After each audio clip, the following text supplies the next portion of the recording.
Welcome back to the Midnight Mysteries sleeping experience. We're here to help you have the best night's sleep you've ever had.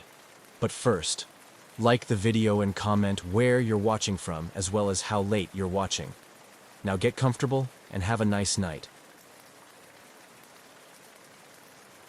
On the afternoon of May 25th, 1979, the bustling atmosphere of Chicago's O'Hare International Airport was typical of a busy travel hub. Passengers of American Airlines Flight 191, bound for Los Angeles, were boarding the McDonnell Douglas DC-10, a familiar workhorse in the fleet, recognized for its distinctive three-engine configuration. Inside the terminal, families hugged goodbye, and travelers made their final calls before switching their devices to airplane mode. As they settled into their seats, the flight crew, led by Captain Walter Lux with over 22,000 flight hours, was methodically conducting pre-flight checks. The cabin crew efficiently demonstrated safety procedures, their routine polished by countless repetitions. The energy on board was a blend of excitement and the monotony of routine travel, with passengers adjusting overhead bins and leafing through magazines. Outside, ground crew buzzed around the aircraft. The hum of the jet engines blended with the clatter of loading equipment as luggage was stowed and fuel lines were secured. The final checks were marked by a visual inspection of the aircraft's imposing frame, which showed no outward signs of distress or malfunction. The DC-10 pushed back from the gate, its engines roaring to life with a surge that vibrated through the cabin. Air traffic control cleared the flight for takeoff, slotting it into the busy sequence of departures. As Flight 191 taxied to the runway, pilots reviewed the flight path and weather conditions, confident in the aircraft's ability to deliver another routine flight. As the aircraft aligned with the runway, Captain Lux increased throttle, and the DC-10 began its takeoff roll. Acceleration pushed passengers gently back into their seats as the plane gathered speed, racing down the runway. However, unbeknownst to those on board, a critical failure was unfolding. As the aircraft reached takeoff speed, a loud thud was heard, a sound unbefitting of a normal takeoff. From the cockpit, the crew felt a jolt through the controls. Warning lights flashed as an engine pylon holding engine number 1, located under the left wing, failed catastrophically. The engine, along with its supporting structures, broke away from the wing, flipping over the wing and severely damaging control lines and part of the wing itself. Despite the chaos, the aircraft momentarily lifted off the ground, climbing into the sky. But the damage was too severe. Control was compromised. The DC-10, struggling against the physics of its crippled state, began to roll ominously to the left. Onlookers at the airport watched in horror as the aircraft's wing dipped, grazing the ground. The plane crashed just beyond the runway in a massive fireball, sending black smoke billowing into the sky. Emergency services at O'Hare, trained for rapid response, were dispatched immediately, their sirens cutting through the shock of the onlookers. Firefighters and rescue teams raced towards the flames, but the devastation was apparent from a distance. The impact was not survivable. As the first responders made their way through the wreckage, the aviation community was already buzzing with the news of the disaster.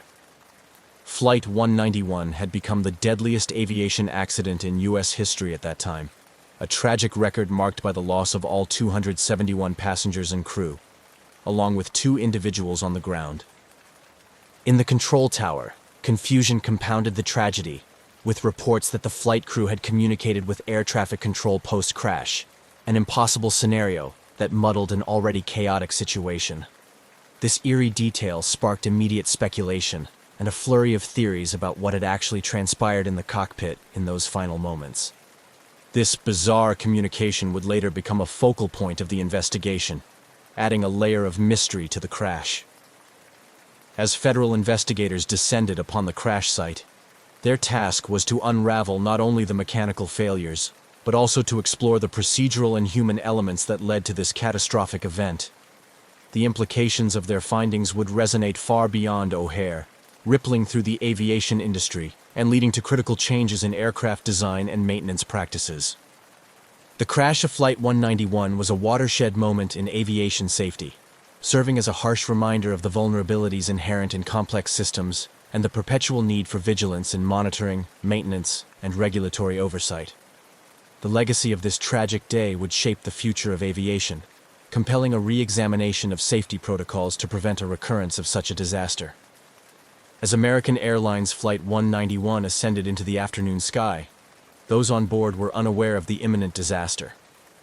The sequence of events on that fateful day in May 1979 unfolded rapidly, beginning with a critical failure that occurred just as the aircraft reached takeoff speed.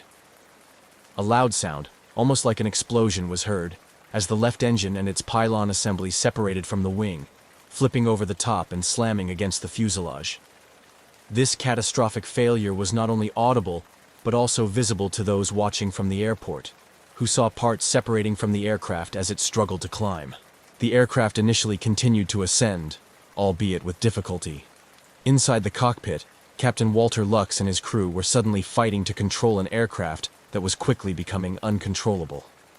The flight data later revealed that critical hydraulic lines had been severed when the engine detached, leading to a loss of hydraulic power to the control surfaces on the left wing. The damage was extensive, and the aircraft's ability to maintain lift and balance was compromised. From the ground, the sight was horrifying. Eyewitnesses described seeing the aircraft roll sharply to the left as it lost aerodynamic stability. The DC-10's left wing dipped down, striking a light pole at the end of the runway, which tore a gash in the wing and exacerbated the already critical situation. Fuel began leaking profusely, trailing flames. Seconds later, the wingtip hit the ground, causing the aircraft to roll completely onto its side and crash in a massive fiery explosion just beyond the runway perimeter. The impact was devastating. The aircraft, fully loaded with fuel for its cross-country flight, became an inferno. Rescue and emergency services at O'Hare were quick to respond, dispatching fire trucks and emergency personnel to the scene within moments of the crash. Despite their rapid response, the intensity of the fire and the total disintegration of the aircraft structure made immediate rescue efforts nearly impossible. The crash site was a scene of chaos and destruction. Twisted metal, charred debris, and personal belongings were strewn across the field where Flight 191 came to rest. First responders described the scene as apocalyptic, with thick black smoke billowing into the sky and the acrid smell of burning jet fuel and materials filling the air. Their primary focus was on extinguishing the fire, which took hours to fully control, and searching for any possible survivors, a hope that dimmed as the scale of the devastation became clear. Meanwhile, air traffic control at O'Hare, having witnessed the crash from their tower, were in a state of disbelief and shock. They immediately initiated emergency protocols, which included shutting down the airport to incoming and outgoing traffic. The control tower personnel, trained for emergencies but seldom confronted with a disaster of such magnitude, worked to manage the crisis, coordinating with on-site emergency teams and rerouting flights scheduled to land or depart. As news of the disaster spread, the National Transportation Safety Board, NTSB, was alerted, and a team of investigators was quickly assembled and dispatched to the site. Their task was daunting: to determine what caused Flight 191 to crash so disastrously just moments after takeoff. Initial theories ranged from catastrophic mechanical failure to possible pilot error, but the eyewitness accounts and early examination of the debris pointed strongly to a failure related to the aircraft's left engine and pylon. In the days following the crash, the area around the crash site was cordoned off as a massive investigation unfolded. Pieces of the aircraft were meticulously catalogued and examined. The engine and pylon were of particular interest, given their unusual behavior during the takeoff roll. Investigators began the painstaking process of tracing the maintenance history of the aircraft, particularly recent work done on the engines and pylons, which had involved a technique known as the milk stool method. This method was suspected to potentially stress the pylon structure unduly. As the NTSB delved deeper into the aircraft's maintenance records and the procedures used during recent repairs, they uncovered significant lapses in compliance with McDonnell Douglas's maintenance specifications. It became evident that shortcuts taken during maintenance could have led to structural weaknesses, setting the stage for the failure observed during the aircraft's final takeoff. The immediate aftermath of the crash not only focused on determining the cause, but also on supporting the families of the victims. American Airlines and various agencies set up support centers to assist relatives and loved ones, providing them with information and helping to manage the overwhelming grief that swept through the community. The airline industry, too, was forced to confront the potential implications of the disaster, as it became apparent that the crash of Flight 191 could have profound effects on public confidence in air travel, and particularly in the DC-10 model. The disaster of Flight 191 thus became a critical moment in aviation history, prompting a re-evaluation of aircraft maintenance practices and regulatory oversight, and raising serious questions about the safety protocols adhered to by airlines and their maintenance contractors. This tragic event not only resulted in the loss of 273 lives, but also marked a turning point in how aircraft maintenance was approached and regulated, with reverberations felt across the entire aviation industry. Following the catastrophic crash of American Airlines Flight 191, just moments after its takeoff from O'Hare International Airport, a perplexing and chilling detail emerged that added a layer of mystery to an already tragic event. According to reports, air traffic control received a communication from the pilot of Flight 191 after the aircraft had already crashed. This bizarre occurrence sparked a mix of confusion, speculation, and intense scrutiny among investigators, media, and the public. The alleged post-crash communication was first noted by air traffic controllers who were in a state of shock after witnessing the aircraft's abrupt descent and explosion. The claim was that a transmission, purportedly from Captain Lux, came through, even though the aircraft was visibly in flames on the ground. This transmission was described as garbled and brief, with some interpreting it as a routine final approach message, which was haunting given the timing and context. This eerie twist propelled the National Transportation Safety Board, NTSB, and the Federal Aviation Administration, FAA, to delve deeper into the incident, examining every possible angle to understand how such a transmission could have occurred. Investigators began by scrutinizing the air traffic control audio recordings from that day, looking to verify the authenticity of the reported transmission and to pinpoint its origin. Technical experts were brought in to analyze the communication systems of the DC-10, along with the procedures followed by air traffic control. One theory considered was that there might have been a cross-channel interference or a malfunction in the communication equipment that replayed a previous message from Flight 191. Another possibility explored was a phenomenon known as phantom transmission, where stress and expectation lead listeners to misinterpret background noise or static as voice communications. Simultaneously, the broader investigation into the crash itself was gaining momentum. Autopsies and forensic analyses were underway to identify the victims and understand the dynamics of the crash impact. As each victim was respectfully identified and returned to their families, the community began to mourn the tremendous loss, with vigils and memorials springing up across the country. The investigation also focused on gathering and analyzing eyewitness accounts from other pilots, airport staff, and passengers who were at O'Hare at the time of the incident. These accounts were crucial in reconstructing the sequence of events leading up to the crash and provided additional context for the mysterious transmission. Some witnesses corroborated the timeline of the crash and the subsequent transmission, while others were unsure, adding to the ambiguity surrounding the event. As weeks turned into months, the NTSB compiled a detailed report that combined technical findings with human factors analysis. The goal was not only to provide answers about the crash, but also to address the haunting question of the post-crash communication, which remained a topic of fascination and horror. The final report suggested that the most likely explanation was a misinterpretation of static or a technical glitch that coincidentally mimicked a voice transmission. This conclusion, however, did little to quell the public's intrigue and the emotional impact of the incident on the families of the victims and the survivors. The idea that the pilot might have communicated post-crash had a profound effect, highlighting the human aspects of the tragedy. It served as a poignant reminder of the unexpected and often inexplicable nature of catastrophic events. The aftermath of Flight 191's crash and the mysterious communication underscored the importance of comprehensive emergency response planning and the need for rigorous maintenance and safety checks. It also highlighted the critical role of clear and reliable communication systems in aviation safety, leading to improvements in aircraft communication technology and protocols. Ultimately, the story of Flight 191, marked by this mysterious communication, became a case study in aviation safety courses and emergency response training, teaching future aviators and controllers about the complexities of crisis management and the importance of maintaining a clear head during emergency situations. The legacy of this event thus continued to influence aviation practices, ensuring that the lessons learned from this tragedy would contribute to safer skies for future generations. As the National Transportation Safety Board, NTSB, and the Federal Aviation Administration, FAA, intensified their investigation into the crash of American Airlines Flight 191, they encountered a complex web of factors that had led to one of the deadliest aviation accidents in U.S. history.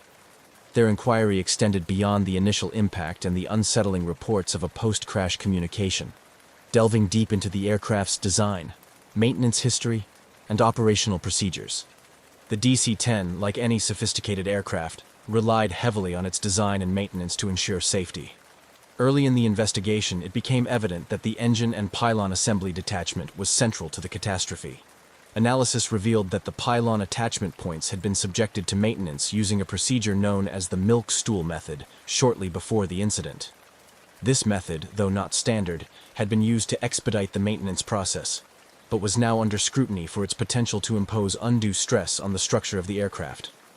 Investigators discovered that during this procedure, improper handling and insufficient support of the engine assembly might have caused microscopic cracks or stress points at critical junctures of the attachment. Over time, and under the strain of regular flight operations, these weaknesses likely propagated, leading to the catastrophic failure witnessed during Flight 191's takeoff. As the technical analysis continued, the NTSB focused on the aircraft's flight data and cockpit voice recorders, which provided crucial insights into the final moments before the crash. The recordings captured the flight crew's routine pre-takeoff checks and the initial realization of a severe malfunction shortly after liftoff. The crew's attempts to manage the rapidly evolving situation were evident, showcasing their professionalism and training under extreme stress. However, the loss of critical control systems made disaster unavoidable. Eyewitness accounts and ground video footage also played a significant role in piecing together the events leading up to the crash. These sources helped investigators confirm the sequence of mechanical failures and assess the impact dynamics.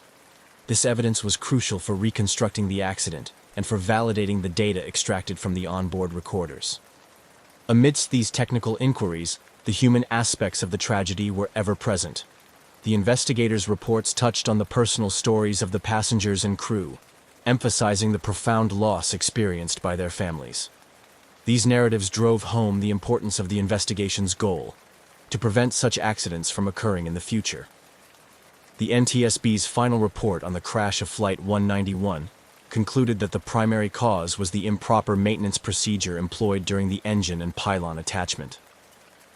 The report criticized the oversight practices that had allowed such procedures to be implemented without adequate scrutiny or understanding of their potential impact on aircraft safety. Following the release of the investigation findings, the FAA took immediate action to revise maintenance and inspection protocols for the DC-10 and similar aircraft.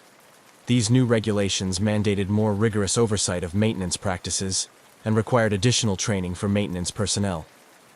The aviation industry as a whole reeled from the revelations, prompting a widespread review of operational and safety procedures across all airlines. Moreover, the crash and subsequent investigation had a lasting impact on aviation safety regulations and practices. It led to enhanced design standards for engine pylons and other critical structures, ensuring that future aircraft designs would incorporate more robust safety features. The tragedy also accelerated advancements in aircraft monitoring systems, including the introduction of more sophisticated diagnostic tools that could detect potential failures before they became catastrophic. In academia and industry training programs, the crash of Flight 191 became a case study in the importance of adhering to established safety protocols and the potential consequences of their neglect. The lessons learned from this incident have been used to educate generations of aeronautical engineers, maintenance technicians, and pilots about the critical interdependencies between design, maintenance, and operation in aviation safety. Ultimately, while the loss of life could not be undone, the rigorous investigation and its aftermath led to significant improvements in aviation safety. These changes have undoubtedly prevented other tragedies, serving as a somber reminder of the need for constant vigilance and improvement in the ever-evolving field of aviation. The crash of American Airlines Flight 191 had far-reaching impacts on aviation safety, propelling significant changes in both policy and industry practices. This tragedy served as a critical lesson for aviation authorities, manufacturers, airlines, and the public, highlighting the crucial importance of rigorous maintenance and regulatory oversight. In the wake of the disaster, one of the immediate responses was the heightened scrutiny of the McDonnell Douglas DC-10's design and maintenance procedures. The Federal Aviation Administration, FAA, undertook a comprehensive review of the aircraft's certification processes, particularly focusing on the engine and pylon assembly. This review led to mandatory design changes and modifications for the DC-10 fleet to enhance structural integrity and reduce the likelihood of a similar failure. Moreover, the FAA revised its regulations regarding aircraft maintenance procedures. The crash had underscored the potential consequences of deviations from standard maintenance protocols. As a result, the FAA tightened its oversight of maintenance practices, requiring more detailed documentation and rigorous compliance checks. These new measures aim to ensure that all maintenance tasks were performed correctly and that any modifications to procedures were thoroughly evaluated and approved by regulatory authorities. The aviation industry also witnessed a shift in how maintenance staff were trained and certified. Recognizing that the quality of maintenance directly impacts aircraft safety, training programs were overhauled to include more in-depth coursework on the specific mechanics of aircraft systems, particularly focusing on critical components like engines and control surfaces. Maintenance technicians were now required to undergo regular recertification, ensuring they remained current with the latest technologies and best practices. Airlines themselves began to invest more heavily in their maintenance operations, often upgrading facilities and equipment to meet the new, stricter standards. Many adopted more sophisticated systems for tracking maintenance history and scheduling, ensuring that no detail was overlooked. Airlines also began to foster a culture of safety that encouraged employees to report potential issues or deviations from standard procedures without fear of retribution, a shift towards a more proactive safety management system. The impact of Flight 191 extended beyond regulatory and operational changes. It also influenced public perceptions of aviation safety. The crash, given its dramatic nature and the significant loss of life, drew widespread media coverage and public attention. This heightened awareness led to increased passenger interest in airline safety records and practices, prompting airlines to be more transparent about their safety measures and incident handling. In the broader context of aviation safety, the lessons from Flight 191 contributed to the development of more advanced safety technologies. Aircraft manufacturers began to incorporate more robust diagnostic systems that could detect potential issues before they led to failure. These systems, coupled with advancements in materials science and engineering, have led to newer generations of aircraft that are significantly safer and more reliable. The legacy of Flight 191 also includes its contribution to the evolution of emergency response and disaster management strategies at airports. The crash highlighted the need for rapid and effective emergency services, leading to improved coordination among first responders and the implementation of more sophisticated disaster response plans at major airports. Reflecting on the crash and its aftermath, the aviation industry recognizes that such tragedies, while devastating, provide critical opportunities for growth and improvement. The changes spurred by the Flight 191 disaster have undeniably enhanced the safety of air travel, turning the lessons learned from a moment of tragedy into enduring contributions to the safety and reliability of commercial aviation. The commitment to learning from past mistakes ensures that the legacy of those lost in Flight 191 continues to influence positive changes in aviation safety standards, helping to safeguard future generations of air travelers. The crash of American Airlines Flight 191, while a profound tragedy, catalyzed significant advancements in aviation safety and regulatory practices. However, the emotional and psychological impacts on the families of the victims and the broader community were deep and enduring. This chapter explores the personal ramifications of the disaster, the continuing mystery of the reported post-crash communication, and how these elements have influenced cultural perceptions and ongoing safety dialogues. For the families and friends of the 273 victims, The crash was a devastating blow that left a permanent scar. The sudden loss inflicted profound grief and a persistent quest for answers and justice. Support networks, both formal and informal, sprang up in the aftermath, providing counseling and a platform for shared grieving and mutual support. American Airlines and various community organizations established funds and memorials to honor the memory of the deceased, aiming to provide a semblance of solace to the bereaved. In addition to these support mechanisms, the families became pivotal advocates for aviation safety reforms. Driven by their personal losses, many relatives engaged with regulatory bodies, participated in safety conferences, and worked alongside lawmakers to push for stringent safety regulations. Their efforts ensured that the lessons from the crash translated into concrete legislative and industry changes, embedding their loved ones' legacies within the framework of improved aviation safety standards. The incident's mysterious aspect, particularly the report of a post-crash communication from the aircraft, added a layer of intrigue and continued public interest in the crash. This unresolved detail fueled speculation and numerous conspiracy theories, which found their way into media portrayals, books, and documentaries. The eerie nature of the alleged communication led to various interpretations, some seeing it as a technical anomaly, while others speculated about less explainable causes. These speculations and the dramatic nature of the crash itself captured the public's imagination, embedding the incident firmly within the cultural landscape. The story of Flight 191 has been recounted in numerous television programs and articles, often highlighted during discussions on aviation safety and disaster management. The crash is frequently cited in academic and training scenarios, serving as a grim reminder of the potential human cost of safety failures and the importance of adherence to maintenance protocols. Moreover, the incident spurred a re-evaluation of how airline disasters are communicated to the public and managed in the media. The need for timely and transparent information became apparent, leading to better communication strategies that focus on providing accurate updates and managing public relations sensitively and respectfully in times of crisis.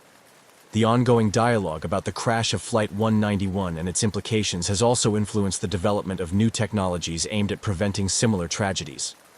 Innovations in aircraft design, diagnostics, and materials have all been driven, at least in part, by the lessons learned from this disaster. Additionally, advancements in simulation and training tools have allowed pilots and crew members to prepare more thoroughly for a wide range of emergency scenarios. Reflecting on the broader impact, the legacy of Flight 191 extends beyond changes in policy and practice. It has become a poignant narrative of loss, resilience, and reform. The continued public and professional interest in the crash demonstrates the complex interplay between human factors and technological advancements in shaping aviation safety culture. It underscores the importance of learning from past mistakes and ensuring that the memories of those lost continue to drive improvements in an ever-evolving industry, ensuring their legacy contributes positively to the safety of future air travel.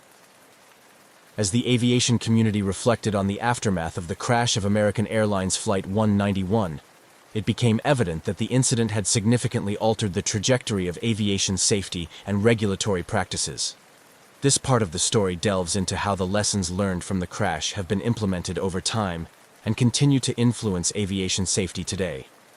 The comprehensive investigation that followed the crash of Flight 191 led to significant enhancements in aircraft design and maintenance.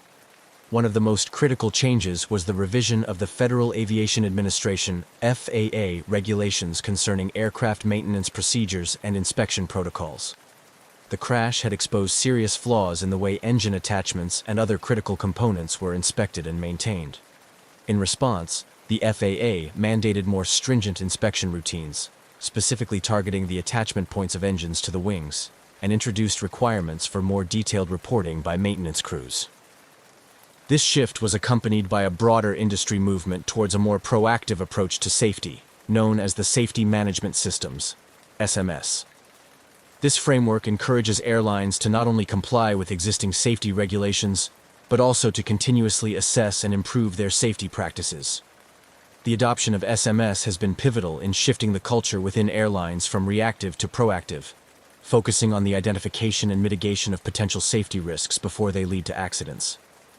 The tragedy also spurred advancements in engineering and materials science, leading to stronger and more resilient aircraft components. Manufacturers began to use more sophisticated non-destructive testing technology to detect faults in metal parts before they become critical. These technologies, such as ultrasound and eddy current testing, have become standard in the industry, enhancing the overall safety of aircraft. Training for pilots and maintenance personnel has also evolved in response to the crash. Simulation technology, which has significantly advanced since 1979, now allows for more realistic and varied training scenarios. Pilots and crew members are better prepared to handle a wide range of emergency situations, including those that may not have been well understood at the time of the Flight 191 crash.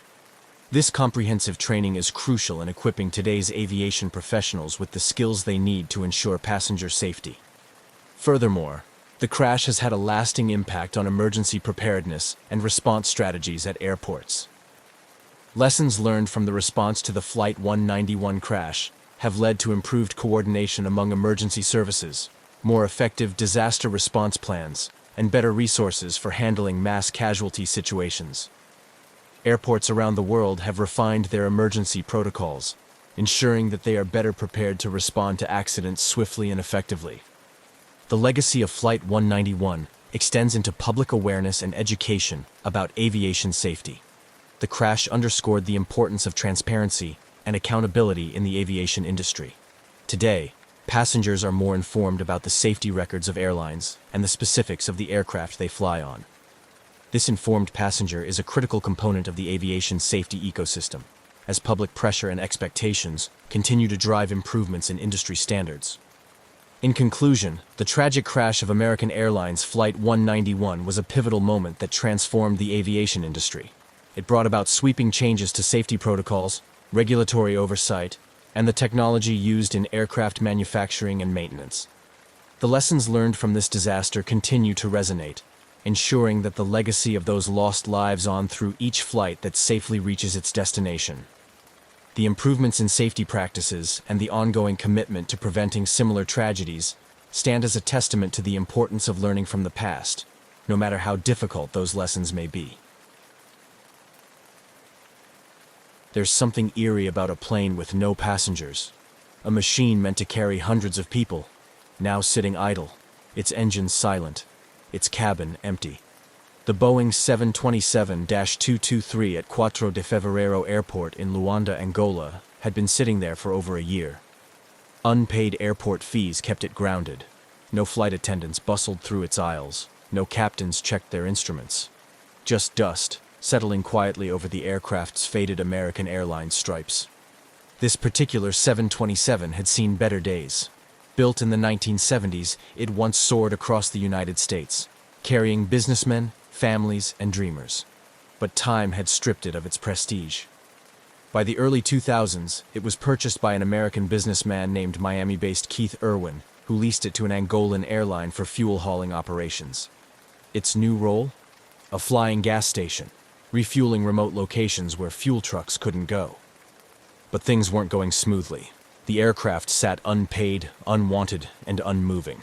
Mechanics worked on it sporadically, hoping to get it flying again. But bureaucracy and financial troubles kept it stuck on the tarmac. It became just another forgotten plane in an airport full of them. Until one quiet evening in May 2003, when it did something no one expected.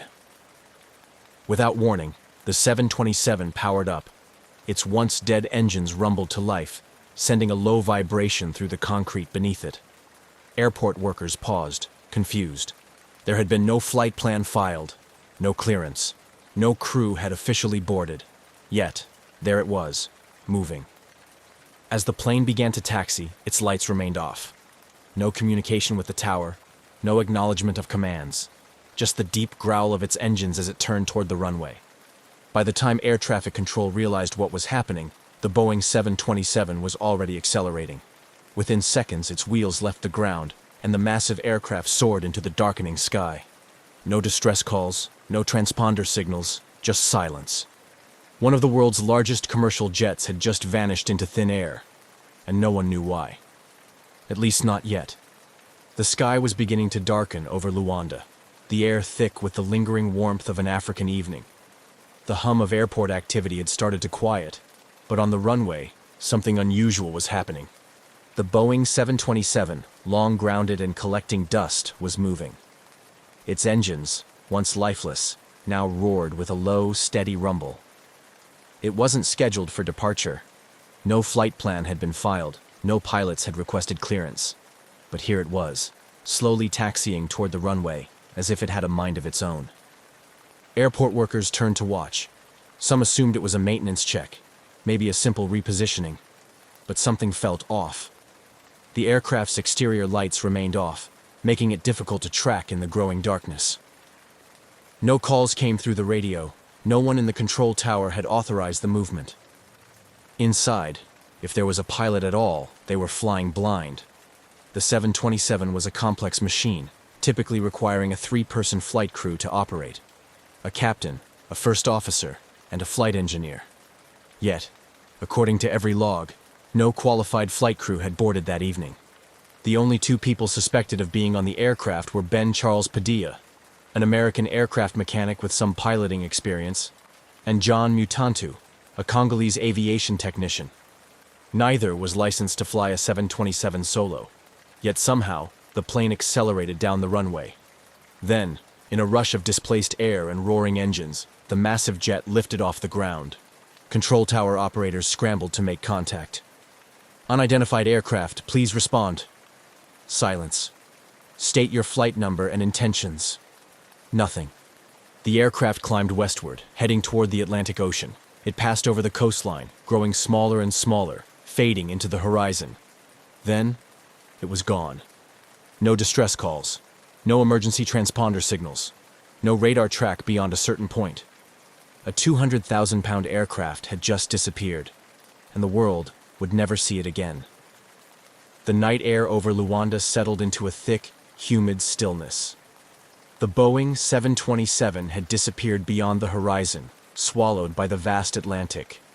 Yet inside the control tower, the confusion lingered like a fog. Officials scrambled to make sense of what had just happened. A commercial airliner had taken off with no clearance, no lights, and no communication. That alone was an aviation nightmare. But worse, no one could confirm who had been at the controls. The last known individuals connected to the aircraft were Ben Charles Padilla and John Mutantu, but neither had been scheduled to fly. Padilla was a skilled mechanic and a licensed pilot for small aircraft, but he wasn't qualified to operate a 727 alone. The aircraft required a flight crew trained in complex systems, someone with experience in a large multi-engine commercial jet. So how did it take off so smoothly? Some in the airport speculated that Padilla and Mutantu were not alone. Had a third person, perhaps a skilled pilot, been secretly involved? If so, who were they, and where had they gone? Immediately, officials in Angola reported the missing aircraft. But there was little they could do. The plane had left national airspace. Once it flew over the ocean, it became a ghost. In the following days, the U.S. government took an interest. It was 2003, and in the post-9/11 world, an unidentified commercial jet suddenly going off the grid set off alarms. The FBI, CIA, and even the National Security Agency, NSA, started monitoring possible sightings. Had the plane been hijacked? Was it being repurposed for something sinister? A Boeing 727 wasn't exactly easy to hide. It was nearly 50 meters long and weighed over 100 tons when fully fueled. Yet, as the days passed, there were no sightings. No distress signals. No reports of a crash. It was as if the plane had never existed. Authorities issued international alerts. Air traffic controllers around the world were told to be on the lookout for any unidentified Boeing 727s. Security was tightened at airports in Africa, South America, and the Middle East. But the missing aircraft never turned up. It had vanished without a trace. The disappearance of the Boeing 727 quickly escalated beyond a local aviation mystery. Within hours, intelligence agencies around the world were paying attention. A fully loaded commercial airliner, capable of carrying 10,000 gallons of fuel, had taken off without authorization, without communication, and without a clear destination. In the post-9/11 era, this was more than just a missing aircraft. It was a potential security threat. If the plane had been stolen, what was its purpose? Was it being repurposed for smuggling? A terrorist attack? A military operation? The questions mounted, but the answers were nowhere to be found. The U.S. government immediately launched an investigation. The CIA, FBI, and NSA began tracking any possible sightings, while the Federal Aviation Administration, FAA, issued an international alert. Any Boeing 727 matching the stolen aircraft's description had to be stopped and searched. But stopping an aircraft that didn't want to be found was no easy task. Unlike modern jets, the 727 didn't rely on satellite-based tracking systems. Instead, it used older transponder technology, which meant whoever was flying, it could turn it off at any time, and that's exactly what had happened. With no transponder signal, the plane had disappeared from radar almost immediately after takeoff. That meant tracking it would rely on human eyes, pilots, airport workers, or intelligent sources who might spot an unfamiliar aircraft landing somewhere unexpected. Rumors began spreading. Some believed the 727 had landed at a remote airstrip in Africa, repainted and repurposed for illegal activity. Others suspected it had flown to South America, where criminal organizations could use it for smuggling. A few even speculated that it had been taken to a Middle Eastern country to be outfitted for a terrorist attack. But despite weeks of searching, no confirmed sightings ever surfaced. There were no satellite images, no recorded landings, just silence. For intelligence agencies used to tracking the world's most advanced military jets, the idea that a massive commercial aircraft could simply vanish was unthinkable. Yet somehow it had. The search for the missing Boeing 727 took a new turn as investigators focused on the why behind its disappearance. A plane this size doesn't just vanish, it has to go somewhere. But where? And more importantly, for what purpose? Authorities quickly latched onto the most alarming theory. The plane had been stolen for a future attack. In a world still on edge from 9/11, an untracked commercial jet loaded with thousands of gallons of fuel was more than a curiosity. It was a potential weapon. The FBI and CIA scoured international intelligence reports for any sign of the missing aircraft. Could it have landed at an unregistered airstrip in Africa? Had it been smuggled into a conflict zone for use in illicit operations? Or worse, had it been modified for an attack? U.S. officials issued a global security alert, warning that the missing 727 could be repainted and disguised as a commercial jet before being used in a terrorist plot. Every airport from South America to the Middle East was ordered to report any unusual, unregistered Boeing 727s. But there was another possibility, one less dramatic but just as puzzling. What if the plane had been stolen for profit? In the early 2000s, Africa's aviation industry was riddled with corruption.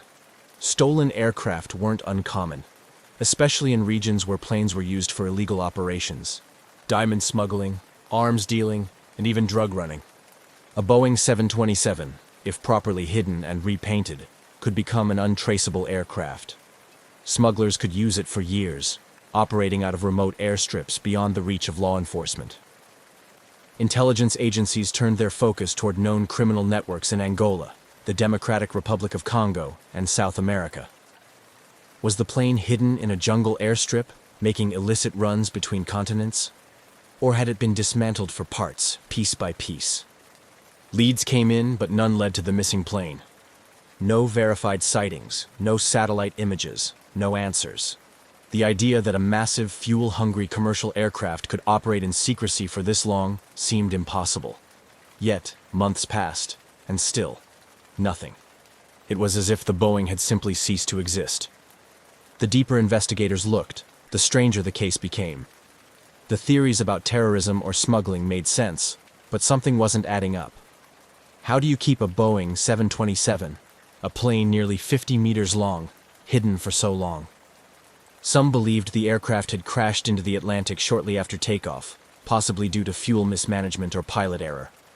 After all, neither Padilla nor Mutantu were certified to fly a 727 alone. If they had tried, the flight could have gone horribly wrong. But if the plane had crashed, where was the wreckage? In aviation history, even deep-sea crashes leave behind something. Floating debris, an oil slick, radio transmissions, something. But in this case, there was nothing. No emergency beacons, No reports of wreckage washing up along the coast. Just silence. Then there was the idea that the plane had been dismantled for parts. A Boeing 727 was valuable, even if it wasn't in prime condition. Its engines alone were worth millions on the black market. If criminals wanted to strip it down and sell it piece by piece, they could. But where? Investigators searched for a hidden airstrip or facility where a 727 could be disassembled.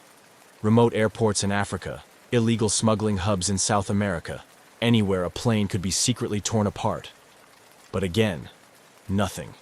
No missing aircraft parts matching the plane's serial numbers ever surfaced. Then came the most bizarre theory. The plane was still flying. Some experts believed the 727 had been repainted and given a fake identity, allowing it to blend into international air traffic. In less regulated parts of the world, paperwork could be forged, flight plans fabricated, and an aircraft's past erased. Reports surfaced of suspicious Boeing 727s spotted in Guinea, Colombia, and even the Middle East. But every lead hit a dead end. None of them could be confirmed as the missing Angola aircraft. The lack of evidence only deepened the mystery. If the aircraft had been stolen for profit, why had it disappeared so completely? If it had crashed, why wasn't there a single trace of it? And if it was still out there, flying under a new identity, who was using it, and for what purpose? Months turned into years, and the missing Boeing 727 became something more than just a stolen plane. It became a legend. The case never truly went cold. There were always whispers, rumors of sightings, and theories that refused to die. A plane of that size couldn't just vanish. Someone, somewhere, had to know something. Then, in 2005, 2 years after the disappearance, an unregistered Boeing 727 was spotted in Guinea, West Africa. The sighting came from a private intelligence source, someone who had been tracking illegal aircraft movements in the region. The plane matched the description of the missing Angola jet. Same model, same modifications, but there was no way to confirm if it was the same aircraft. By the time authorities arrived, the plane was gone. Not long after, a second suspicious 727 was reported, this time in Colombia, a known hub for drug cartels and smuggling operations. Again, the details were vague. The aircraft had no verifiable records, and its ownership was a mystery. Could the missing plane have been repurposed for illegal operations? If so, who was flying it? Some former intelligence officers suggested that criminal networks had rebranded the 727, changing its tail number, repainting it, and using it for untraceable flights. A plane that didn't officially exist could be used to move drugs, weapons, or even people without detection. But these theories were just that, theories. No concrete evidence ever surfaced. No serial numbers were confirmed. And despite the occasional sighting, no government agency was ever able to intercept or identify the missing plane. At one point, aviation enthusiasts, conspiracy theorists, and even former pilots started forming their own networks, trying to track the aircraft. Online forums buzzed with speculation. Had the plane been hidden in a hangar, waiting to be used? Was it flying in a war zone, running supplies or weapons? Or had it been quietly destroyed, its parts scattered beyond recognition? Every time a new sighting emerged, hope flickered, but just as quickly, it faded. The Boeing remained a ghost, appearing and disappearing in whispers, but never in reality. The missing Boeing 727 wasn't just a plane anymore. It was a riddle with no answer. For years, aviation experts, intelligence agencies, and amateur sleuths chased rumors, hoping for a break in the case. But despite fleeting sightings and scattered theories, the real question remained. What happened to the two men suspected to be on board? The last known individuals connected to the stolen aircraft were Ben Charles Padilla, an American aircraft mechanic, and John Mutantu, a Congolese aviation technician. Neither was an experienced commercial pilot, and certainly neither was qualified to fly a 100-ton jet alone. So where did they go? Ben Padilla, the man at the center of the mystery. Of the two men, Ben Charles Padilla was the bigger mystery. A Florida-based aircraft mechanic, Padilla had been in Angola working on the Boeing 727 for months. He was hired to help restore the aircraft to flying condition, which meant he had intimate knowledge of its systems. He wasn't just a mechanic, though. He had some flight experience, though far below what was needed to operate the 727 safely. Padilla's family refused to believe he had stolen the plane on his own. His sister, Benita Padilla Kirkland, insisted that he was not a criminal and had no reason to steal the aircraft. In her eyes, something had gone terribly wrong. Ben had either been forced to take off or had been taken against his will. She believed he was dead. According to Padilla's family, the most plausible scenario was that someone else hijacked the plane, forcing Padilla to fly it before eventually disposing of him. But if that was the case, where was the wreckage? Where was the aircraft? The Mutantu enigma. Less was known about John Mutantu, the Congolese aviation technician also believed to be on board. Mutantu had no piloting experience and had only been working on the aircraft in a maintenance capacity. Unlike Padilla, Mutantu had no family or contacts advocating for him in the search. His name faded from most reports, and it seemed that whatever had happened to him was an afterthought in the larger mystery of the missing aircraft. If Mutantu had been involved, what was his role? Was he simply in the wrong place at the wrong time, or did he know more than anyone suspected? What if they never took off alone? There was always another possibility, that neither man had anything to do with the disappearance. Some theorists believed that a third party had been involved. Could a group of trained pilots have hijacked the aircraft, forcing Padilla and Mutantu to cooperate? Some details seem to support this idea. The aircraft took off smoothly, with no signs of struggle. It climbed westward into the Atlantic as if following a planned flight path. No distress signals or mayday calls were made. If Padilla had been piloting against his will, why hadn't he found a way to communicate with the tower? Was he already dead before takeoff? Others speculated that the aircraft had already been prepped for theft, and Padilla and Mutantu were mere pawns in a larger operation. If this was an organized crime effort, the true pilots could have been waiting nearby, taking control at the last moment. No bank activity, no calls, no traces. For months, investigators kept tabs on Padilla's finances, phone records, and personal connections. If he had stolen the plane, wouldn't he need money, new documentation, or a way to survive? Yet, nothing surfaced. No bank activity. No communication with his family. No confirmed sightings. If he was alive, he had vanished just as completely as the plane itself. This deepened the mystery even further. If he had stolen the aircraft willingly, where did he go? If he had been killed, where was the body? For all the governments, intelligence agencies, and independent researchers involved in the search, not a single solid clue led to his whereabouts. A pattern in aviation. Mysteries? Strangely, this wasn't the first time an aircraft had disappeared so completely. Amelia Earhart's disappearance in 1937 had left the world wondering for decades. Flight 19's loss in the Bermuda Triangle, 1945, still defied explanation. Even Malaysia Airlines Flight MH370, 2014, which vanished in modern times with all the world's tracking technology, still had major unanswered questions. Could the Boeing 727 disappearance be part of this long history of unsolved aviation mysteries? Or was it something entirely different? A theft or hijacking that simply succeeded? A final dead end. By 2004, the case had all but stalled. No governments reported the 727 landing in their jurisdiction. No wreckage surfaced. No black market parts were linked back to the missing aircraft. And most unsettling of all, Padilla and Mutantu were never heard from again. Their families never received closure. No remains were found. No records indicated they had started new lives under different identities. It was as if they had been erased. Even today, aviation experts still debate what happened that night in Angola. Was this a carefully planned operation, an accident that spiraled out of control, or something even stranger? No one knows for sure. And until someone, somewhere, finds that missing Boeing 727, the mystery will remain unsolved. In commercial aviation, few places in the world are as busy and precisely controlled as the skies above Los Angeles International Airport. Known simply as LAX, this sprawling hub is home to hundreds of daily takeoffs and landings, where air traffic controllers choreograph streams of incoming and outgoing flights with near-flawless coordination. At around 3,000 feet, just a few miles from final approach, pilots are focused, systems are configured for landing, and every second is part of a rehearsed and monitored ballet.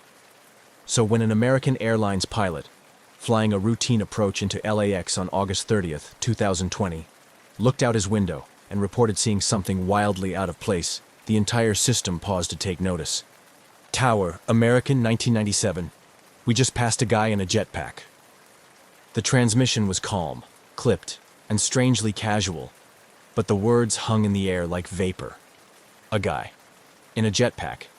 At 3,000 feet, on the approach path to one of the busiest airports in the world. The controller, caught between routine chatter and disbelief, asked the pilot to confirm. He did. Moments later, another voice crackled over the radio. A JetBlue pilot, on a nearby approach vector, chimed in with the same observation. A humanoid figure, upright, flying alone through open sky. No wings, no visible support. Just flying. At first, there was an air of disbelief. Not denial exactly, but that pause between hearing something unusual and truly processing it. Pilots are trained observers. They know the difference between a bird, a balloon, and a person. Their reports don't come from imagination or exaggeration. They come from discipline, training, and 1,000 hours behind the yoke. If they saw something, it wasn't a joke. And they weren't the only ones. LAX Tower immediately alerted law enforcement and the Federal Aviation Administration. The term jetpack lit up radios and inboxes in minutes. Within the hour, the FBI had been notified. It wasn't just a strange sighting. It was a potential breach of highly controlled Class B airspace, a safety concern that could not be ignored. Jetpacks, as far as most people understood, were the stuff of comic books and air shows. Yes, the technology existed in experimental form, but they weren't widely available, and their limitations were well known. Short flight times, low altitude, extreme fuel consumption. The idea of someone hovering at commercial altitudes for any length of time was, to experts, next to impossible. And yet, there were now multiple eyewitnesses from 2 commercial aircraft, all describing the same thing.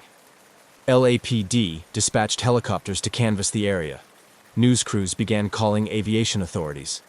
The story was strange, yes, but this was Los Angeles, a place where helicopters fly low, stunts are commonplace, and the occasional oddity in the sky isn't entirely unheard of. But this was different. This was controlled airspace. This was close to final approach, where jets are vulnerable and margins are slim. And the figure, whoever, or whatever, it was, had vanished by the time aircraft were redirected to get a closer look. Back in the control tower, the recording of the pilot's transmission was already being reviewed. The audio was shared among aviation circles and online forums within hours. "We just saw the guy pass by us in the jetpack," the JetBlue pilot added later, as the transmission looped back through public replay.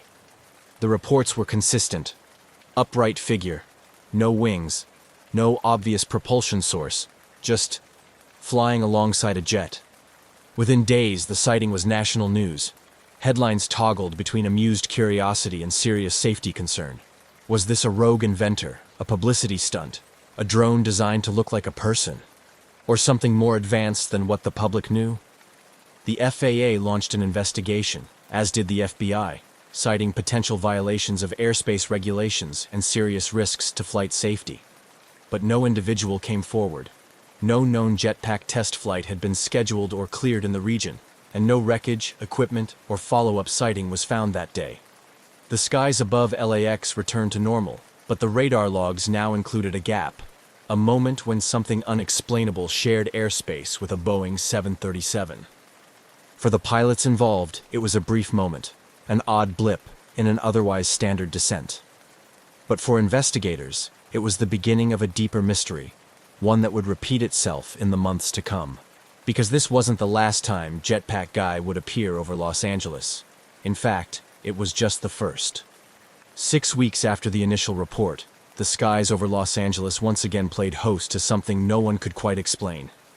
On October 14th, 2020, another commercial aircraft, this time a China Airlines flight on final approach into LAX, reported an object strikingly similar to the one described by American and JetBlue pilots weeks earlier. The pilot's voice came through air traffic control frequencies with the same blend of calm professionalism and subtle disbelief. "We just saw a flying object. Looked like a person in a jetpack." Once again, the figure had been spotted thousands of feet above the ground, dangerously close to the descent path into one of the busiest airports in the world. The timing, the location, and the description all echoed the earlier sighting. But despite an expanded response and active surveillance by the LAPD, no trace of the jetpack-like figure was found. It was becoming harder to dismiss the incident as a one-off error or a case of mistaken identity. These weren't casual eyewitnesses. These were commercial airline pilots with thousands of flight hours logged, trained to recognize potential hazards, and required to report them with accuracy and clarity. And now, there were more of them, saying the same thing.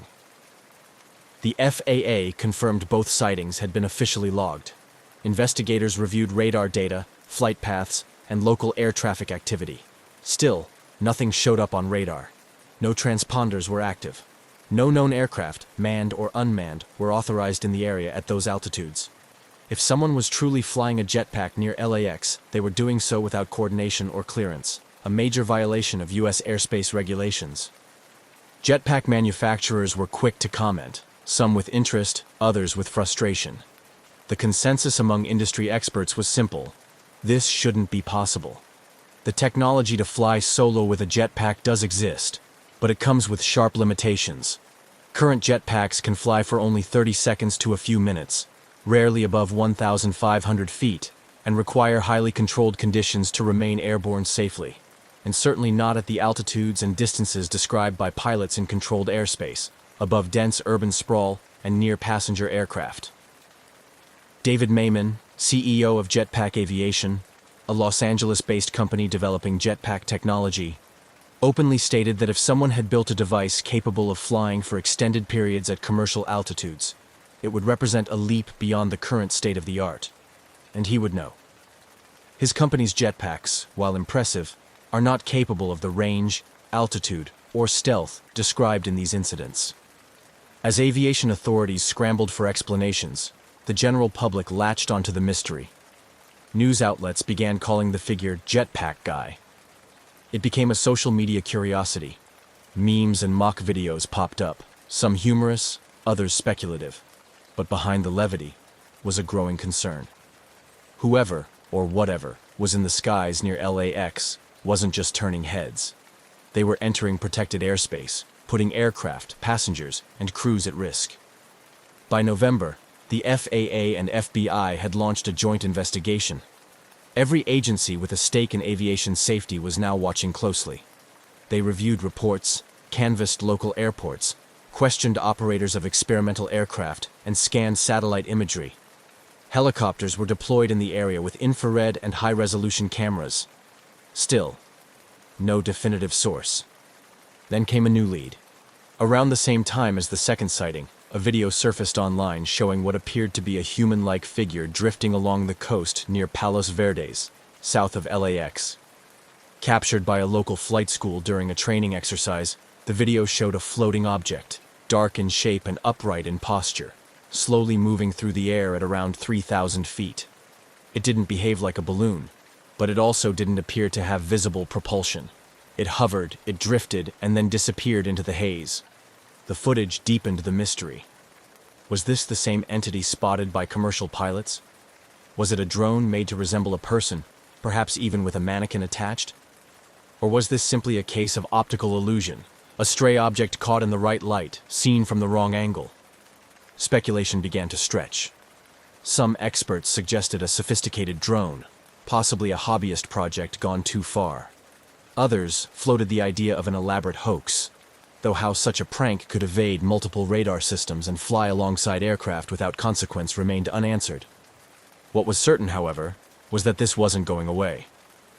LAX controllers continued to warn pilots to report any unusual aerial activity, and pilots, now aware of the prior sightings, were watching more closely. It wasn't a question of whether the jetpack guy would return. It was a question of when, and what, if anything, would be waiting for him on the ground. By early 2021, the jetpack guy had evolved from an aviation oddity into a full-blown mystery. With 3 pilot sightings logged near LAX and a growing archive of videos and speculation, the phenomenon was no longer a fleeting curiosity. It was a potential threat to flight safety. And still, there were no answers. No individual had come forward, no jetpack had been recovered, and no government agency could confirm what, exactly, was moving through controlled airspace, undetected and untraced. The Federal Aviation Administration and the FBI remained at the helm of the investigation, but their updates became increasingly scarce. The absence of solid leads was baffling. In an age of constant surveillance, radar coverage, and drone regulation, how could something, whether manned or unmanned, appear and disappear with such precision? The question wasn't rhetorical. It was one investigators were asking behind closed doors. Meanwhile, the Los Angeles Police Department, which had initially treated the sightings as a potential airspace violation, began taking a more active role. Helicopter patrols were deployed intermittently through the LAX approach corridor, particularly during peak travel times when traffic converged into tight formations on descent. LAPD air support teams flew grid searches, scanning for signs of jetpack activity using thermal cameras and long-range lenses. Nothing turned up. Not a blip. Not a trail. The airspace remained quiet until the next report came in. On July 28, 2021, the mystery returned. A Boeing 747 pilot, again descending into LAX, radioed air traffic control. "We just passed a guy in a jetpack." The location was consistent with previous sightings, 5 miles from the airport, around 5,000 feet. This time, ATC quickly notified other nearby aircraft and launched an immediate response. Helicopters were dispatched. Airspace data was reviewed in real time. Still, nothing. What made this 4th sighting more alarming was its consistency. The reports were no longer isolated. They followed a pattern. Similar altitudes, locations, and descriptions. Each time, the figure was seen hovering upright, traveling at a steady speed, no wings, no rotors, and no visible means of lift other than what could only be described as a jetpack. Yet, jetpack experts continued to raise doubts. While several companies around the world were actively developing personal flight systems, some of them quite advanced, the physics didn't align with what pilots were describing. Real jetpacks, even those powered by miniature turbines, couldn't sustain flight at 3,000 or 5,000 feet for long periods. They used enormous amounts of fuel. They generated intense heat and noise. They were notoriously difficult to control at high altitudes or in congested airspace. The idea that someone could fly repeatedly near one of the world's busiest airports with that level of precision and remain unidentified, it just didn't compute. One working theory began to gain traction. Perhaps the sightings weren't of a human at all. Perhaps what the pilots were seeing was a drone, highly customized to look like a person in flight. Drone technology had advanced rapidly in recent years, and high-performance platforms could now mimic humanoid shapes. A mannequin or foam figure, paired with a sophisticated propulsion system, might appear from a distance to be a person flying upright. It was a plausible explanation, at least more plausible than a lone jetpack pilot defying altitude limits and FAA regulations undetected. But if it was a drone, it was being flown far beyond the line-of-sight rules required by law, with flight durations and range capabilities not available to the average hobbyist. That suggested either a high-budget operation, a reckless daredevil, or someone intentionally trying to provoke a response. The fact that it had happened repeatedly, and always near LAX, implied planning. Despite all this, authorities remained cagey.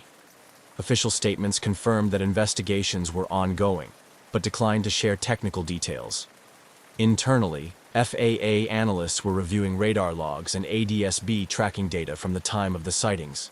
Military radar inputs were also considered, though it was unclear whether the figure had ever registered on any system. That alone raised even more questions. Was the object simply too small to reflect radar?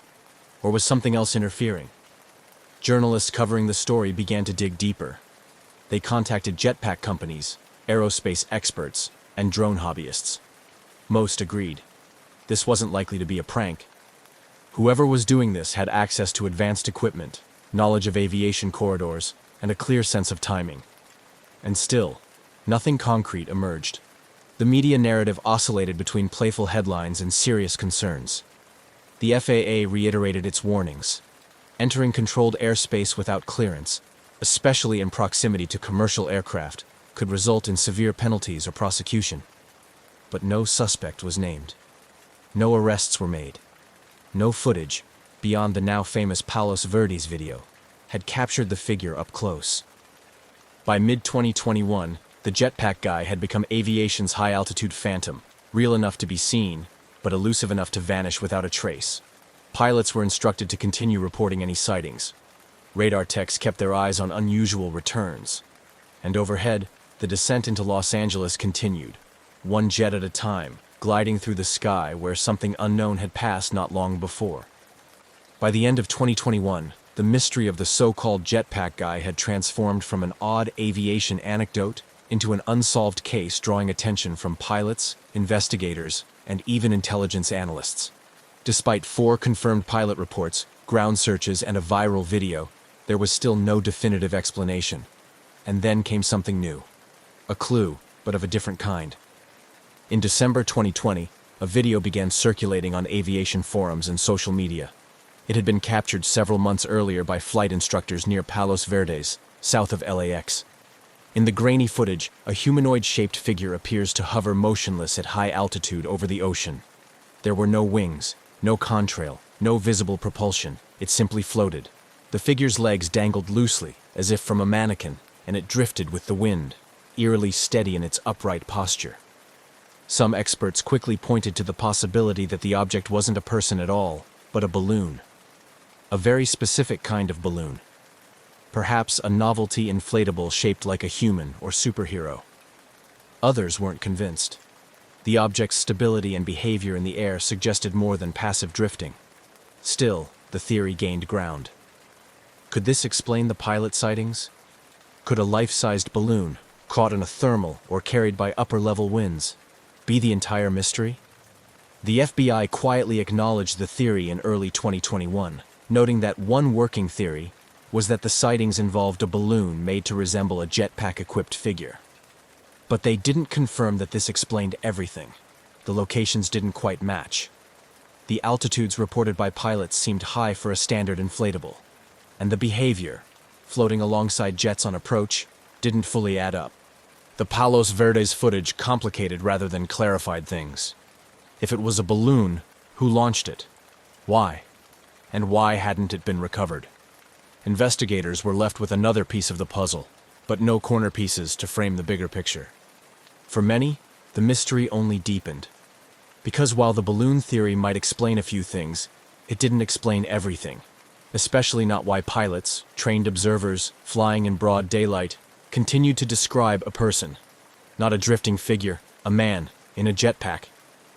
By mid-2022, the jetpack guy phenomenon had settled into a strange limbo, unresolved, unconfirmed, but still very much alive in the minds of those who followed it. The mystery refused to fade, in part because it touched something deeper than aviation protocol. It challenged the limits of what we expect to be possible in the sky. At the heart of the growing concern was a simple fact. If a person, drone, or balloon was routinely entering restricted airspace near one of the busiest airports in the world, it posed a real safety risk. Airliners approaching LAX travel at high speeds in dense air traffic. A collision, even with a small object, could be catastrophic. This wasn't just a curiosity, it was a vulnerability. The FAA, now under increased scrutiny from the aviation community, reiterated their guidance to pilots. Report any unusual aerial activity immediately. Air traffic controllers near LAX kept a closer watch. But with no new confirmed sightings since mid-2021, the skies remained uneventful. Still, interest continued to grow behind the scenes. Private drone operators and engineers began analyzing the case, offering their own theories. Some suggested that the sightings could have been a drone platform equipped with a lightweight mannequin or dummy, built specifically to resemble a flying person. Such a craft could, in theory, be operated remotely with high precision, especially with modern GPS stabilization. It wouldn't require a pilot on board, just a skilled technician on the ground. But that theory, too, had holes. A drone large enough to appear man-sized at 3,000 to 5,000 feet would need serious thrust, not to mention a power source capable of lifting it that high and keeping it stable. Regulations on drone flight make such an operation illegal without special waivers, and even then, not in a commercial corridor. So if it wasn't a man, and it wasn't a drone, what was it? Even among the most grounded investigators, the question remained open. Every technical explanation seemed to solve one part of the puzzle, but created new questions elsewhere. And through it all, the mystery persisted. A silent figure in the sky, appearing where no one should be, then vanishing without a trace. As the investigation into the jetpack guy sightings dragged on without resolution, a quiet frustration began to set in. Aviation authorities were running out of conventional explanations. And while the media had largely moved on, pilots, engineers, and a growing community of amateur sleuths continued to pull at the thread. By now, two dominant theories had emerged, each compelling, each flawed.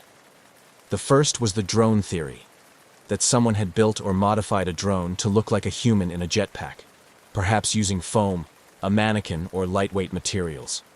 It would explain the upright posture, the lack of wings, and the controlled movement. But it didn't account for the altitude or the extended flight time. Most drones, even high-end custom builds, struggle to reach the heights reported, let alone hover stably there while being mistaken for a person. The second theory was the balloon explanation. A novelty balloon, shaped like Iron Man or a human figure, drifting into approach paths on upper air currents. A few of these had been known to cause confusion before, mistaken for UFOs or strange objects at a distance. And unlike drones or jetpacks, balloons require no power source, no pilot, no effort. But again, the details didn't fit perfectly. The reported behavior by pilots, flying parallel to aircraft, maintaining altitude, showing no signs of uncontrolled drift, wasn't typical of a balloon at all. And then, there were the radar returns, or lack thereof. Despite the sightings being in tightly monitored airspace, none of the figures were ever confirmed by ground radar or air traffic control systems. Not once. No transponder signal. No visible target. Just trained pilots calling out what they saw, then watching it vanish. This gap, between what was seen and what could be tracked, left room for speculation. Some online theorists proposed secret military testing. Others jumped to fringe ideas, cloaking technology, advanced flight suits, or even extraterrestrial probes. Most of these were dismissed outright, but their existence showed how far the public imagination had stretched trying to fill in the blanks. No matter how rational the conversation started, it always seemed to circle back to the same question. How could something be seen so clearly, by multiple pilots, and yet leave no trace behind? By early 2023, the jetpack guy had become more myth than man.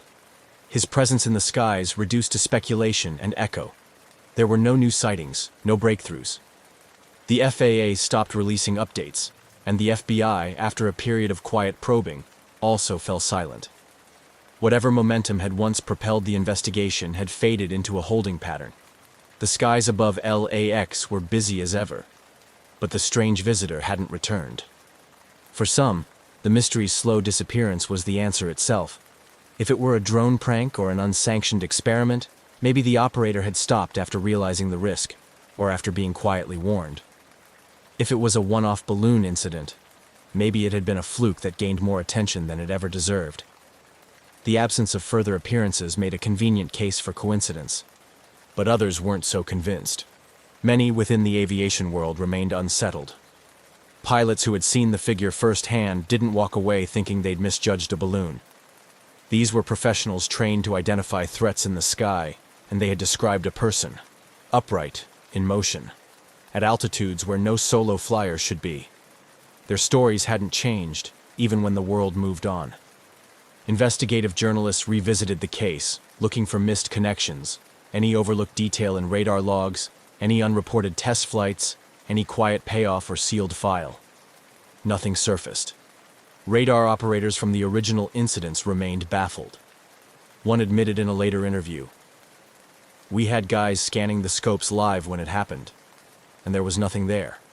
No return at all." So the mystery endured. not as a constant news story, but as a quiet chapter in aviation lore. A moment where something appeared against the odds, then disappeared without explanation. And like all good mysteries, it didn't leave answers. Just a strange shape in the sky and the certainty that, for a few brief moments, the rules of flight didn't quite hold. Today, the story of the jetpack guy floats somewhere between urban legend and unresolved aviation case file. There's no confirmed identity, no recovered equipment, no public resolution. The official investigations have long since gone quiet, but the incident lives on, spoken of in pilot lounges, discussed in online forums, and remembered by those who saw it firsthand. In aviation circles, it serves as a kind of parable, a reminder that even in one of the most regulated, monitored, and controlled spaces on Earth, the sky above a major airport, something unknown can still slip through. Pilots remain vigilant. Controllers still reference the event from time to time, especially when an unusual blip appears on radar, or when a trainee asks if that jetpack guy thing really happened. It did. At least 4 pilots, on separate flights, in broad daylight, saw something that didn't belong in their airspace. They weren't drunk. They weren't confused. They were reporting what they saw.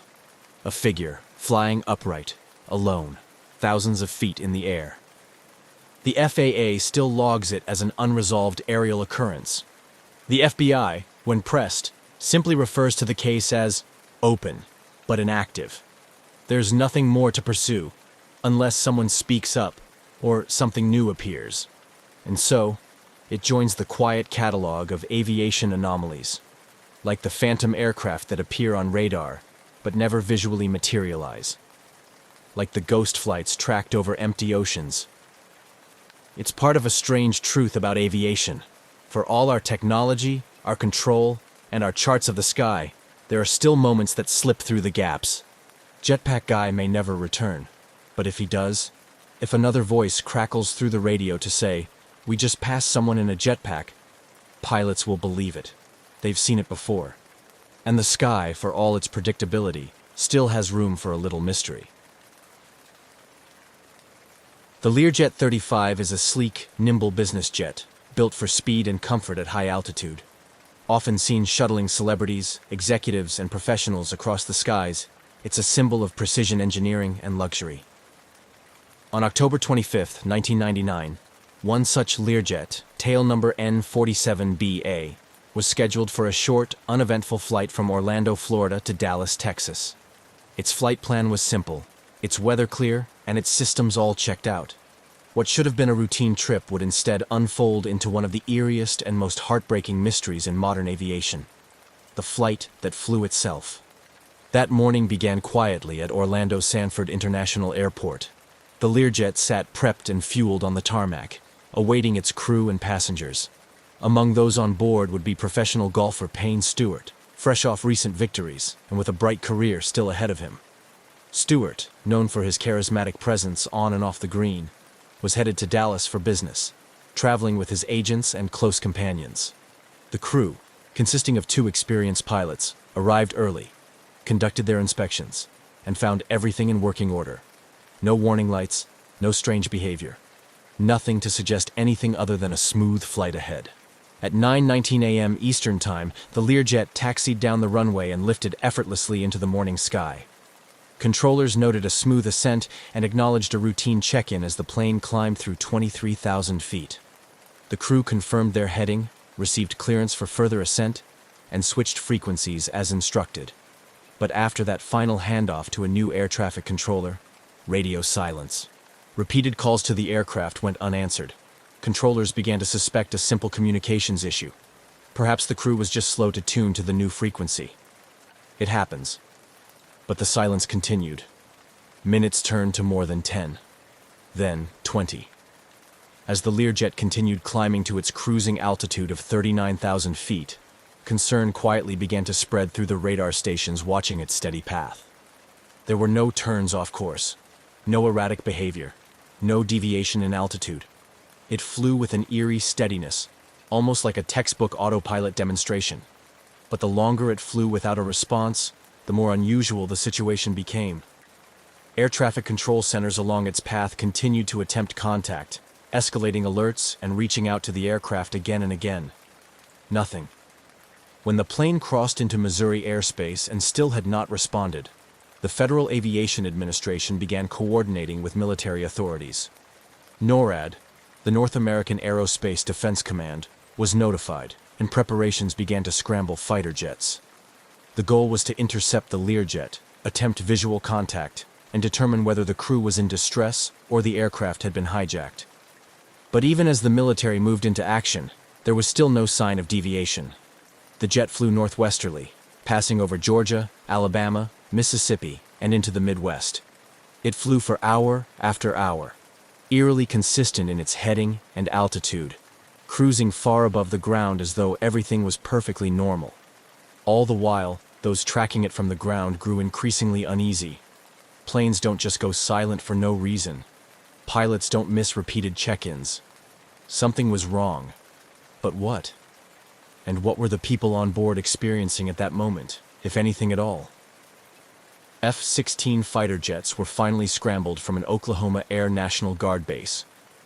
The pilots quickly ascended to meet the Learjet's altitude and reached visual range as it neared Missouri. What they reported back was chilling. Through the cockpit windows, frosted over and opaque, they could see no movement, no sign of life, no signal or change in trajectory. The jet flew on, as if guided by invisible hands. As they circled the silent aircraft, the fighter pilots tried to make contact, maneuvering beside it, rocking wings, attempting hand signals through the glass. But there was no response. The Learjet flew on, ghost-like, cutting through the sky without a sound save for the engines that kept it aloft. Back on the ground, the realization began to set in. Whatever had happened on board must have happened quickly, and it had likely rendered everyone on the jet unconscious. Investigators would later suspect a loss of cabin pressure, an insidious and silent failure that could rob everyone of consciousness in just minutes, especially at high altitudes where the air is thin and time for useful action is measured in seconds. As the Learjet pushed farther into the open skies of the Great Plains, its engines still strong, it was clear the aircraft was running on autopilot, unmanned, unattended, and unable to correct course. Those watching on radar and through binoculars could only wait, powerless to alter its trajectory. The mystery, now fully underway, had moved beyond a simple communication issue. It had become something else entirely, a jet flying itself across the sky, unresponsive and unstoppable, with no one answering the call. The Learjet continued its silent course through the sky, a sleek silver arrow slicing westward at 39,000 feet, stubbornly steady, eerily perfect. Below it, the United States slowly unfurled, from the green forests of Georgia to the brown fields of Kansas, oblivious to the lifeless aircraft tracing its path across the heart of the country. From the ground, it looked like just another jet, business as usual. But from within radar rooms and military command centers, the reality was growing darker by the minute. After repeated failed attempts to contact the crew, FAA controllers initiated what's known as an INREC, an Information Request Notice, signaling concern for a flight no longer in communication. As the jet drifted into increasingly unfamiliar territory, a heightened state of alert kicked in. This was no minor radio failure. Something was seriously wrong. NORAD scrambled its fighter jets shortly after 10 a.m. Central Time. Pilots from the Oklahoma Air National Guard were directed toward the rogue aircraft. Flying at supersonic speeds, they caught up to the Learjet near Springfield, Missouri. The intercept was coordinated not only to assess the situation visually, but to act swiftly in case of hijacking or other security threats. What they found instead was more unsettling than any armed conflict they had trained for. The F-16s closed in on the Learjet's left side, approaching carefully. Through the aircraft's rounded windows, the fighter pilots tried to catch any sign of movement. Someone at the controls, a passenger shifting in their seat. But the cockpit windows were fogged or frosted, difficult to see through. At one point, one of the fighter pilots reported seeing what appeared to be condensation, or ice, coating the interior of the glass. There were no signs of a conscious crew. No response. No deviation. The plane simply continued. Communicating back to NORAD, the fighter pilots confirmed that the Learjet was behaving like it was on autopilot. It maintained altitude, speed, and heading with textbook precision, just as it had from the beginning. One pilot reported seeing what looked like the silhouette of someone slumped forward in the cockpit, still, unmoving. There was little else the military could do. They had orders not to shoot unless the aircraft was determined to pose an imminent threat to populated areas, and this one, chillingly, posed none. It was headed toward open plains, so the fighters stayed with it, shadowing its strange journey, while more jets were launched to take over escort duties further along the projected route. Back at the FAA, the focus shifted toward trying to understand what could have led to such a situation. The most immediate suspicion: hypoxia. Loss of cabin pressure at high altitude can quickly rob a person of consciousness, within 30 to 60 seconds, without supplemental oxygen. If the pressurization system had failed, and the crew didn't respond in time, the results could be tragic and quiet. In just a few short minutes, everyone on board could have slipped into unconsciousness without ever realizing the danger. The Learjet 35's pressurization system was generally reliable, but like any system, it was vulnerable to failure. Investigators already knew the dangers from previous incidents. One of the most infamous had occurred in 1971, when an airline crew suffered a similar loss of pressure and was rendered unconscious until their autopilot brought them safely, and unintentionally, back to land. But those cases were rare, and never this prolonged. With the Learjet's radio silence stretching into hours, the reality settled hard. It was almost certain that everyone on board had been incapacitated early in the flight. The only thing keeping the aircraft airborne now was its autopilot system, steadily maintaining course, oblivious to the fate of those it carried. The aircraft continued its path over Nebraska, its fuel slowly burning away. In the final hour of its flight, fighter pilots noted the jet was beginning to drift slightly off course. The autopilot may have started to falter. The systems were nearing their limits. The silence had grown louder, not a mechanical failure, not an explosion or fire, but a slow, invisible descent into tragedy. No alarms, no frantic calls, just a flight gone eerily quiet. Families of the passengers and crew had begun to receive calls from authorities. The name Payne Stewart had already reached newsrooms across the country. The media, sensing something serious and strange, began circling. But for now, no one could confirm what had happened. Only that a jet with 6 souls on board was high in the sky, unresponsive, and on a steady heading toward nowhere. The flight that began with such normalcy had now passed its halfway mark, ghosted by jets and trailed by questions. All anyone could do was wait. Wait for the inevitable end, and for the investigation that would follow. Whatever had happened up there, it was unfolding at 500 miles an hour, far above the ground, inside a cabin where no one could speak to the outside world. The Learjet soared high over the Midwestern sky, the sun glinting off its polished fuselage as it maintained its unbroken, unwavering path. From the ground, it looked like any other business aircraft, calm, fast, efficient. But to those following it from control towers, military radar stations, and the cockpits of the F-16s assigned to monitor it, the jet had taken on an eerie quality. It was now deep into its ghost flight, heading toward the vast open spaces of South Dakota, a plane flying perfectly, without a soul guiding it. By this point, the Learjet had been airborne for over 3 hours. Fighter jets had tailed it since Missouri, taking turns from different Air National Guard units along its projected route. Their reports remained consistent. No response to radio calls, no movement visible inside, no signs of life. The cockpit windows remained frosted. Through the cabin windows, some F-16 pilots claimed to see what looked like passengers slumped in their seats, unmoving. The cabin pressurization theory now felt less like a hypothesis and more like a tragic certainty. The aircraft's route, originally intended to deliver its passengers from Orlando to Dallas, had long since been left behind. Without human input, the autopilot had locked onto a stable heading and kept the aircraft flying almost due northwest. It crossed Kansas, then Nebraska, and crept steadily toward the sparsely populated regions of South Dakota. There was no deviation, no descent, no flare, just smooth, steady, silent flight. Those aboard likely lost consciousness within minutes of the presumed cabin pressure loss. At 39,000 feet, the air is far too thin for human survival without pressurization or supplemental oxygen. If the system had failed and the crew hadn't quickly donned their oxygen masks, they would have slipped into unconsciousness before even fully realizing what was happening. Hypoxia doesn't come with flashing warning lights or piercing alarms. It arrives like a soft veil: confusion, fatigue, and then nothing.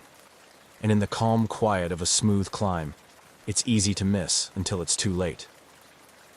In the Learjet's cockpit, the autopilot likely maintained level flight while the aircraft cruised through the upper atmosphere.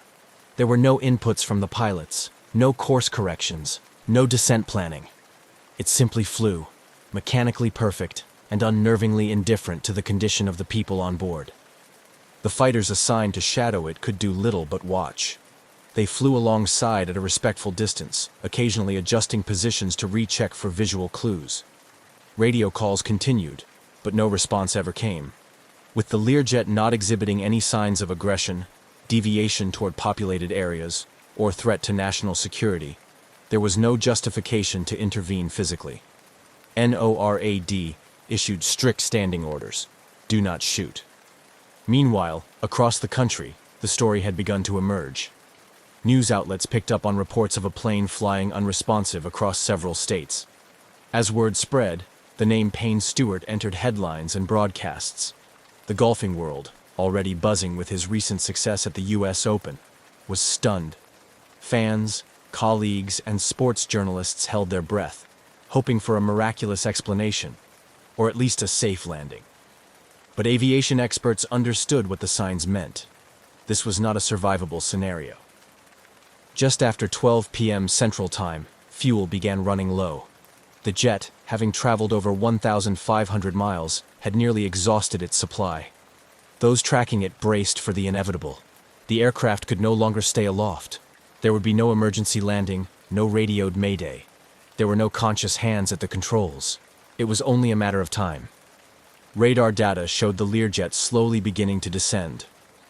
At first, it seemed like a typical programmed descent, the kind you'd expect from an autopilot approaching a destination. But it wasn't under control. It was a quiet fall. Engines sputtering. No flaps, no gear, no course correction. A graceful but terminal arc toward the ground. At 12:13 p.m., in a remote field near Mena, South Dakota, the Learjet crashed. There were no survivors. The jet impacted the earth at high speed, creating a deep, smoking scar in the soil and scattering debris in a tight pattern. Local authorities and emergency responders were quickly on scene, but the outcome was as expected. The aircraft had completed its journey with tragic precision, flying itself right to the end. The news was swift and sobering. The wreckage confirmed what had already been feared. Among the 6 lost were Payne Stewart, his 2 agents, and the 2 experienced pilots who had flown many such routes before. The country mourned. The aviation world reeled. But more than grief, what followed was a haunting sense of disbelief. A modern aircraft with a seasoned crew, perfect weather, and no distress call, simply vanishing into radio silence and flying on until it could fly no more. Now, the questions began. What exactly had happened inside that cabin? Could anything have been done to save the crew? And how, in the age of radar and redundancy, could a plane become so utterly silent and still so deadly? The crash site investigation would soon begin, but the mystery and the sense of quiet horror had already settled in. The crash site near Mena, South Dakota, was eerily quiet. In the middle of a wide, open pasture, far from any major town or highway, a long scar marked the spot where the Learjet 35 had come to rest. Investigators arrived to find wreckage strewn across the field, much of it buried or fragmented from the high-speed impact. There was no fire, no smoke clouding the horizon, just twisted metal and solemn stillness, a fitting end to a flight that had unfolded in haunting silence. The National Transportation Safety Board, NTSB, quickly secured the site. Their investigators began methodically collecting debris, photographing the scene, and marking the positions of recovered parts. The aircraft had disintegrated on impact, and there were no survivors to offer insight into what had happened in the sky above. But even in devastation, patterns emerge. Investigators knew that answers could still be found, if not in the wreckage itself, then in the systems that had quietly guided the aircraft on its final path. Within days, the flight data recorder, FDR, and cockpit voice recorder, CVR, were recovered. These devices, often referred to as the plane's black boxes, were damaged but largely intact. The FDR contained a record of the aircraft's performance, altitude, heading, engine parameters, over the final minutes of the flight. The CVR held up to 30 minutes of cockpit audio, continuously overwritten unless something triggered a need to preserve it. What they found on the voice recorder was unsettling in its emptiness. For the vast majority of the tape, there was no conversation. No last-minute panic, no emergency troubleshooting, no calls for help. Just the quiet hum of avionics, the occasional autopilot engagement tone, and eventually, nothing at all. The silence on the CVR confirmed what had already been suspected. The crew likely lost consciousness early in the flight. The remaining hours, the jet had flown itself.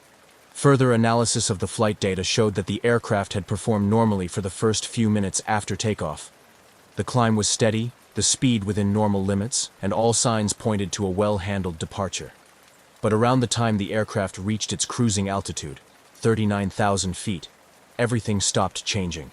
The jet leveled off and held that altitude for the remainder of the flight, until the engines flamed out from fuel exhaustion hours later. The most probable cause was now becoming clear: a loss of cabin pressurization, which had gone unnoticed or unaddressed by the crew in the critical early moments. Without pressurization at that altitude, the atmosphere inside the cabin would have thinned rapidly. Hypoxia would have set in, quietly, lethally. Hypoxia is one of aviation's most insidious dangers. At 39,000 feet, the time of useful consciousness without supplemental oxygen is around 15 to 30 seconds. Pilots are trained to recognize its symptoms: lightheadedness, euphoria, impaired judgment, tunnel vision. But those early signs are subtle, easy to misinterpret or miss entirely, especially in a routine flight with no warning alarms. If the pressurization failure was gradual and the oxygen masks weren't deployed immediately, both pilots could have become incapacitated before they even realized what was happening. With the pilots unconscious and the passengers likely affected just as quickly, the aircraft's autopilot became the only force keeping the Learjet in the air. And it did exactly what it was programmed to do: maintain heading, altitude, and speed. For hours it executed its duties with mechanical precision, while the human presence inside faded into unawareness. The pressurization system itself became the focus of a detailed mechanical analysis. Every valve, sensor, and backup system was studied. No major defects were found, but due to the nature of the crash, some components could not be recovered or tested. Investigators concluded that either the pressurization system had failed silently, or the warning indicators failed to trigger the crew's attention in time. The oxygen supply system was also inspected: tanks, lines, and masks. But again, the impact had destroyed much of the evidence. No clear malfunction was recorded. With no distress call made and no manual intervention recorded after climb-out, the NTSB's final report leaned toward a grim but logical conclusion.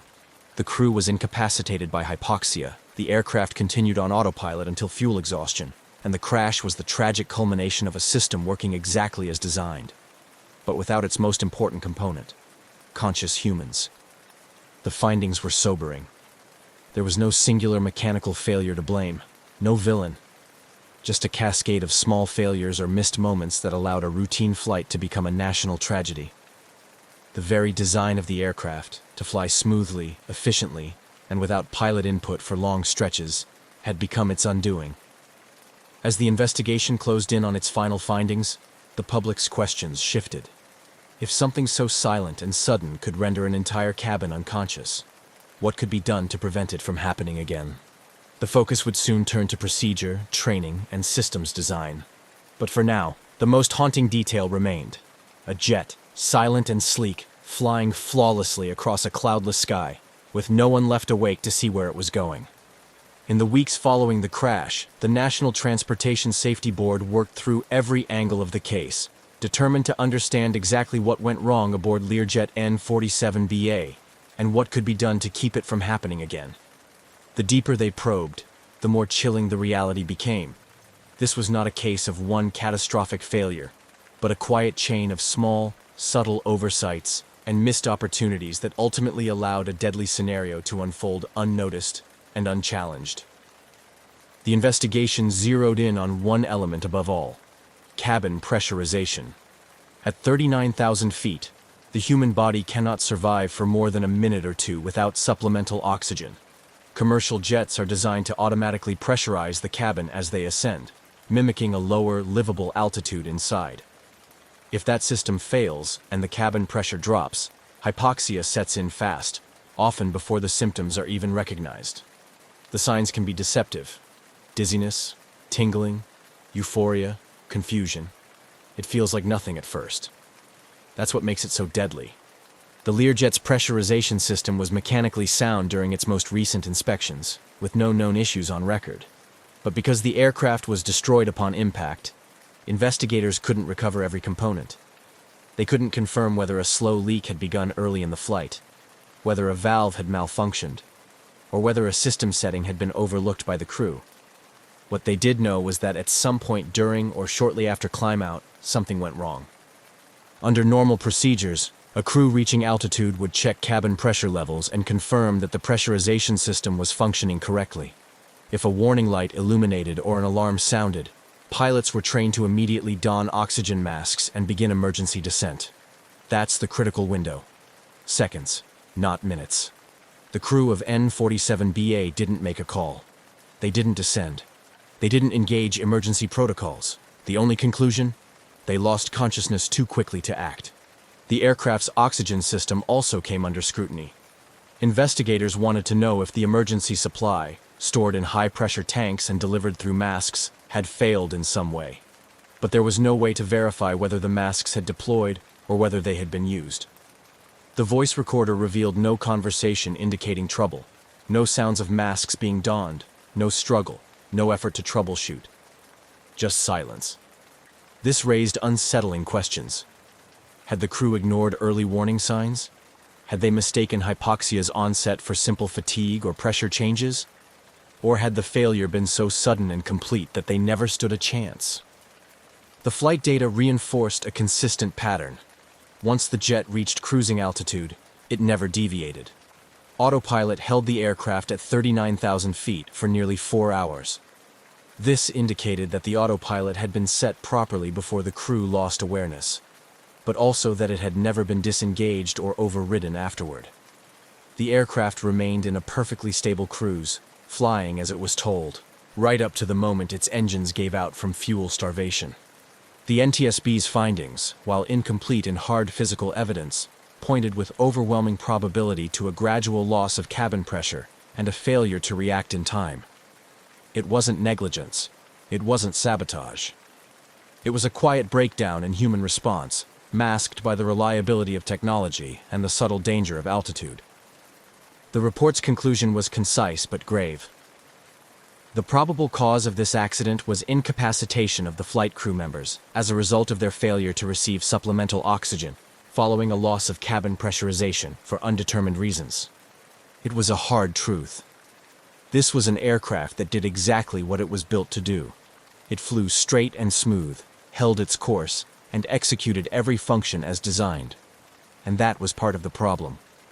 In the absence of human oversight, automation had no way of recognizing or responding to the unfolding crisis.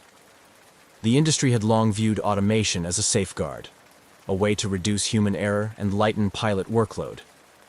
But this incident revealed an unsettling paradox. When the human element disappears, automation does not replace it. It simply keeps going. For pilots across the aviation world, the case became a cautionary tale. It emphasized the importance of early response to pressurization warnings, the need to remain vigilant even in routine climbouts, and the real present danger of hypoxia. In training programs, simulators were updated to reflect hypoxia scenarios more realistically, showing just how quickly a routine flight can spiral into silent catastrophe. For the families of those lost, the report offered little comfort. There was no villain, no mechanical flaw to fix, just a small window of time that closed too quickly, and a flight that became one long, quiet drift into darkness. What remained was the sobering understanding that modern flight, for all its sophistication, is still deeply vulnerable to the unseen. At 39,000 feet, a missed cue or a failed system doesn't come with chaos. It comes with silence. And sometimes, that silence is the loudest warning of all. The crash of Learjet N-47BA, while tragic, left behind more than a trail of wreckage. It sparked change. In the months following the investigation, the aviation industry began taking a closer look at how it trained pilots to recognize and respond to hypoxia, and how it designed safety systems to account for the very scenario that had unfolded across America's skies. Simulators were updated to emphasize rapid onset hypoxia situations, showing pilots just how subtle and dangerous the symptoms could be. Training programs stressed that reaction time is everything. New emphasis was placed on immediate oxygen use at the first sign of cabin pressure loss, even before verifying the problem. Aircraft manufacturers and regulators reviewed pressurization systems and the alarms associated with them. The aim was to create clearer, more urgent warnings, both visual and audible, so that no early sign would go unnoticed or dismissed. Some aircraft began including additional automation that could descend a plane automatically in the event of pilot incapacitation. But perhaps the most lasting impact was in the collective mindset of aviation professionals. The Learjet incident reminded the industry that high-altitude flight isn't just about navigating clear skies. It's about respecting the invisible risks that come with them. At 39,000 feet, there is no room for hesitation, no second chances. The ghost flight of October 25, 1999, became a case study, not just in system failure, but in how quickly silence can fall when vigilance slips for even a moment. It wasn't just a story of a jet that flew itself. It was a quiet call to action that rippled through the aviation world, changing how pilots prepare, how aircraft are designed, and how deeply the human element matters, even in the most advanced flying machines. News of the ghost flight spread rapidly in the hours after the crash. By the time the Learjet came to its tragic end in a South Dakota field, the story had already gripped the nation. It wasn't just that a high-profile figure like Payne Stewart was aboard. It was the deeply unsettling nature of what had occurred. A plane, flying perfectly straight for hours, with no one in control. The public response was swift, emotional, and widespread. Vigils were held across the country. Golf fans, friends, and colleagues gathered not only to honor Stewart's legacy, but to try and process the surreal nature of the event. He had been more than a champion athlete. He was a personality known for his charisma, his old-school attire, and his spirit. The golf world mourned not just the loss of a player, but a symbol of the sport's character. Tributes poured in, from fellow athletes to fans who had never met him. Golf tournaments observed moments of silence. Flags at PGA events flew at half-staff. Beyond the personal grief, the crash triggered a deep fascination with the incident itself. People were drawn not just to the tragedy, but to the mystery, the unsettling idea of a plane in flight, silently continuing its journey with no human hand guiding it. It became the subject of intense media coverage, panel discussions, and late-night conversations. The phrase ghost plane entered the public lexicon, carrying with it a strange blend of technological wonder and human fragility. As the months passed and the investigation concluded, the public's focus turned to the legacy of the event. Families of the victims worked with aviation safety groups, pushing for reforms and sharing their stories. They didn't just want answers. They wanted to ensure that future flights wouldn't suffer the same fate. Their advocacy added a human face to the technical changes that would follow. And so, the story of the Learjet 35 that flew itself came to rest not only in a quiet field in South Dakota, but in the minds of millions who followed its journey. It served as a modern parable of how even the most precise machines depend on fragile human systems. A reminder that, in aviation, silence isn't always a sign of calm. It can be the first whisper of something going terribly wrong.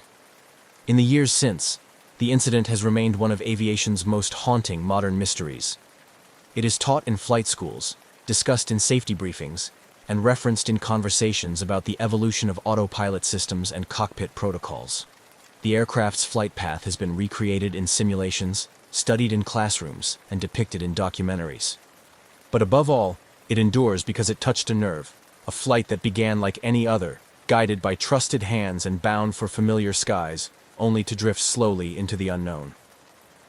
The final chapter of N-47BA wasn't written by turbulence or storm, nor sabotage or chaos, but by stillness.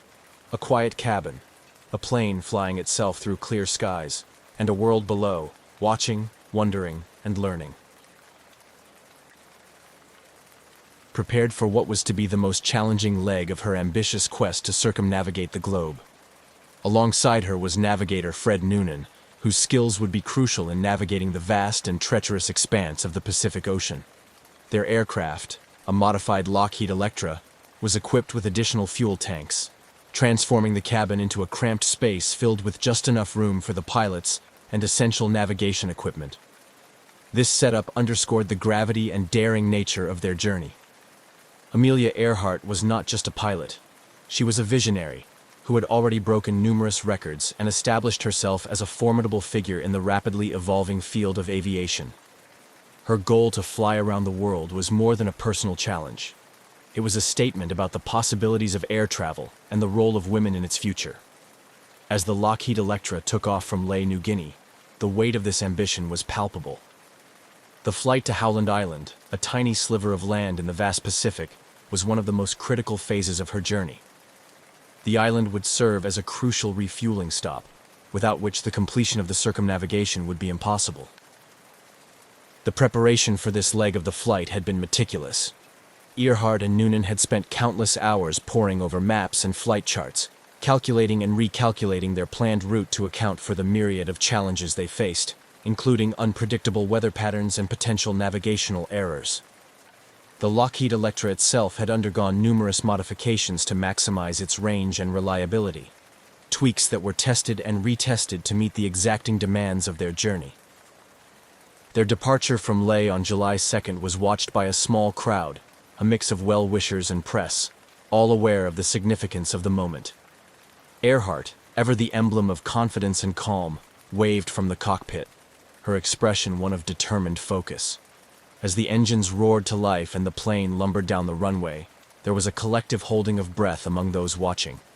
Once the aircraft lifted into the sky, it disappeared into the clouds, leaving behind an air of hopeful anticipation. As Earhart and Noonan settled into the flight, their path took them over some of the most remote areas of the Pacific.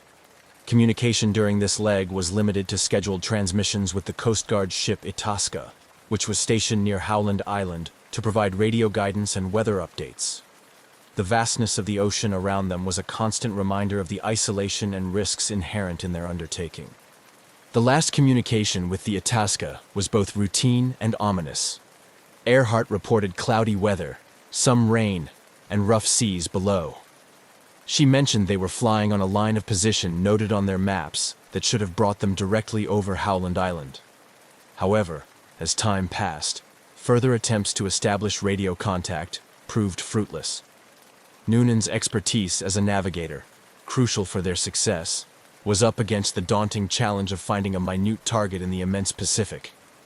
The realization that the aircraft might be lost began to dawn on those waiting on Howland Island and aboard the Itasca. The scheduled radio checks came and went without a word from the Electra.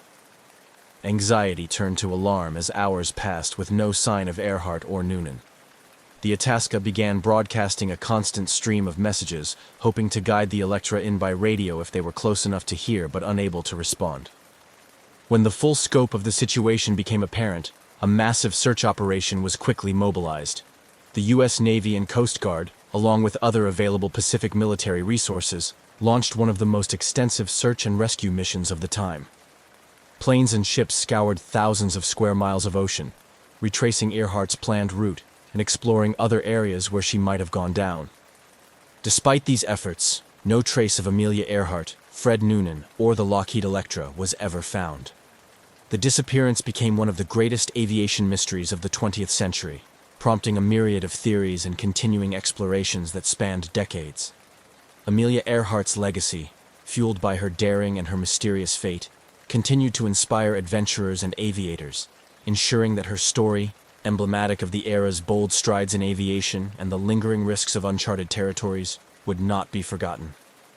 As Amelia Earhart's Lockheed Electra soared across the Pacific Ocean towards Howland Island, her voice crackled over the radio in what would become the last transmissions ever received from the famed aviator. These brief communications conveyed a mix of routine flight updates and growing concern. The weather was worsening, and despite the Electra being equipped for long distances, navigating to such a minuscule target in the vast Pacific was proving more challenging than anticipated. On the morning of July 2, 1937, as Earhart and her navigator, Fred Noonan, approached the vicinity of Howland Island, the tension aboard the Itasca, a U.S. Coast Guard cutter stationed nearby to support the flight, was palpable. The ship served as Earhart's lifeline to landing safely, equipped to guide her in with radio bearings. Earhart's transmissions, however, indicated she was having difficulty finding the island and receiving the radio signals meant to guide her approach. Earhart's last known transmission, fraught with static, indicated that she believed they were on course but could not see the island. She mentioned running low on fuel and requested that the Itasca take bearings on her signal. Despite the urgency in her voice, the specifics of her position remained unclear, complicating the Coast Guard's ability to provide effective assistance. The gravity of the situation deepened with each unproductive exchange. The plane was somewhere close, yet invisible, hidden by vast oceanic expanses. This final phase of Earhart's flight was marked by a series of critical decisions and unfortunate miscommunications. Earhart and Noonan were navigating largely by dead reckoning, having to rely on their calculations and the plane's instruments, as their radio equipment lacked the sophistication to effectively pinpoint their location relative to Howland Island. The challenges were compounded by environmental factors. The weather conditions included overcast skies and sporadic rain showers, reducing visibility and further complicating their efforts to visually locate the island. Meanwhile, on Howland Island, personnel waited anxiously. Equipped with binoculars and ears tuned to the radio, they scanned the horizon for any sign of the Electra. Time ticked by with growing dread as the reality set in. Earhart and Noonan might have missed the island entirely, or worse, run out of fuel and been forced to ditch in the shark-infested waters. Back on the Itasca, operators attempted to re-establish contact, broadcasting a steady stream of messages in hopes that Earhart would pick them up and use them to find her way. Unfortunately, technical limitations and a critical misunderstanding about the frequencies used for transmission hindered these efforts. The Itasca was equipped to transmit strong signals, but without confirmation that Earhart was receiving them, their utility was severely compromised. As hours passed without further contact, the situation escalated into a full-blown crisis. The initial search efforts were frantic, with the Itasca deploying its resources to scour the possible areas where the Electra might have gone down. Aircraft from the island joined in, expanding the search grid and covering larger areas in desperate hope of spotting debris, an oil slick, or any sign of life. This period of uncertainty marked the beginning of one of the most enduring mysteries in the annals of aviation. The disappearance of Amelia Earhart and Fred Noonan prompted a massive response, not just from the immediate search teams, but from the international community. Their fate captured the world's imagination and triggered widespread speculation. Theories abounded, each trying to make sense of how such a well-equipped and well-planned mission could end so abruptly and without a trace. The search for Earhart and Noonan continued for weeks, becoming one of the most extensive and costly in history. Ships and planes combed thousands of square miles of ocean, but the Pacific, vast and inscrutable, offered no clues. As the search efforts proved fruitless, the hope of finding them alive dwindled, leaving behind a haunting legacy of mystery and a poignant narrative of ambition and courage that continues to inspire and intrigue to this day. As the realization dawned that Amelia Earhart and Fred Noonan might indeed be lost at sea, the scale of the search operation intensified dramatically. The United States government, spurred by public interest and the significance of Earhart's international stature, mounted an unprecedented rescue effort. This initiative quickly became one of the largest and most expensive search and rescue operations in history, emphasizing the urgency and desperation to find the missing aviators. Within hours of their last radio contact, the U.S. Navy and Coast Guard mobilized a fleet of ships and aircraft to scour the vast area surrounding Howland Island, the intended destination of Earhart's flight. The Itasca, already in the area, and initially tasked with providing navigational assistance to Earhart, became the central hub for the initial search efforts. It was joined by other U.S. naval vessels and aircraft, including the battleship Colorado, which launched its float planes to cover an even broader area. The search strategy was multi-pronged and exhaustive. Planes were dispatched to fly grid patterns over thousands of square miles of ocean, looking for any signs of the Electra or its occupants. Ships crisscrossed the suspected areas where Earhart might have gone down, their crews keeping a vigilant lookout for debris or oil slicks that might indicate the location of a crash.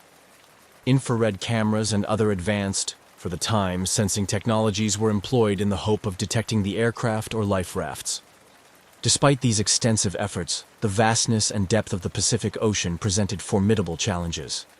The ocean's immense size and the difficulty of spotting small debris or oil traces made the search like finding a needle in a haystack. The weather conditions, which included frequent cloud cover and choppy seas, further hampered the search efforts, often obscuring visibility and complicating the navigation.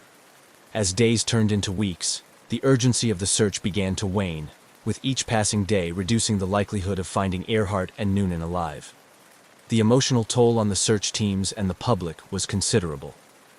Each day brought hope that was met with disappointment, a cycle that repeated itself relentlessly. The exhaustive nature of the search also brought about logistical strains and raised questions about the feasibility of continuing the operation indefinitely. Internationally, the disappearance of Amelia Earhart became a media sensation, captivating audiences around the world. Newspapers and radio broadcasts provided daily updates on the search, fueling public fascination and concern. This global attention not only underscored Earhart's significance as a cultural icon, but also highlighted the emerging interconnectedness of the world through modern communications and aviation. The U.S. government, aware of the high public and international stakes, continued to pour resources into the search. However, after spending today's equivalent of millions of dollars and covering hundreds of thousands of square miles without any success, the difficult decision was made to conclude the official search. On July 19, 1937, just over 2 weeks after their disappearance, the search for Amelia Earhart and Fred Noonan was officially called off. The conclusion of this extensive search operation marked a somber moment. It was a testament to the limitations of even the most determined and resource-intensive rescue efforts of the time.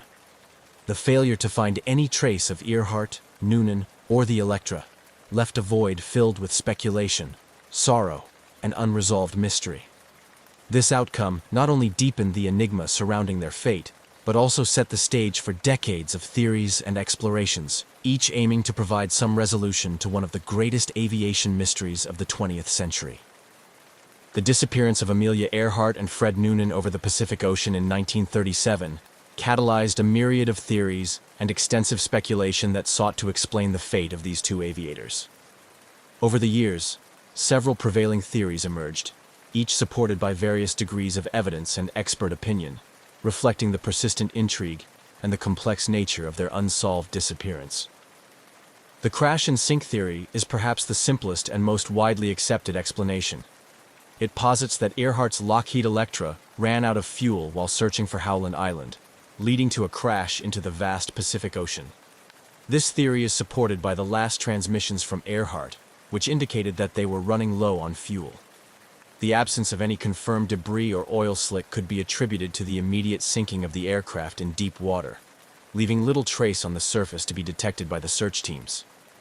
Another compelling theory is the Gardner Island hypothesis, which suggests that after failing to locate Howland Island, Earhart and Noonan might have attempted an emergency landing on another island within the Phoenix Islands, now part of the Republic of Kiribati. Nikumaroro, formerly known as Gardner Island, has been the focus of this theory. Subsequent visits and expeditions to Nikumaroro have uncovered artifacts potentially linked to Earhart and Noonan, including pieces of plexiglass that may have come from the Electra's windows, and an old-fashioned sextant box similar to those Noonan would have used. Supporters of the Gardner Island scenario argue that Earhart and Noonan could have survived for some time as castaways. This theory gained traction with the discovery of human bones on the island in 1940, although initial examinations in the early days were inconclusive, and later analyses led to more questions than answers. Modern forensic techniques continue to examine these findings, adding layers of scientific inquiry to the historical mystery.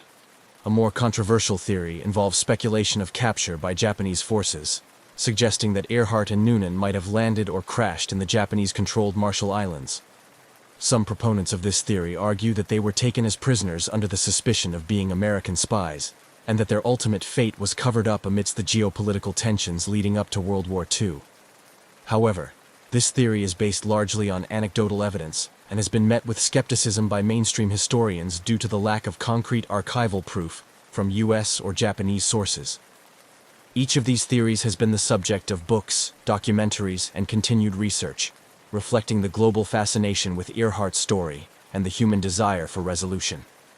Expeditions to the South Pacific, particularly to Nikumaroro, have utilized modern technology such as satellite imagery, sophisticated sonar, and cadaver dogs to search for any trace of Earhart, Noonan, or their aircraft. These efforts have often been spearheaded by organizations like the International Group for Historic Aircraft Recovery, TIGHAR, which has dedicated decades to investigating the Earhart mystery.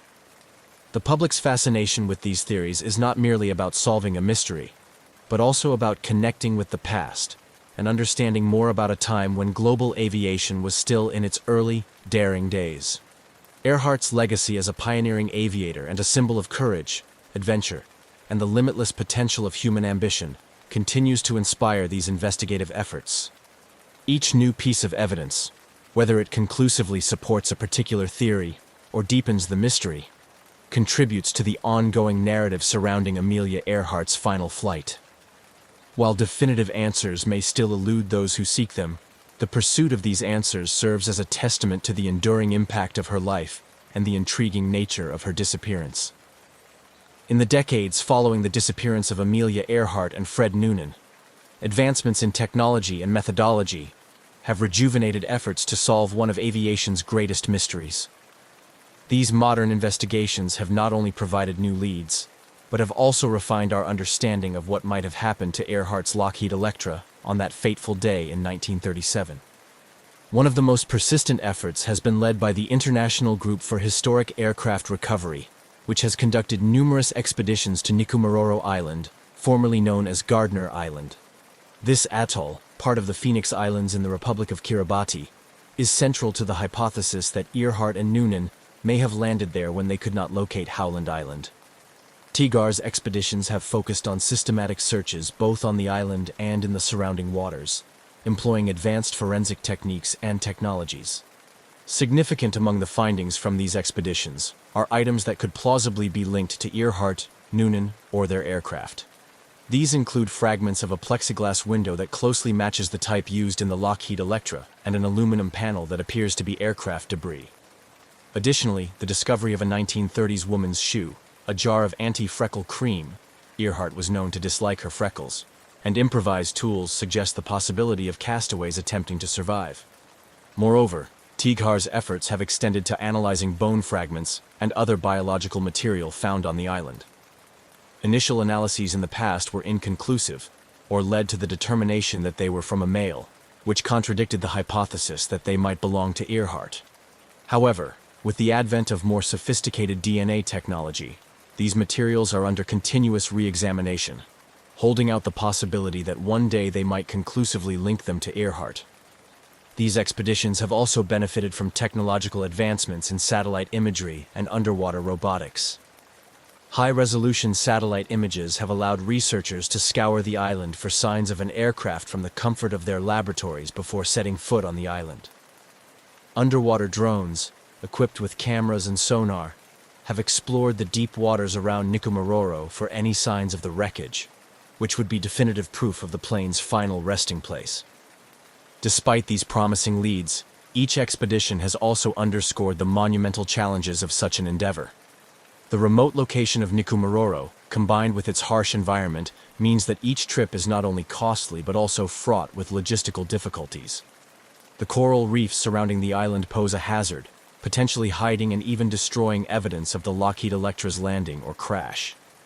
The modern search for Amelia Earhart is also marked by collaborations that span governments, private entities, and enthusiasts, each bringing their expertise and resources to bear on this enduring mystery. These collaborative efforts reflect a larger trend in the field of historical and archaeological research, where multidisciplinary approaches are increasingly seen as vital to solving complex puzzles. Parallel to Tigar's efforts, other groups and individuals have pursued different leads. Some have focused on analyzing historical records and personal accounts from individuals in the Marshall Islands, where some locals have long claimed that Earhart and Noonan were captured by the Japanese. These investigations often involve combing through Japanese and American archives for any overlooked clues that might shed light on the aviator's fate. The renewed interest in Amelia Earhart's disappearance and the application of new technologies to the search have not only brought us closer to potentially solving this mystery, but have also had broader implications for aviation archaeology. Techniques developed and refined during these searches, such as deep-sea sonar imaging and DNA analysis from old remains, have applications in other investigations, expanding our capabilities to explore and solve historical enigmas. Moreover, these efforts underscore the changing nature of historical inquiry in the age of technology.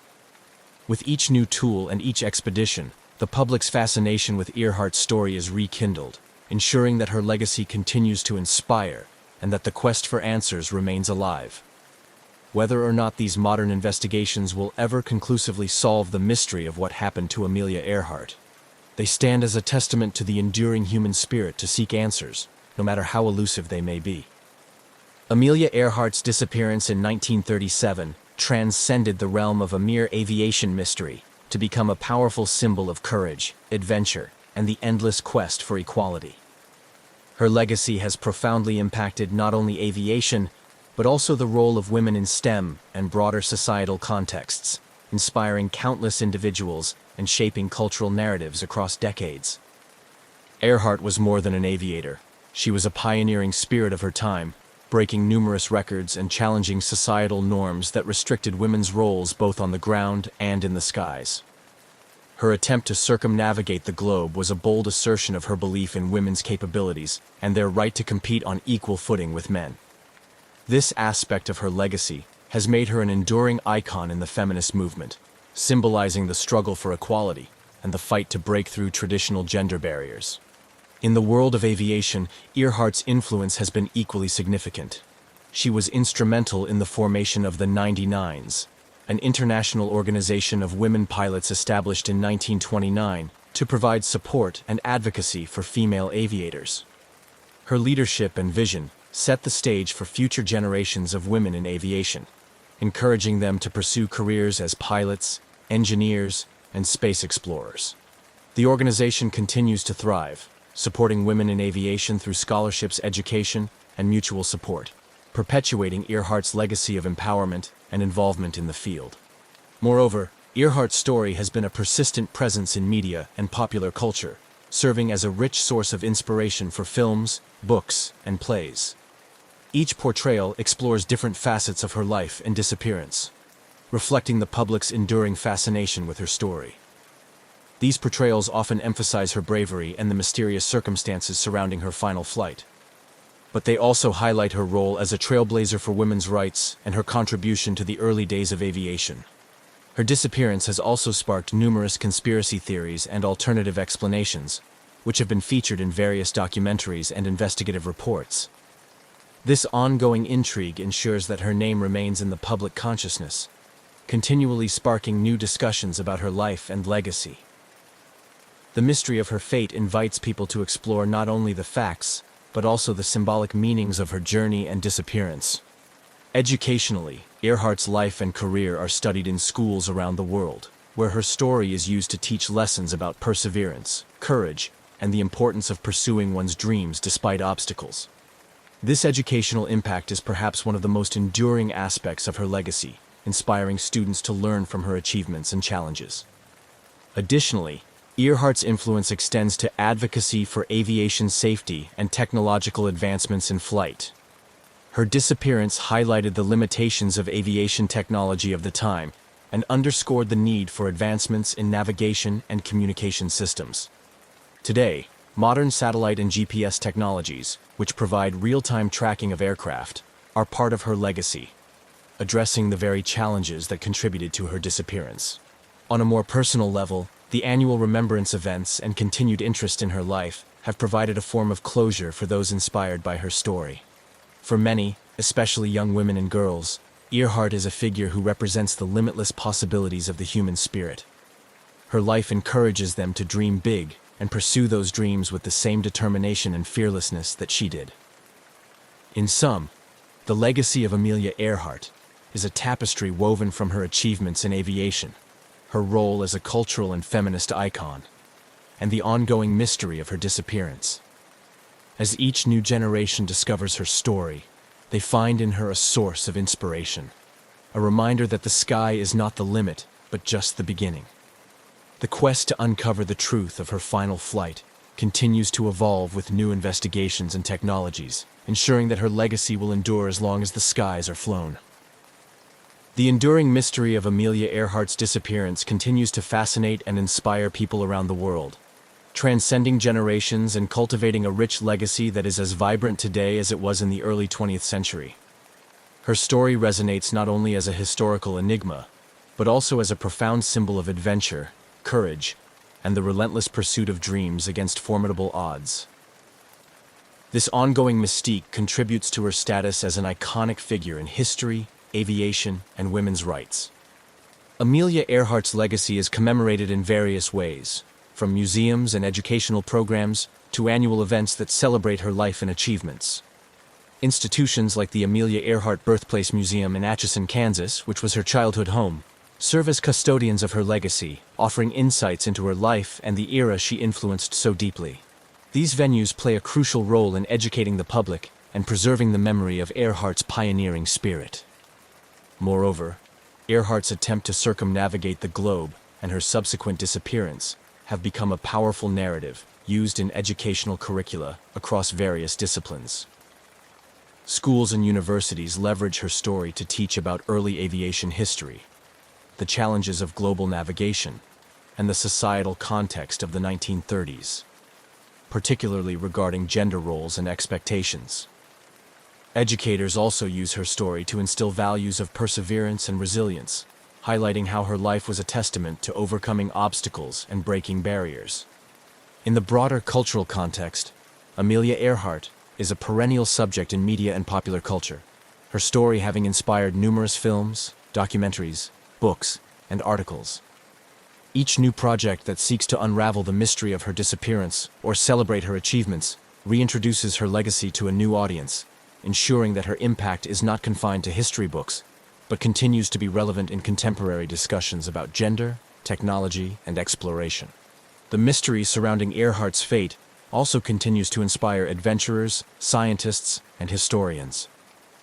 Modern expeditions equipped with cutting-edge technology aim to solve the puzzle of her disappearance, diving into the depths of the Pacific or exploring remote islands for any trace of her or her aircraft. Each effort, whether successful or not, keeps her story in the public eye and fuels an ongoing dialogue about historical investigation and technological advancement in exploration. Furthermore, Earhart's influence extends into advocacy for women's rights and empowerment in fields traditionally dominated by men. Her legacy is often cited in discussions about gender equality in STEM fields, encouraging a new generation of young women to pursue careers in science, technology, engineering, and mathematics. Her life story is a motivational tool used by numerous organizations and initiatives that aim to empower women and girls worldwide. Internationally, Amelia Earhart is not just remembered as an American aviator. She is celebrated as a global icon who pushed the boundaries of what was possible in her time. Her bravery and the mysterious circumstances of her last flight provide a universal appeal that crosses cultural and geographical boundaries. Festivals, exhibitions, and public talks in various countries commemorate her life, each adding to the tapestry of her global legacy. In reflection, the story of Amelia Earhart is more than an unresolved disappearance. It is a narrative rich with themes of innovation, bravery, and the unyielding human spirit. Her life and the ongoing quest to find her continue to inspire and challenge us, reminding us of the vastness of human potential and the enduring desire to explore the unknown. Her legacy, perpetuated through continuous interest and investigation, ensures that Amelia Earhart will remain an inspirational figure, symbolizing the pursuit of adventure and the endless quest for knowledge. In the quest to preserve and honor the memory of Amelia Earhart, her impact on the field of aviation and beyond has been memorialized in numerous ways that inspire future generations and deepen our collective memory of her pioneering spirit. This additional chapter seeks to encapsulate the tangible and lasting tributes that have been established to commemorate her life and legacy. Across the United States and around the world, various memorials and statues have been erected in Earhart's honor. Perhaps the most significant of these is located at the Amelia Earhart Airport, in her hometown of Atchison, Kansas, which not only serves as a functional airport, but also as a living homage to her legacy. The airport features a museum filled with personal artifacts, photographs, and stories that chronicle her life and career, providing a focal point for those wishing to understand and celebrate her contributions to aviation and women's history.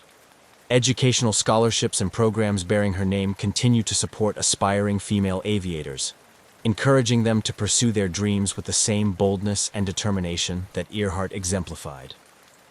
These scholarships are often provided by aviation organizations, including the 99s, which Earhart helped establish, ensuring that her passion for flying and her advocacy for women pilots are passed on to new generations.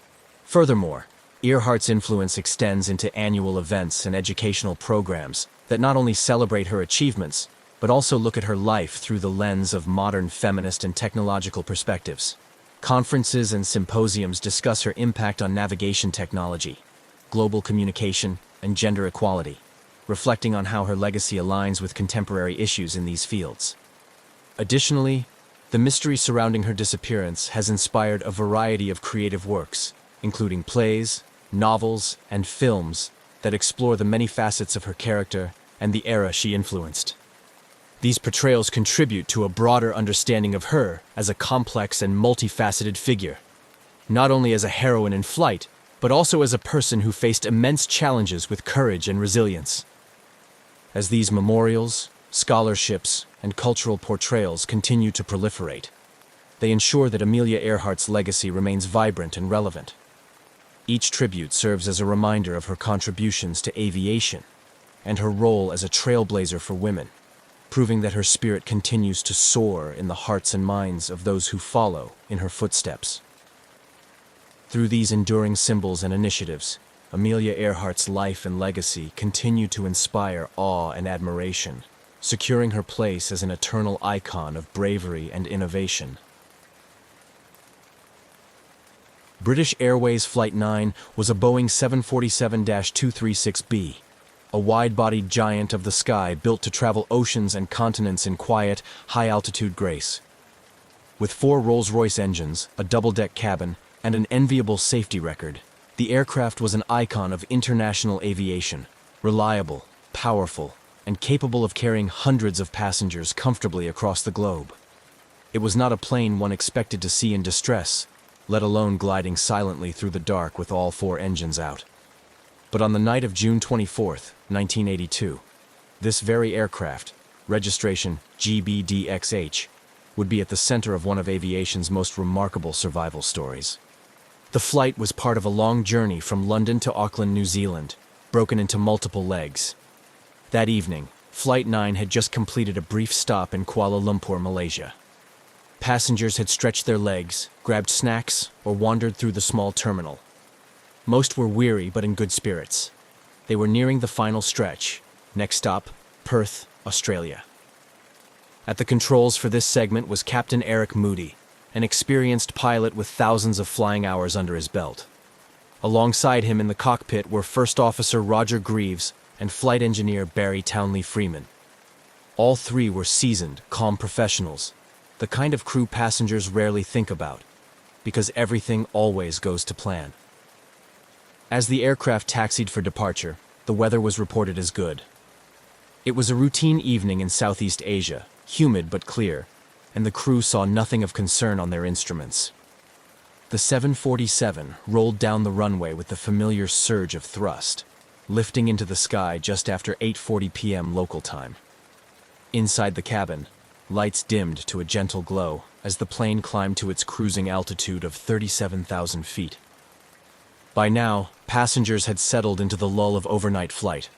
Cabin service was underway, Soft music played over the intercom, and outside, the view was pitch black. Just the occasional flash of stars beyond the window. In the cockpit, it was quiet. The aircraft was flying smoothly, and the crew made small talk while monitoring instruments.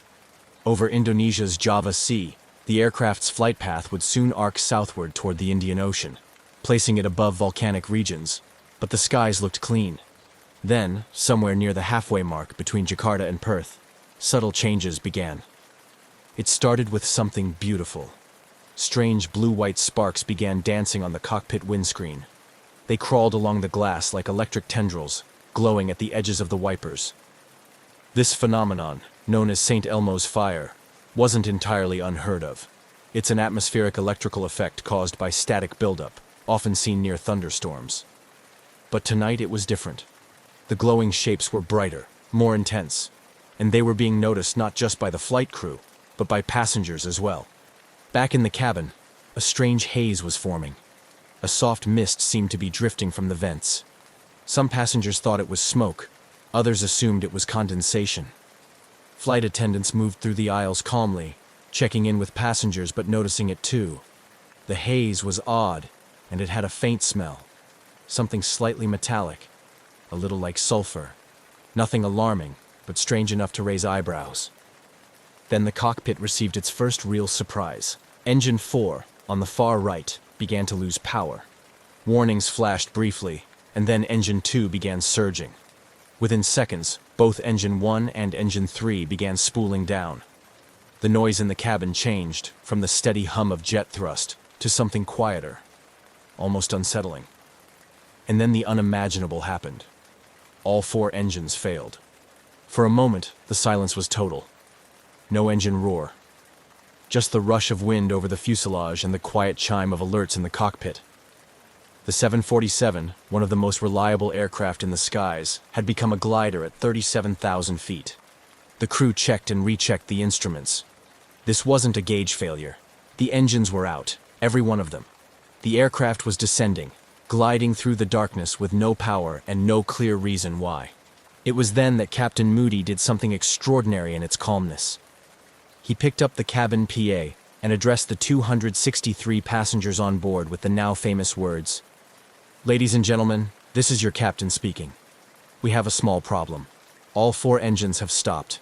We are doing our utmost to get them going again. I trust you are not in too much distress." It was a voice steady as steel, offering not false reassurance, but controlled clarity. Passengers looked around at each other, confused. A few gasped. Others thought it was a joke. But the flight attendants, trained for moments exactly like this, moved swiftly. They checked seatbelts. They steadied their voices. They reminded people that the plane could glide for a long distance. And up front, the crew began preparing for a descent with no engine power and no certainty about what lay ahead. Outside, the night was clear, but the sky wasn't empty. Not that anyone could see it yet. The Boeing 747 continued its silent descent through the upper atmosphere, gliding with nothing but inertia and altitude to guide it. In the cockpit, Captain Eric Moody and his crew worked through emergency checklists with quiet urgency, their training sharp, but their situation unprecedented. 4 engines out, no power, no warning, and no clear explanation. They had prepared for engine failures before. Every commercial pilot is, but never all 4. It was the sort of scenario that wasn't supposed to happen. And yet, here they were, in the middle of the night sky over Indonesia, coasting downwards in an aircraft that now resembled a 350-ton sailplane. Inside the cabin, time seemed to slow. Flight attendants, despite their own uncertainty, moved efficiently through the aisles. Passengers clutched armrests and exchanged nervous glances. Some whispered prayers. Others stared out the windows into the black void. There was no screaming, no chaos, just a steady hum of confusion and unease. The mist in the cabin was still there, faintly glowing in the dim lighting. A few passengers noted an unusual brightness around the wings, like a soft, unearthly halo. This was no ordinary turbulence. Something had happened, something environmental, and completely unexpected. The crew still didn't know the source, but they were beginning to suspect it wasn't mechanical in the usual sense. As the aircraft descended past 30,000 feet, a critical clock began ticking. Oxygen. At cruising altitudes, passengers and crew need supplemental oxygen to stay conscious. The aircraft had deployed emergency oxygen masks automatically when the engines failed, but they were only designed to function for a limited time, about 15 minutes, long enough to get the plane down to breathable altitudes. Captain Moody and First Officer Greaves performed glide calculations quickly. The 747 could descend at roughly 2,000 feet per minute with no power. That gave them maybe 20 minutes before they'd be near sea level. If they couldn't restart the engines by then, they'd need a plan B. Jakarta was the nearest viable airport, but reaching it depended on distance, descent rate, and a heavy dose of luck. They began trying to restart the engines, first in sequence, then out of sequence. Fuel valves were adjusted, ignition switches recycled, airflow was monitored. Nothing. The engines refused to respond. At this point, the crew made the difficult decision to declare an emergency with Jakarta Air Traffic Control. The transmission was calm but urgent. Total engine failure. Initiating descent. Requesting immediate vectors for possible landing. The controllers, stunned, began relaying instructions, advising vectors to Halim Perdanakusuma International Airport, Jakarta's primary field.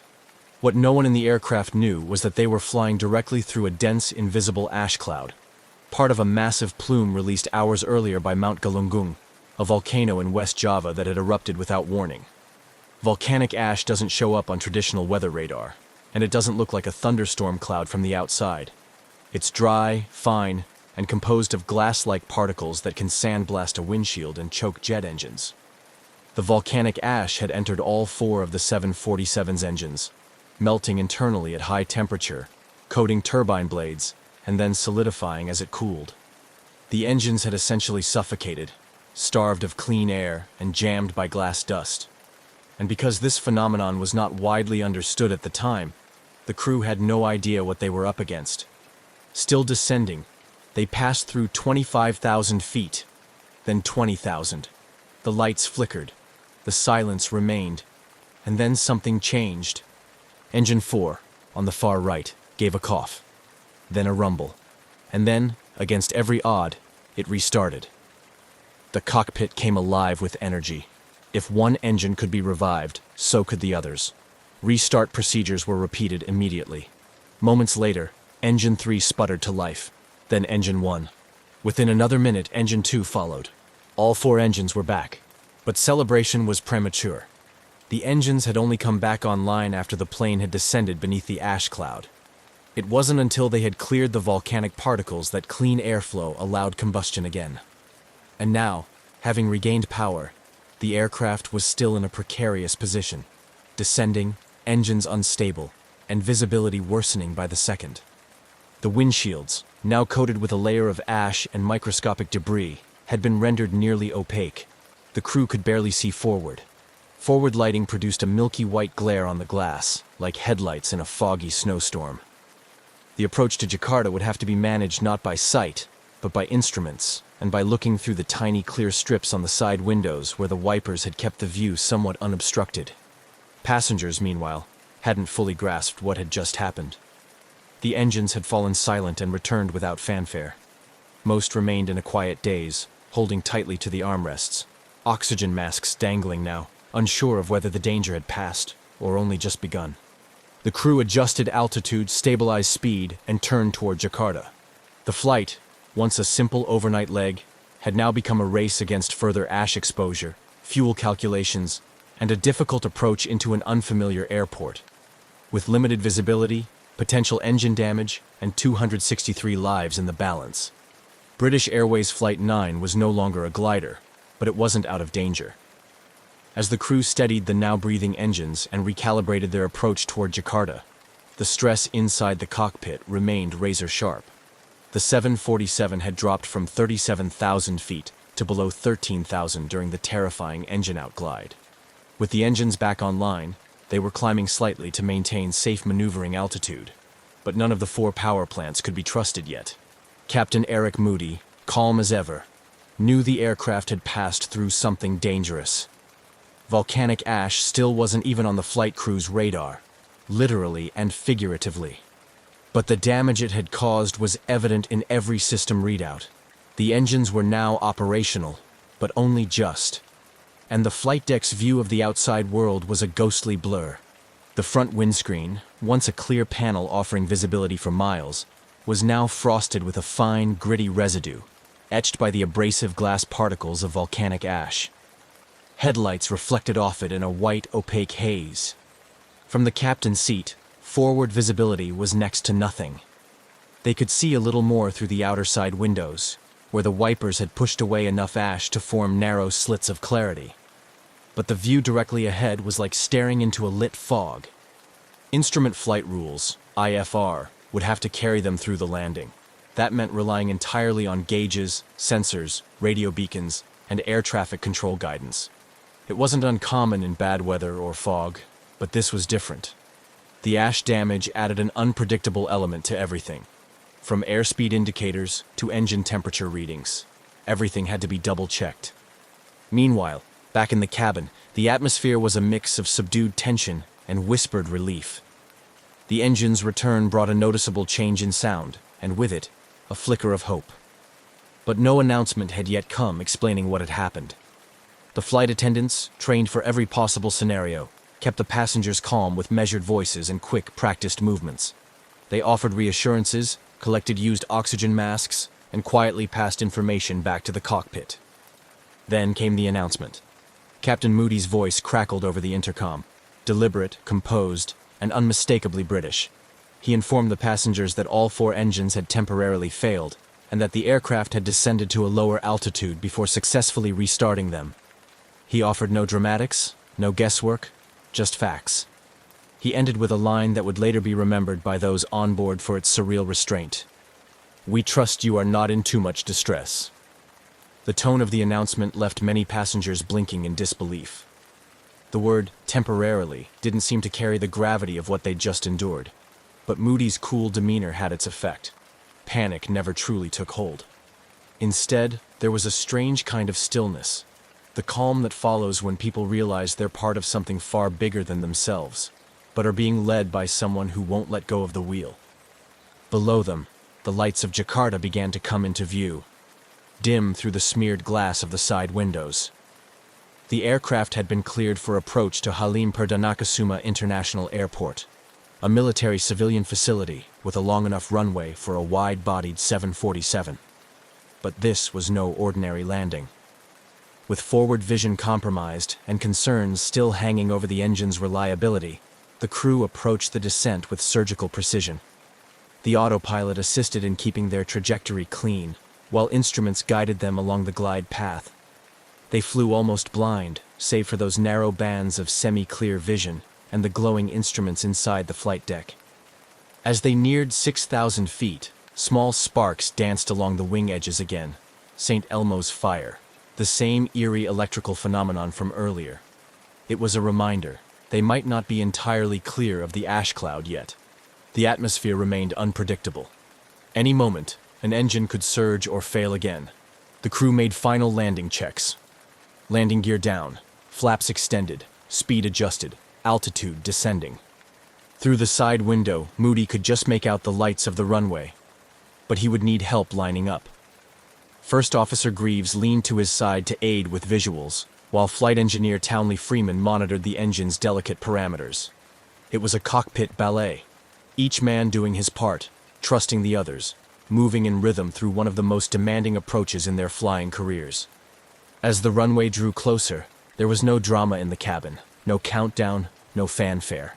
Just the familiar pitch change as the aircraft flared, then the heavy thud of wheels touching down. The landing was firm, but smooth. The crowd of flight attendants, quietly gripping seatbacks, began to breathe again. On the tarmac, emergency vehicles rolled forward, unsure of what to expect from this wounded aircraft from the sky. But what they found was extraordinary. The engines were still running. The aircraft was structurally intact, and every one of the 263 passengers had survived. They had done it. They had landed a 747, blind and battered, after gliding through a full engine failure at cruising altitude, and no one on board had been lost. The mystery of what had nearly taken them down was still unresolved, but for now there was ground beneath their feet. The nightmare at 37,000 feet was over. When British Airways Flight 9 came to a complete stop on the runway at Jakarta's Halim Perdanakusuma International Airport, a stillness fell over the aircraft, unlike any other moment in the journey. After hours of tension, a powerless glide from 37,000 feet, and a descent through an obscured sky, the sound of engines idling on solid ground felt surreal. Passengers looked around, as if waiting for someone to tell them what had really happened. There was no cheering, no clapping.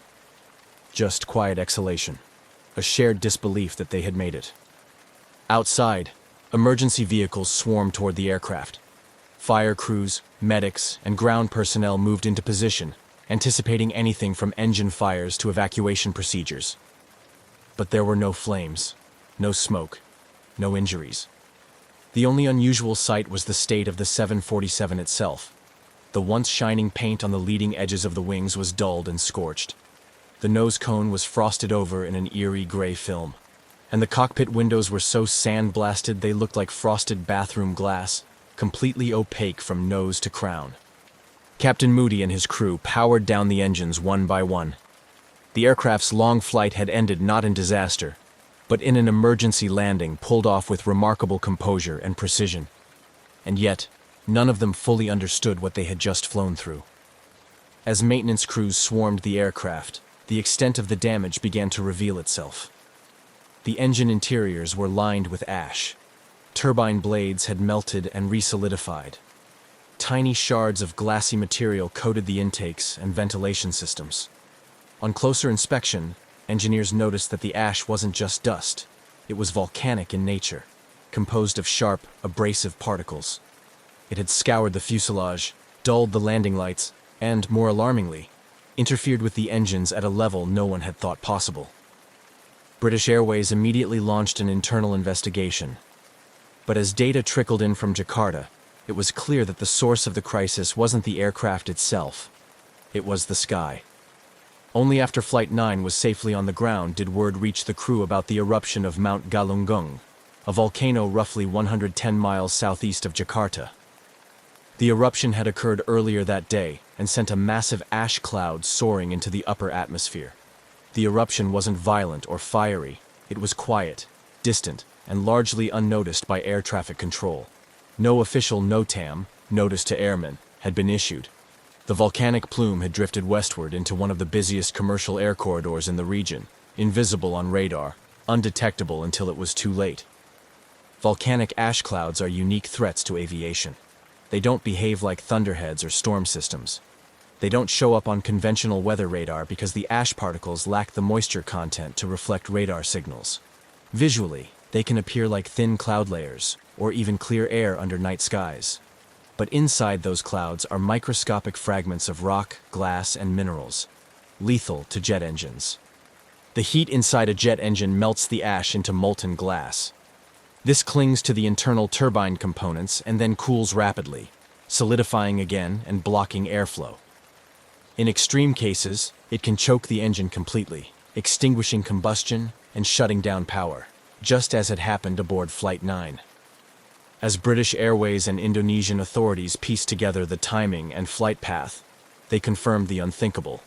Flight 9 had flown directly through the heart of a high-altitude ash plume, and it had done so for several minutes before engine failure occurred.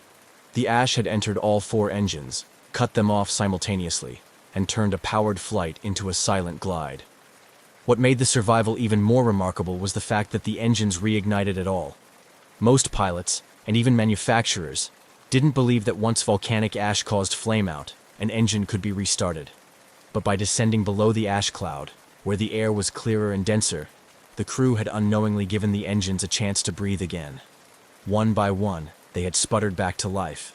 The landing was the culmination of this miracle. Flying blind, trusting instruments, managing systems strained to their limits. It was a display not only of engineering resilience but of human focus, coordination, and calm in a scenario for which no training manual could truly prepare.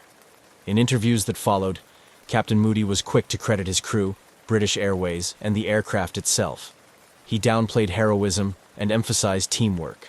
But among passengers and aviation professionals alike, the story took on a legendary quality. A 747, brought down by invisible ash, had glided through the dark and landed safely.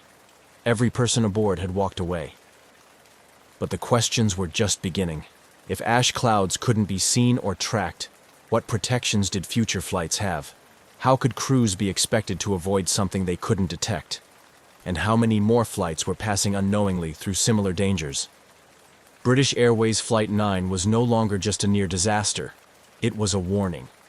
A quiet, smoky wake-up call to the hidden threats of the atmosphere, and one that would change the aviation world forever. In the aftermath of Flight 9's miraculous landing, the magnitude of what had just occurred began to ripple far beyond Jakarta. British Airways, already conducting internal reviews, now found itself part of a growing international concern. What had struck down a 747 mid-flight, without a storm, without mechanical warning, wasn't turbulence, bird strike, or equipment failure. It was something far less understood, and until now, far more underestimated: volcanic ash. The crew of Flight 9, particularly Captain Eric Moody, quickly became the focus of attention. Not only because they had saved 263 lives, but because they had flown through an event that few had believed possible. In press interviews, Moody remained characteristically calm and humble. "We're trained for emergencies," he told reporters, but this one was a bit different. A bit different indeed. Volcanic ash had long been known to pose some threat to aircraft, particularly propeller-driven ones at lower altitudes. But what Flight 9 experienced rewrote the narrative entirely. Jet engines, flying at altitudes above 35,000 feet, were supposed to be above most weather hazards.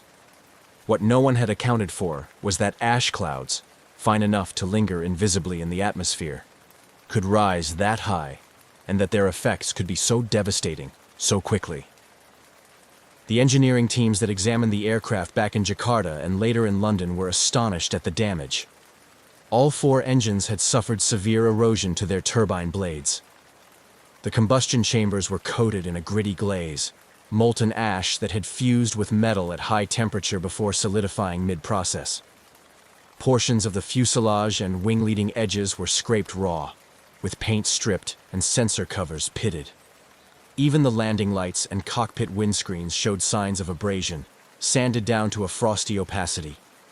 Despite this, the aircraft had flown again, and that, more than anything, underscored the miracle.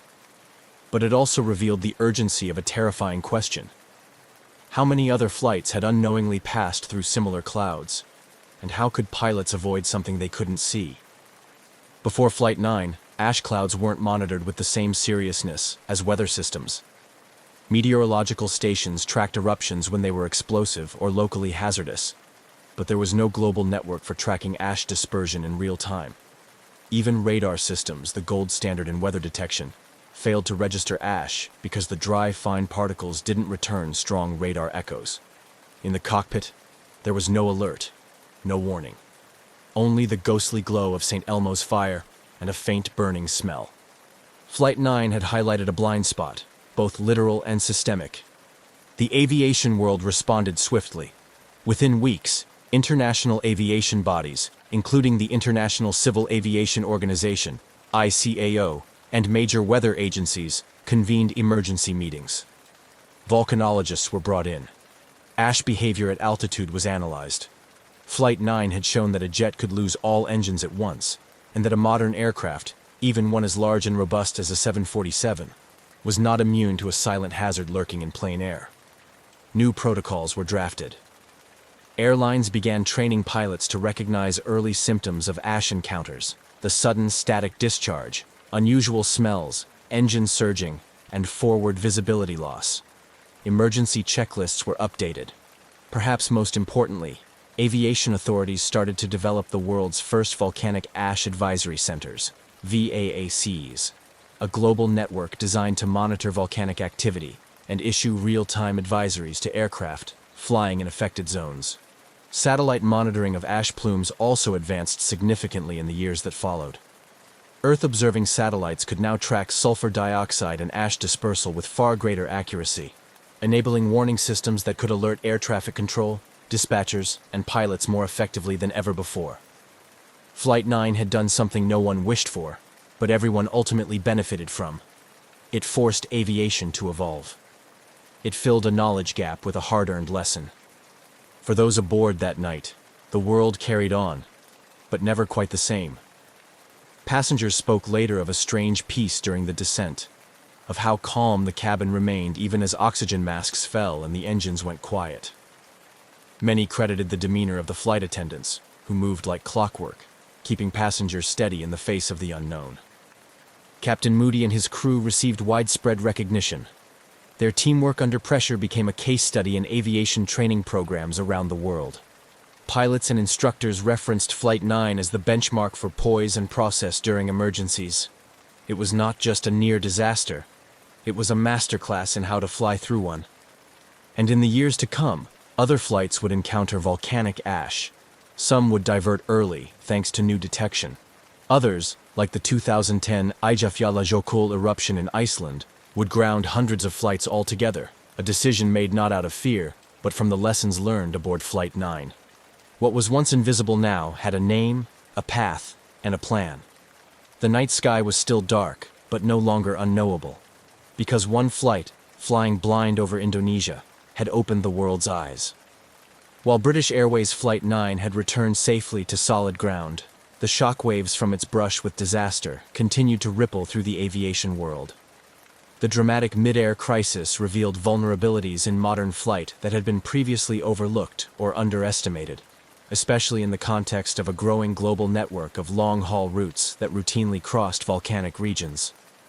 Jakarta Air Traffic Control, stunned by the event, began working more closely with geophysical agencies to understand what exactly had happened above their skies. It turned out that Mount Galunggung had erupted earlier on the same day as the flight, an event largely unnoticed outside local geological circles. The eruption had released a massive column of ash high into the atmosphere, and with the right combination of upper-level winds, that plume drifted silently into international airspace. The problem was, no one had known it was there. There were no alerts, no radar echoes, no warnings. The implications were sobering. In the months that followed, attention turned toward developing long-overdue protocols for how volcanic activity should be communicated to pilots. What happened to Flight 9 could not be allowed to happen again. At the time, there was no unified global method for identifying and reporting ash in real time. That changed quickly. Under pressure from ICAO and national aviation regulators, the world's first volcanic ash advisory centers, VAACs, were proposed and developed. Eventually, 9 centers would be established worldwide, each responsible for monitoring volcanic activity within a specific region and issuing alerts to aviation authorities and pilots. These centers, including those based in London, Anchorage, Tokyo, and Darwin, now serve as constant monitors of potential ash threats. Flight manuals also began to include specific guidance for recognizing and responding to volcanic ash encounters. New checklists addressed the subtle but critical warning signs: the sudden glow of St. Elmo's fire, strange engine behavior, or the faint, gritty smell of sulfur in the cabin. Pilots were taught not to rely on radar, but instead to trust the signs and act immediately, by descending, turning away, and avoiding further exposure. Flight simulators were updated to include volcanic ash failure scenarios. For the first time, engine flameouts caused by ash could be replicated in training environments. What had once seemed like an impossibility, losing all 4 engines in a 747, was now a part of the training syllabus for airline crews around the world. Engine manufacturers, too, took note. Rolls-Royce and other leading companies studied the damage to Flight 9's power plants in exhaustive detail. The molten ash had entered the combustion chamber, fused onto blades, then cooled into glass. Engineers began designing turbines more resistant to such damage and refining protocols for testing engines after suspected ash exposure. But perhaps the most lasting change was psychological. The illusion of complete control in modern aviation had been fractured. Pilots and passengers alike had been reminded that the sky, so vast, so seemingly predictable, still held secrets. And while the industry had grown more advanced, more redundant, more secure. It was not invincible. Nature, when unmonitored or misunderstood, could still outmaneuver the best of machines. For the passengers of Flight 9, life resumed, albeit with a deeper appreciation for its fragility. Many kept in touch long after the flight, bound by a shared memory of quiet terror and miraculous survival. Some described it as life-changing. Others said they didn't fully understand the gravity of the incident until they saw the headlines afterward. As for Captain Moody and his crew, they returned to flying after a period of review and rest. They were never ones to seek the spotlight, but their actions, decisive, professional, and calm under extraordinary circumstances, became legendary. Their story was passed down in classrooms and cockpits, not just as an example of skill, but of the human strength required when the systems fall silent. Flight 9 didn't crash. It didn't break apart in the sky or disappear beneath the ocean. But what it gave aviation was as important as any near miss or tragedy. A warning that came in time. A mystery, solved just enough to spur global change. And a reminder, above all, that vigilance in the sky must extend beyond what can be seen. In the years that followed the safe landing of British Airways Flight 9, the story became more than an incident report. It became a benchmark, a moment in aviation history where everything worked as it should, even as everything failed. And the final pieces of the legacy it left behind weren't just procedural or mechanical. They were human. They were cultural. They were enduring. The passengers of that extraordinary flight returned to their lives, scattered across the world, some never speaking much about the night they drifted powerless over Indonesia. Others held on to it quietly, knowing they had walked away from something that, by any standard, should have ended very differently. Among them were business people, families, backpackers, and crew members, each with a version of the story that included the surreal calm in the cabin, the quiet descent in the dark, the soundless minutes when the world outside was nothing but stars and silence. For many, the memory wasn't traumatic so much as deeply humbling. Some passengers described an eerie sense of peace while the engines were out, perhaps a product of the crew's measured composure, or the shared understanding that panic had no place here. The cabin crew, too, received high praise. Their ability to continue service, maintain order, and assist passengers through confusion and fear was nothing short of professional excellence. British Airways Flight 9 became a celebrated example of crew coordination under duress. It entered training manuals. Aviation conferences cited it as the gold standard for CRM, crew resource management. And in the years that followed, as aviation evolved with faster aircraft and more automation, the story of Flight 9 reminded the industry of something simple. Machines alone don't save lives. People do. Captain Eric Moody's now famous announcement, "Ladies and gentlemen, we have a small problem. All 4 engines have stopped," became a case study in communication. It was a statement of impossible calm, delivered in a tone that seemed to compress the chaos of the moment into something oddly manageable. Moody, of course, didn't see it as legendary. In later interviews, he always redirected credit to his crew. It was a team effort, he insisted, the way flying is meant to be. And yet, it wasn't just the professional aviation community that took notice. The story captured imaginations far beyond the airport tarmac. It was covered in newspapers and on television, and eventually retold in books, documentaries, and podcasts. Writers saw in it not just technical drama, but the poetry of the impossible. A plane, silenced at altitude, returning from the brink without a single fatality. The Boeing 747 involved in the incident, GBDXH, returned to service after significant repairs and engine overhauls. It flew for years afterward, earning the nickname the Jakarta Jumper among those who knew its history. Every flight it made afterward carried with it a quiet legacy, proof of both the aircraft's resilience and the lessons it forced into the world. And those lessons rippled out far beyond British Airways. The aviation community began to share data more freely, particularly in volcanic regions. Airspace management protocols were rewritten, and volcanic monitoring programs saw new investment. Countries with active volcanoes began establishing better communication channels, with air traffic control centers and flight dispatchers. The volcanic ash advisory centers became fully operational and interconnected. Their early alerts would eventually be credited with saving countless flights from potential exposure in years to come. Notably, in 2010, when Iceland's Eyjafjallajökull volcano erupted and shut down a significant portion of European airspace for days, many remembered Flight 9. Airlines, governments, and meteorologists worked together in real time, guided in part by the experience decades earlier of a jetliner that had fallen silent over Java. The delays were frustrating, but the caution was justified.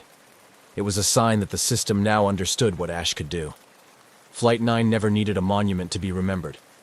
Its legacy lived in every pilot who learned its story, every crew member who rehearsed a once unthinkable emergency, and every satellite pinging Earth's surface to track clouds the eye couldn't see. It became part of aviation's quiet conscience, a reminder that not every danger rumbles with thunder, and not every survival ends with applause. To this day, the events of June 24, 1982, serve as a reminder that the sky, for all its wonder and openness, still holds moments where instinct, skill, and calm resolve matter most. The engine stopped, the sky went quiet, and still, somehow, everyone came home. That's not just a mystery solved, that's a miracle flown. High above the rugged coastline of Chile, the steady hum of a Chilean Air Force helicopter sliced through the sky. The aircraft, a well-equipped Cougar AS-532, was on a routine patrol mission, its crew trained to maintain vigilance over the vast expanse of ocean and land beneath them. It was a clear day in November 2014, with visibility perfect for the task at hand. Little did the crew know, their standard patrol was about to turn into an encounter that would captivate the world and ignite a storm of speculation and intrigue. The crew consisted of a seasoned pilot and a skilled naval technician, both members of the Chilean Air Force, tasked with monitoring the coastal areas for illegal activities and ensuring maritime safety. The helicopter was outfitted with a state-of-the-art infrared camera, designed to detect heat signatures from a distance, making it an invaluable tool for their surveillance operations. As they approached a routine checkpoint along their patrol route, the technician monitored the live feed from the camera, expecting nothing out of the ordinary. Suddenly, the calm of the patrol was shattered by an anomaly on the infrared screen. Initially appearing as an inexplicable blip, it quickly became apparent that this was no ordinary object. The pilot maneuvered the helicopter for a better view, while the technician tried to adjust the focus of the camera, zooming in on what appeared to be a flying object emitting an unusual heat pattern. The object moved with a precision and speed unlike any typical aircraft, its motion smooth yet erratic, defying the usual aerodynamic expectations. The technician recorded the object's movements, his hands steady despite the growing realization that this was no ordinary sighting. The object's thermal signature was unusually strong and consistent, suggesting it was not only metallic, but also generating a considerable amount of heat. As they continued to observe, the object began emitting what appeared to be plumes of vapor or gas, which were clearly visible through the infrared camera, adding another layer of mystery to the encounter. Communications between the helicopter crew and their ground control became frantic as they reported the sighting. Ground control, equally perplexed, confirmed that no other aircraft were scheduled to be in their vicinity at that time, and there were no known satellites or drones that could explain the presence of such an object. The pilot, maintaining a safe distance, maneuvered to keep the object within their visual and infrared range, while the technician captured as much footage as possible. This initial encounter, though lasting only a few minutes, felt longer due to the intensity of the moment. The crew was trained for a multitude of scenarios, but nothing quite like this. Their professionalism kept them focused on the task of documenting the encounter, even as the realization dawned on them that they might be witnessing something truly unexplained. After the object finally accelerated away at a speed that was impossible for their helicopter to match, the crew was left to return to base with their footage and a barrage of questions. The debriefing that followed was intense and thorough. Military officials were cautious but intrigued by the footage, which clearly showed an object whose capabilities surpassed current known aircraft technology.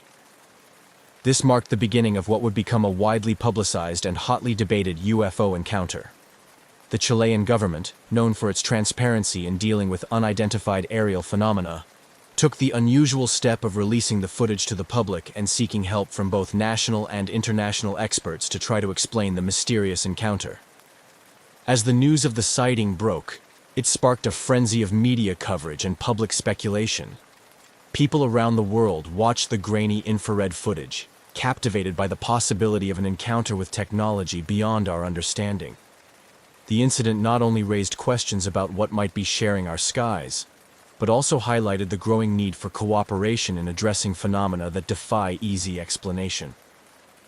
This encounter, with its compelling visual evidence, was set to become a pivotal case in the study of unidentified aerial phenomena, inviting both skeptics and believers to ponder the possibilities of what lies beyond the known frontiers of science and aviation. As the Chilean Air Force helicopter continued its patrol along the pristine coastline, the crew inside was processing the surreal encounter they had just experienced. Equipped with sophisticated technology, the Cougar AS-532 had captured something unprecedented on its infrared camera, an unidentified flying object emitting heat and strange plumes, seemingly defying the known capabilities of conventional aircraft. The technology on board was primarily designed for maritime surveillance and search and rescue missions, capable of detecting heat signatures from great distances, making it an invaluable asset in identifying vessels or individuals in distress at sea. However, on this particular day, the infrared camera had recorded something entirely out of the ordinary, a fast-moving object whose thermal signature was unlike any aircraft or drone typically observed in their operations. Back at the base, the crew's initial report via radio had already stirred considerable interest among the ground control and senior officers. As they landed, the air was thick with anticipation and curiosity. The footage captured by the technician was immediately secured for analysis, with higher-ups in the Air Force and naval intelligence being alerted to the unusual sighting. The debriefing session was thorough. The pilot and technician were asked to recount every detail of the encounter, the object's appearance, behavior, and any electromagnetic interference noticed during the sighting. Questions were pointed and precise, aiming to rule out any conventional explanations such as experimental aircraft, weather balloons, or known drones. The crew maintained that the object moved with an agility and speed that were unlike any known aerial technology, further deepening the mystery. Following the initial internal review, the decision was made to involve technical experts in analyzing the infrared footage. This analysis aimed to verify the authenticity of what was captured and to gather more insights into the physical characteristics of the object observed. Specialists in aviation technology and infrared imaging were brought in, and they set to work examining the footage frame by frame. The technical analysis focused on several key aspects: the object's heat signature, which suggested an internal power source emitting a considerable amount of energy; the plumes, which could indicate some form of propulsion or discharge; and the flight pattern, which seemed to defy conventional physics with its abrupt changes in speed and altitude. Experts used software to enhance the image quality, hoping to glean more details from the grainy footage. The examination ruled out the possibility of a small aircraft or drone, as no known models possessed the combination of speed, heat signature, and flight capabilities displayed by the UFO. Theories began to circulate among the technical team, ranging from experimental military technology from another nation to more speculative hypotheses involving non-human origins. Meanwhile, the public's reaction was growing fervent. Once the Air Force decided to release the footage to ensure transparency and seek wider input, the video quickly went viral. Across social media platforms, forums, and news outlets, people shared the footage, with many speculating about the possible explanations for the encounter. The release of the video not only confirmed the authenticity of the event, but also opened the door to global scrutiny and debate. As the story gained traction internationally, ufologists and researchers dedicated to studying unidentified aerial phenomena took keen interest. They compared the Chilean encounter with similar incidents reported around the world, noting similarities in the descriptions of the objects and their behaviors. This global context prompted discussions about a possible pattern or phenomenon that transcended national borders. The media coverage varied from factual reporting by major news networks, focusing on the details of the encounter, to more sensational coverage by tabloids, which emphasized the mystery and extraterrestrial possibilities. Documentarians and investigative journalists descended on Chile, eager to capture the story from every angle, interviewing experts, witnesses, and even skeptics. The Chilean Air Force's encounter with the UFO became a case study in how modern militaries respond to unexplained phenomena. The transparent handling of the incident by the Chilean authorities was widely praised, and it set a precedent for how such encounters could be documented and discussed openly in the public sphere. As interest in the incident continued to swell, the need for a deeper investigation became apparent. The Air Force, in collaboration with scientific and military experts both nationally and internationally, planned a comprehensive investigation aimed at uncovering more about the mysterious object. This next phase would delve deeper into the technical, environmental, and historical data available, hoping to shed light on one of the most compelling modern UFO sightings to date. After the initial debrief and the immediate technical analysis, the Chilean Air Force moved forward with a structured response to the unusual sighting. The military's first priority was maintaining operational security and confidentiality as they navigated the complexities of a potential unidentified flying object that could have broader implications for national security. However, the decision to eventually release the footage to the public marked a pivotal shift towards transparency, aiming to demystify the situation and engage with the global community for broader insights. The aftermath of the sighting and the subsequent release of the infrared footage initiated a multi-phased response plan. Initially, the Air Force leadership conducted a series of confidential briefings with defense analysts to evaluate any potential threats that the unidentified object might pose. These meetings involved strategy discussions, reviews of radar and satellite data, and consultations with international partners to ascertain if similar incidents had been observed elsewhere. Simultaneously, the Chilean government took steps to manage the public narrative. Information about the encounter was carefully released to avoid causing undue alarm. The military's spokesperson provided measured statements that confirmed the sighting while emphasizing that it posed no immediate threat to national security. This approach was designed to maintain public confidence and prevent speculation from overshadowing facts. The leak and public response to the footage were overwhelming. Once the video was made available online, it quickly captured the attention of both national and international media, sparking a flurry of investigative reports, expert interviews, and public speculation. In Chile and beyond, the story became a topic of intense interest and debate, with the footage being analyzed and reanalyzed by various civilian UFO research organizations and independent experts. Media outlets played a significant role in shaping the public's perception of the incident. Major networks sought to strike a balance between reporting on the sensational aspects of the UFO sighting and providing a platform for credible experts to discuss the potential explanations. This coverage helped to elevate the discourse, moving it from mere conspiracy theories to more scientific and investigative discussions about what the object could have been. Online forums and social media also became hotbeds for debate. Enthusiasts and skeptics alike shared their theories, ranging from secret military technology and drones to extraterrestrial vehicles.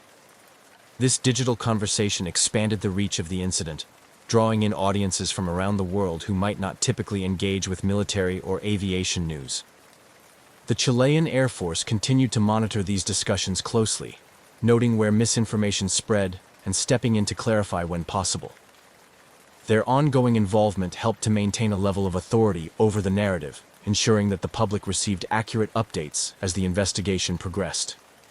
In response to the burgeoning interest, the Air Force organized a symposium where experts from various fields were invited to discuss the sighting. This event included panels with aerospace engineers, astrophysicists, military strategists, and representatives from the global UFO research community. The symposium was pivotal in fostering a multidisciplinary understanding of the sighting, highlighting the complexities involved in identifying and interpreting aerial phenomena. This collective approach not only enriched the investigation, but also demonstrated the Chilean military's commitment to transparency and scientific inquiry. By openly discussing the sighting and inviting international experts to contribute, they mitigated the risk of sensationalism and grounded the conversation in a search for verifiable truth. As the investigation moved forward, the Air Force and other involved agencies continued to sift through data, looking for any clue that might explain the nature of the mysterious object.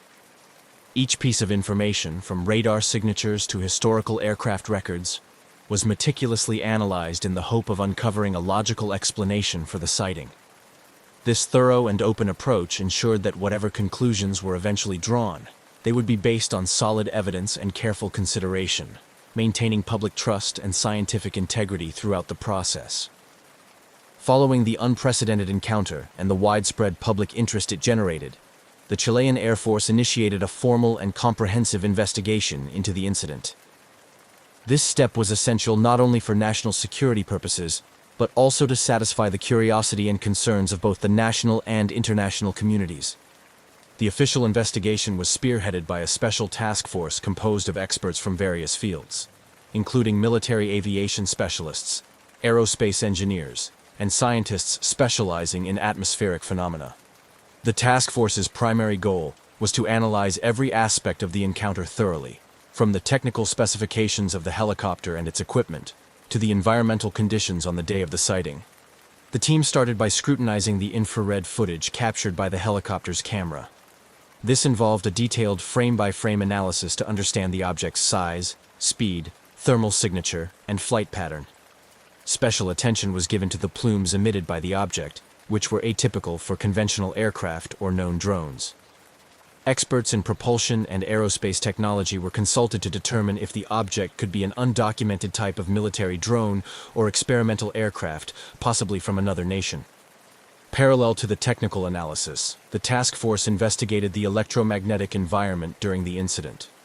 They collaborated with meteorologists and physicists to explore whether unique atmospheric conditions could have caused optical illusions or radar anomalies. This line of inquiry included a review of historical meteorological data to check for similar anomalies that might have been recorded but not publicized. The military also re-examined radar data from the day of the sighting to trace the object's flight path and origin. This effort was coordinated with neighboring countries' air defense systems to rule out the possibility that the object had crossed into Chilean airspace from abroad. Additionally, the task force checked for any unauthorized satellite launches or space debris re-entries that could explain the object's presence in the sky. As the technical and environmental analyses progressed, the Chilean military maintained open communication with international bodies, such as the Committee for the Study of Anomalous Aerial Phenomena, CEFAA, which had a history of investigating UFO sightings in a scientific and systematic manner.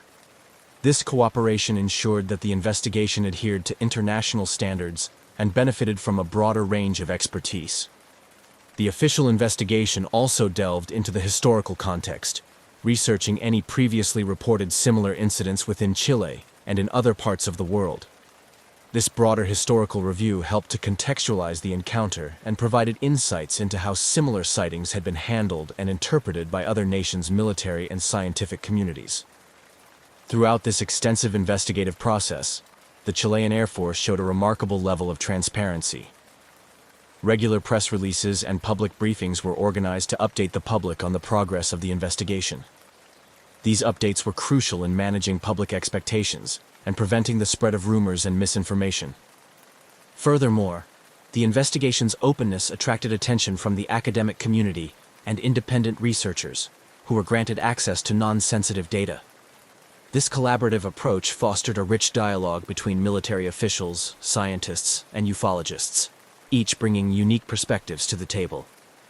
As the investigation unfolded, it became a model of how military organizations could handle unidentified aerial phenomena sightings transparently and scientifically. This approach not only helped to demystify the incident, but also encouraged a more informed and less speculative public discourse on the subject of UFOs and aerial anomalies. The thoroughness of the investigation, while time-consuming and resource-intensive, underscored the Chilean military's commitment to understanding the nature of the sighting fully. By systematically ruling out conventional explanations and considering every possible angle, the task force aimed to provide a conclusive answer to the mystery, or at least to narrow down the possibilities to the most plausible explanations based on empirical evidence and expert analysis. As the investigation into the Chilean Air Force's UFO encounter gained depth and complexity, the incident quickly captured the attention of the global UFO research community. Ufologists and researchers specializing in unidentified aerial phenomena, UAP, took a keen interest offering hypotheses and seeking to draw parallels with similar events documented worldwide. Internationally recognized organizations dedicated to UFO research eagerly followed the developments. Their involvement brought a plethora of theories, ranging from conventional to speculative, into the discussion.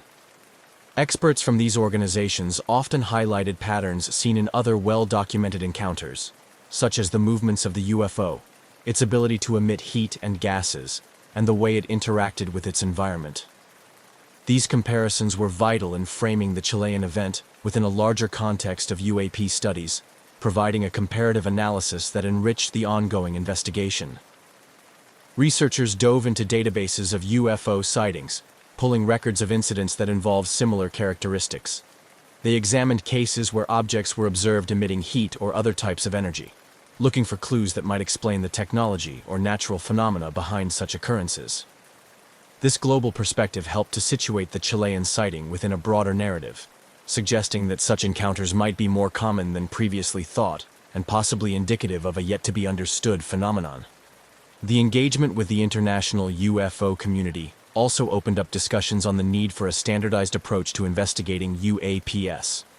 Experts advocated for the use of certain scientific methodologies and technologies, such as satellite tracking, advanced radar systems, and infrared cameras, to improve the detection and analysis of these mysterious objects. The dialogue highlighted the importance of international cooperation in sharing data and research findings, which could lead to more comprehensive understandings of UAPs. The theories proposed by the UFO research community ranged widely. Some researchers posited that the object could be an advanced unmanned aerial vehicle, UAV, from an undisclosed aeronautical development program, possibly explaining its unusual thermal and flight characteristics. Others, more inclined toward extraterrestrial hypotheses, speculated about the possibility of non-human origin, citing the advanced capabilities that seemed beyond current human technology. Skeptics within the scientific and aviation communities, however, urged caution. They warned against jumping to conclusions without concrete evidence, advocating for a more grounded approach. These skeptics pointed to past instances where alleged UFO sightings were later explained through more mundane means, such as misidentified aircraft, atmospheric phenomena, or optical illusions created by environmental factors. The Chilean Air Force, aware of the diverse range of theories, worked diligently to maintain a balanced perspective in their investigation. They collaborated with both skeptics and believers to ensure that all possibilities were thoroughly vetted. This inclusive approach not only helped in distilling the vast amount of information and speculation, but also ensured that the investigation remained anchored in verifiable evidence. In addition to the theories revolving around the nature of the UFO, the incident also sparked a renewed interest in how governments handle the disclosure of information regarding UAPs. The Chilean case became a reference point in discussions about transparency and public engagement, with many lauding Chile's openness in dealing with the incident. This aspect of the case encouraged other countries to reconsider their policies on UAP-related information, potentially leading to more open and comprehensive public disclosures in the future. As the investigation progressed, the contributions from the global UFO research community proved invaluable. They not only broadened the scope of the investigation, but also fostered a more open dialogue about UAPs that transcended national boundaries. This collaborative spirit highlighted the universal curiosity and concern surrounding unexplained aerial phenomena, and set a precedent for future encounters, emphasizing the need for a cohesive global approach to understanding these mysterious occurrences.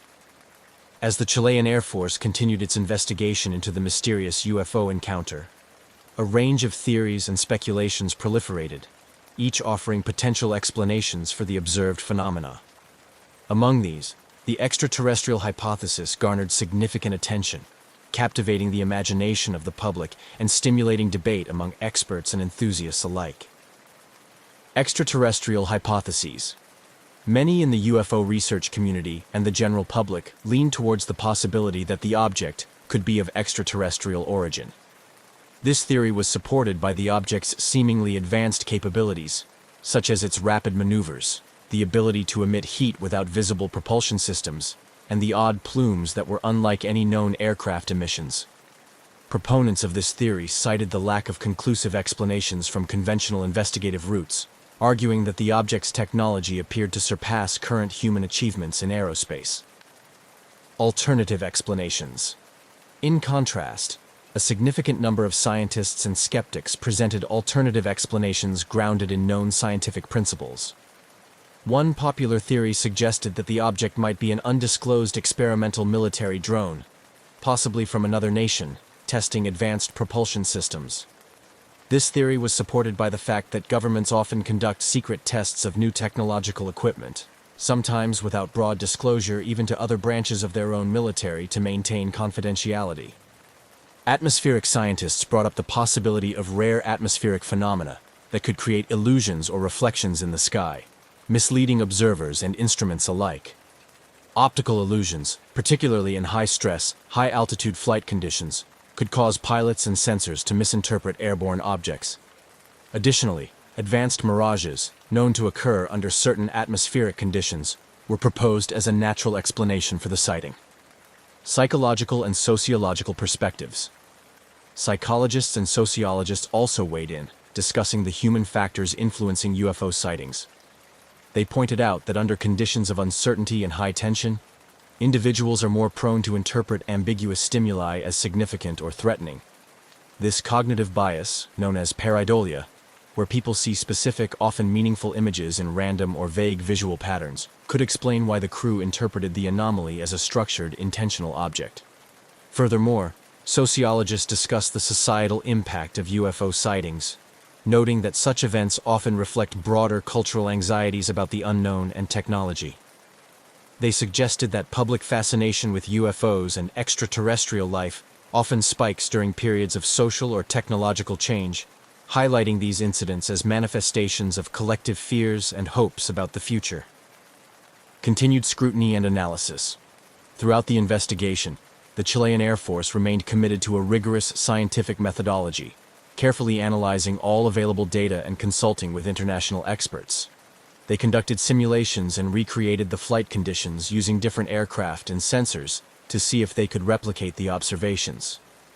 These experiments aimed to rule out any equipment malfunctions or environmental factors that could have led to the sighting. As the investigation drew on, the lack of conclusive evidence to support any single theory meant that the UFO encounter remained open to interpretation. This ambiguity kept the conversation alive both within and outside the scientific community, maintaining a cycle of speculation and investigation. The ongoing scrutiny not only highlighted the complexities involved in studying UFOs, but also underscored the limitations of current scientific understanding when faced with anomalies that do not fit neatly into existing frameworks. In conclusion, the diversity of theories about the Chilean UFO sighting illustrates the wide array of possible explanations that exist when confronting unidentified aerial phenomena. From extraterrestrial to experimental technology, natural atmospheric effects to psychological factors, each theory offers a different lens through which to view the mysterious encounter, reflecting the multifaceted nature of human inquiry into the unknown. The 2014 UFO encounter by the Chilean Air Force quickly transcended the confines of a mere military incident to become a significant cultural phenomenon. The public's fascination with the unknown, coupled with the mysterious nature of the event, catapulted the incident into the media spotlight, influencing popular culture and altering public perception of UFOs. Media frenzy. As soon as the footage of the encounter was made public, it ignited a media frenzy.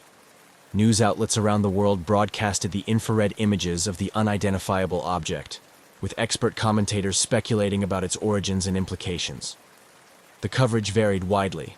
While some news organizations approached the story with a degree of skepticism, others leaned into the more sensational aspects, sometimes overshadowing the factual basis of the encounter with speculative commentary.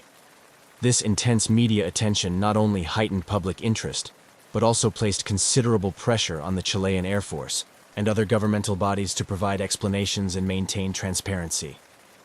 Influence on popular culture. The incident also made its way into popular culture, inspiring episodes in television series, documentaries, and influencing plot lines in science fiction novels and films. These portrayals often depicted the UFO encounter as part of a larger narrative involving government cover-ups, alien conspiracies, or as a catalyst for dramatic interstellar diplomacy. By permeating various forms of entertainment, the incident sparked a broader cultural dialogue about life beyond Earth and humanity's place in the universe. Public perception of UFOs. Perhaps one of the most significant impacts of the incident was on public perception of UFOs. Prior to the incident, public opinion on UFOs often veered towards skepticism or was marred by stigma associated with conspiracy theories. However, the transparency and seriousness with which the Chilean government handled the investigation lent a newfound legitimacy to the discussion of unidentified aerial phenomena. This shift was reflected in surveys and polls, which showed an increase in the number of people willing to consider the possibility of extraterrestrial life and other unexplained aerial phenomena. Educational impact. Academically, the incident was used as a case study in various educational settings, from university courses in astrophysics and aerospace engineering to discussions in psychology and media studies classes. In these academic environments, the incident was analyzed from multiple perspectives, including the scientific implications of the sighting, the psychological aspects of public reactions, and the ways in which media can influence public opinion. This educational engagement helped cultivate a more nuanced understanding of the complexities involved in identifying and interpreting aerial phenomena. Community involvement. The incident also galvanized community involvement, with amateur astronomers and hobbyist drone operators launching their own investigations. UFO enthusiast groups saw a spike in membership and activity, organizing skywatching events and public talks to educate people about UFO sightings and encourage responsible reporting of such events. International conferences and symposiums. The global interest in the incident led to the organization of several international conferences and symposiums, where experts from around the world gathered to share their research and theories about unidentified aerial phenomena. These meetings not only helped consolidate a global community of researchers and enthusiasts, but also fostered an interdisciplinary approach to studying such phenomena, combining insights from science, sociology, history, and even philosophy. Through these various channels, the Chilean UFO encounter left a lasting impact on society and culture. It challenged existing beliefs, inspired new forms of artistic expression, and stimulated educational and scientific inquiry. Whether as a subject of academic study, a catalyst for artistic creativity, or a phenomenon that brings communities together, the incident remains a compelling example of how unexplained events can influence multiple facets of society, sparking curiosity and debate long after the initial sighting. Despite extensive investigations and widespread discussion, the Chilean Air Force's encounter with the unidentified flying object in 2014 remains shrouded in mystery. The lack of conclusive evidence to definitively explain the UFO sighting has left many questions unanswered, fueling ongoing interest and speculation. This unresolved nature of the incident has ensured its lasting place in the public imagination and continues to influence discussions on aerial phenomena and national security protocols. The continuous interest in the case is evident in the sustained scrutiny by both official and unofficial entities. Researchers, both in Chile and internationally, persist in revisiting the incident, exploring new theories as technological and scientific advancements provide new tools for analysis.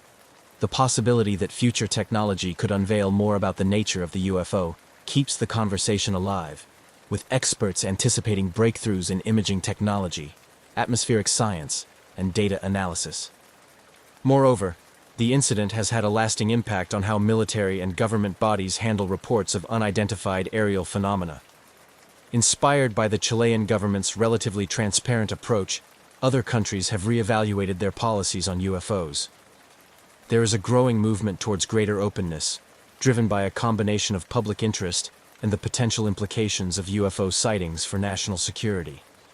This shift is reflected in recent decisions by several governments to declassify portions of their UFO files, making them available for public scrutiny and academic study. The ongoing mystery of the UFO sighting has also led to a broader public discourse about the nature of such phenomena. The incident has encouraged a more serious consideration of what these sightings might mean in the context of global security and humanity's understanding of the cosmos. It challenges the scientific community to consider the limits of current knowledge and explore new frontiers in physics and other related disciplines. In popular culture, the legacy of the Chilean UFO encounter continues to inspire various forms of media expression. Documentaries, podcasts, and fictional adaptations draw on the themes and intrigue of the incident, often using it as a springboard to explore larger existential questions about humanity, technology, and the unknown. These narratives contribute to a cultural landscape where the fascination with UFOs is not only maintained, but also evolves with changing societal attitudes. Furthermore, the incident has fostered an environment where communities around the world engage in more open dialogue about UFOs without the stigma that once surrounded such discussions. Online forums, social media platforms, and public conferences continue to buzz with debates and exchanges about the Chilean sighting, among others, fostering a global community of curious minds united by a shared interest in the unexplained. In conclusion, the 2014 UFO encounter, reported by the Chilean Air Force, serves as a compelling chapter in the ongoing narrative of humanity's encounter with the unknown. It remains a poignant reminder of the mysteries that still exist in our skies, and a testament to the enduring human drive to understand the seemingly incomprehensible. As it stands, the incident not only continues to intrigue and inspire, but also shapes ongoing conversations about the boundaries of science, the responsibilities of governments, and the infinite possibilities that lie beyond our current understanding. In the quiet expanse of the Australian skies, where the vast blue meets the endless horizon, flying was more than just transportation. It was a profound expression of freedom. For 20-year-old Frederick Valentich, it was also a gateway to a future he dreamed of, one that combined his passion for aviation with a youthful fascination for the unknown, particularly his keen interest in unidentified flying objects. Frederick was not just an ordinary young man with a hobby. He was an ambitious pilot, albeit relatively inexperienced, with about 150 hours of flying time logged, a significant portion of which was solo. He was serious about turning his passion into a profession, aiming to qualify as a commercial pilot. However, his journey was marked by both enthusiasm and a few instances of overconfidence, as noted by his instructors and peers. Despite these minor setbacks, his commitment to flying was unwavering, driven by a deep-seated love for the skies. On October 21, 1978, Valentich prepared for a routine flight that was anything but ordinary. His plan was to fly from Moorabbin Airport in Victoria to King Island, a simple stretch across the Bass Strait. The purpose of the trip was partly practical. He was tasked with picking up some friends, and partly personal, a chance to log more flight hours under his belt. The weather that day was favorable, and everything seemed poised for a smooth journey. As he performed his pre-flight checks, Valentich's demeanor was calm and collected. Those who saw him that afternoon reported nothing out of the ordinary. He filed his flight plan, noting his route, expected time of arrival, and other standard details. The flight to King Island was supposed to be a straightforward one, with clear skies and gentle winds. But what transpired over the next few hours would turn this routine flight into one of Australia's most enduring mysteries. The aircraft Frederick chose for this flight was a single-engine Cessna 182, a reliable model known for its sturdy handling and forgiving nature in flight, qualities that made it a favorite among training schools and private pilots alike. This particular Cessna, however, was about to become famous not for its performance, but for its mysterious and sudden disappearance. With everything in order, Valentich took off from Moorabbin at approximately 6:19 p.m. The initial phase of the flight proceeded without incident. Valentich maintained regular contact with air traffic control, providing routine updates on his position as he crossed the coastline and headed out over the open water of the Bass Strait. However, as he neared the halfway point of his journey, his communications took a strange turn. He reported encountering another aircraft, which he described as exceedingly unusual in appearance. According to transcripts of his radio communications, Valentich was initially curious, then increasingly perturbed. He described the other craft as moving at high speed, and it seemed to toy with his Cessna, appearing overhead, then vanishing only to reappear from different angles. His descriptions grew more frantic, his voice tinged with confusion and alarm. Frederick's fascination with UFOs was well known among his circle. He often spoke of them not as mere science fiction, but as a genuine interest, fueled by a string of recent sightings reported across Australia. This context turned his flight into a narrative ripe for speculation and wonder, as he was now seemingly living his worst, or perhaps most thrilling, scenario. His last transmission was the most harrowing. "It is hovering, and it is not an aircraft," he reported. These words would be the last anyone would hear from Frederick Valentich. Moments later, the radio link crackled into static, and silence took over. Back at Moorabbin Airport, confusion reigned. Air traffic controllers scrambled to re-establish contact, but to no avail. As the minutes turned into hours, concern grew. Search and rescue operations were soon underway, marking the start of an extensive search that would captivate and mystify the world. Frederick Valentich's disappearance raised numerous questions. What did he see in the sky that evening? Was it a misinterpretation, or had he encountered something truly unexplainable? These questions haunted the investigation and would soon elevate the incident from a mere missing person case to a legend discussed and debated by aviators and UFO enthusiasts alike. Frederick Valentich's departure from Moorabbin Airport had been routine. The engines of his Cessna 182 hummed smoothly as he ascended into the early evening sky, leaving the familiar landscape of Victoria behind. His flight plan was straightforward: head southwest towards King Island, a speck of land nestled in the Bass Strait between Australia and Tasmania. It was a flight path he had considered carefully, suited to his experience level and the Cessna's capabilities. As Valentich settled into the cockpit, the world below him transformed. The urban sprawl gave way to the rugged, windswept coastline, and then to the open sea. Flying over water was a different kind of piloting experience, one that demanded constant vigilance and respect for the unpredictable nature of the ocean below. The first half of the flight passed uneventfully. Valentich maintained a steady altitude, checking his instruments routinely while keeping in contact with Melbourne's air traffic control. He reported his position methodically, confirming his progress and ensuring he was on track. The communication was standard procedure, a lifeline to the ground and a record of his journey's progress. However, as Valentich approached the midway point of his flight, something changed. It began subtly. An unscripted pause in his communications, a break in the rhythm that had defined the earlier part of his journey. Then, the tone of his transmissions altered. He contacted Melbourne Air Traffic Control with an unexpected report. He was not alone in the sky. Valentich's voice, usually calm and collected, carried a note of confusion as he described the other aircraft. It was, he reported, an unusual sight, faster than his Cessna and far more agile. The aircraft appeared to be playing a strange game, moving at high speed, ascending past him only to suddenly appear on a different side. Each report Valentich made grew more alarmed. The craft seemed to toy with him, darting in and out of his field of vision with baffling ease. As he tried to make sense of what he was seeing, Valentich continued to describe the aircraft's maneuvers to air traffic control. His descriptions were punctuated with attempts to identify the type of aircraft, but none fit. It wasn't behaving like any conventional airplane he knew. It didn't seem to adhere to the physical limitations of human-made aircraft. The situation escalated as Valentich reported that the aircraft had approached much closer. It hovered overhead, its movements unlike anything he had encountered before. This proximity allowed him to provide more detail about its appearance. It seemed to be metallic, shiny, and was emitting a green light.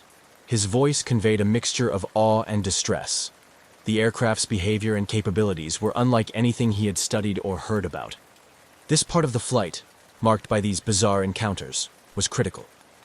Valentich's focus shifted from navigation to dealing with the unexpected presence. Each transmission to Melbourne became more urgent, his sentences clipped as he struggled to maintain composure and control over his aircraft. The exchange reached a climax when Valentich expressed something more than surprise or confusion. There was a palpable tension in his voice. "It is hovering, and it is not an aircraft," he stated firmly, the final words that painted a picture of something beyond ordinary understanding. Then, just as suddenly as it had begun, the communication cut off. The line went dead, leaving only static in its wake. Melbourne Air Traffic Control frantically called out to Valentich, seeking clarification, any response to indicate that he was still there. But there was nothing. Only the haunting silence of an open channel with no reply. The disappearance of Frederick Valentich had begun as an ordinary flight, a young pilot in pursuit of hours and experience. But as the sun set over the Bass Strait that evening, it turned into something entirely different, a mystery that would echo through the annals of aviation history. After the chilling final transmission from Frederick Valentich, the atmosphere in Melbourne's Air Traffic Control Centre shifted from routine oversight to acute crisis management. The young pilot's last report, unsettling in its content and abrupt in its conclusion, spurred immediate action from the concerned controllers. Valentich had been clear, albeit deeply troubled, in his last communication. He described an object hovering above him, which he distinctly stated was not an aircraft. His words were marked by a firmness that suggested he was seeing something extraordinary, something that defied his understanding as a pilot. The silence that followed his final transmission was ominous, turning the routine tracking of a small aircraft into a potential search and rescue operation. With no further contact from Valentich, the controllers wasted no time in deploying standard emergency protocols. Initially, they attempted to re-establish communication, hoping for any sign that Valentich was still airborne and simply experiencing radio difficulties. Repeated calls were made, each unanswered, only amplifying the urgency of the situation. As minutes turned into hours without any response, the scope of the operation expanded. The Australian authorities were notified, and a full-scale search and rescue mission was launched by the evening. The operation involved multiple assets, including aircraft and sea vessels, tasked with scouring the area of Valentich's last known position over the Bass Strait. The search teams faced daunting conditions. The Bass Strait, notorious for its unpredictable weather and rough seas, posed significant challenges. The vastness of the area, coupled with the fading light of dusk, further complicated the efforts. Search planes swept over the water, looking for any sign of Valentich or his Cessna, while boats combed the waves below.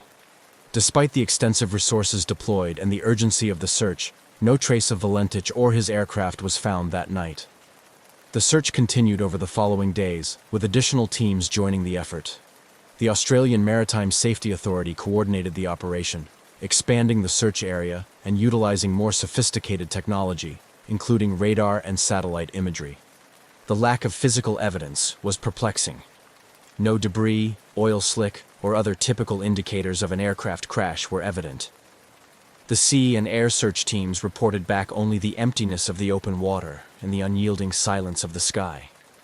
The search efforts persisted, driven by hope and the possibility that Valentich might have landed somewhere on the water and was waiting to be rescued.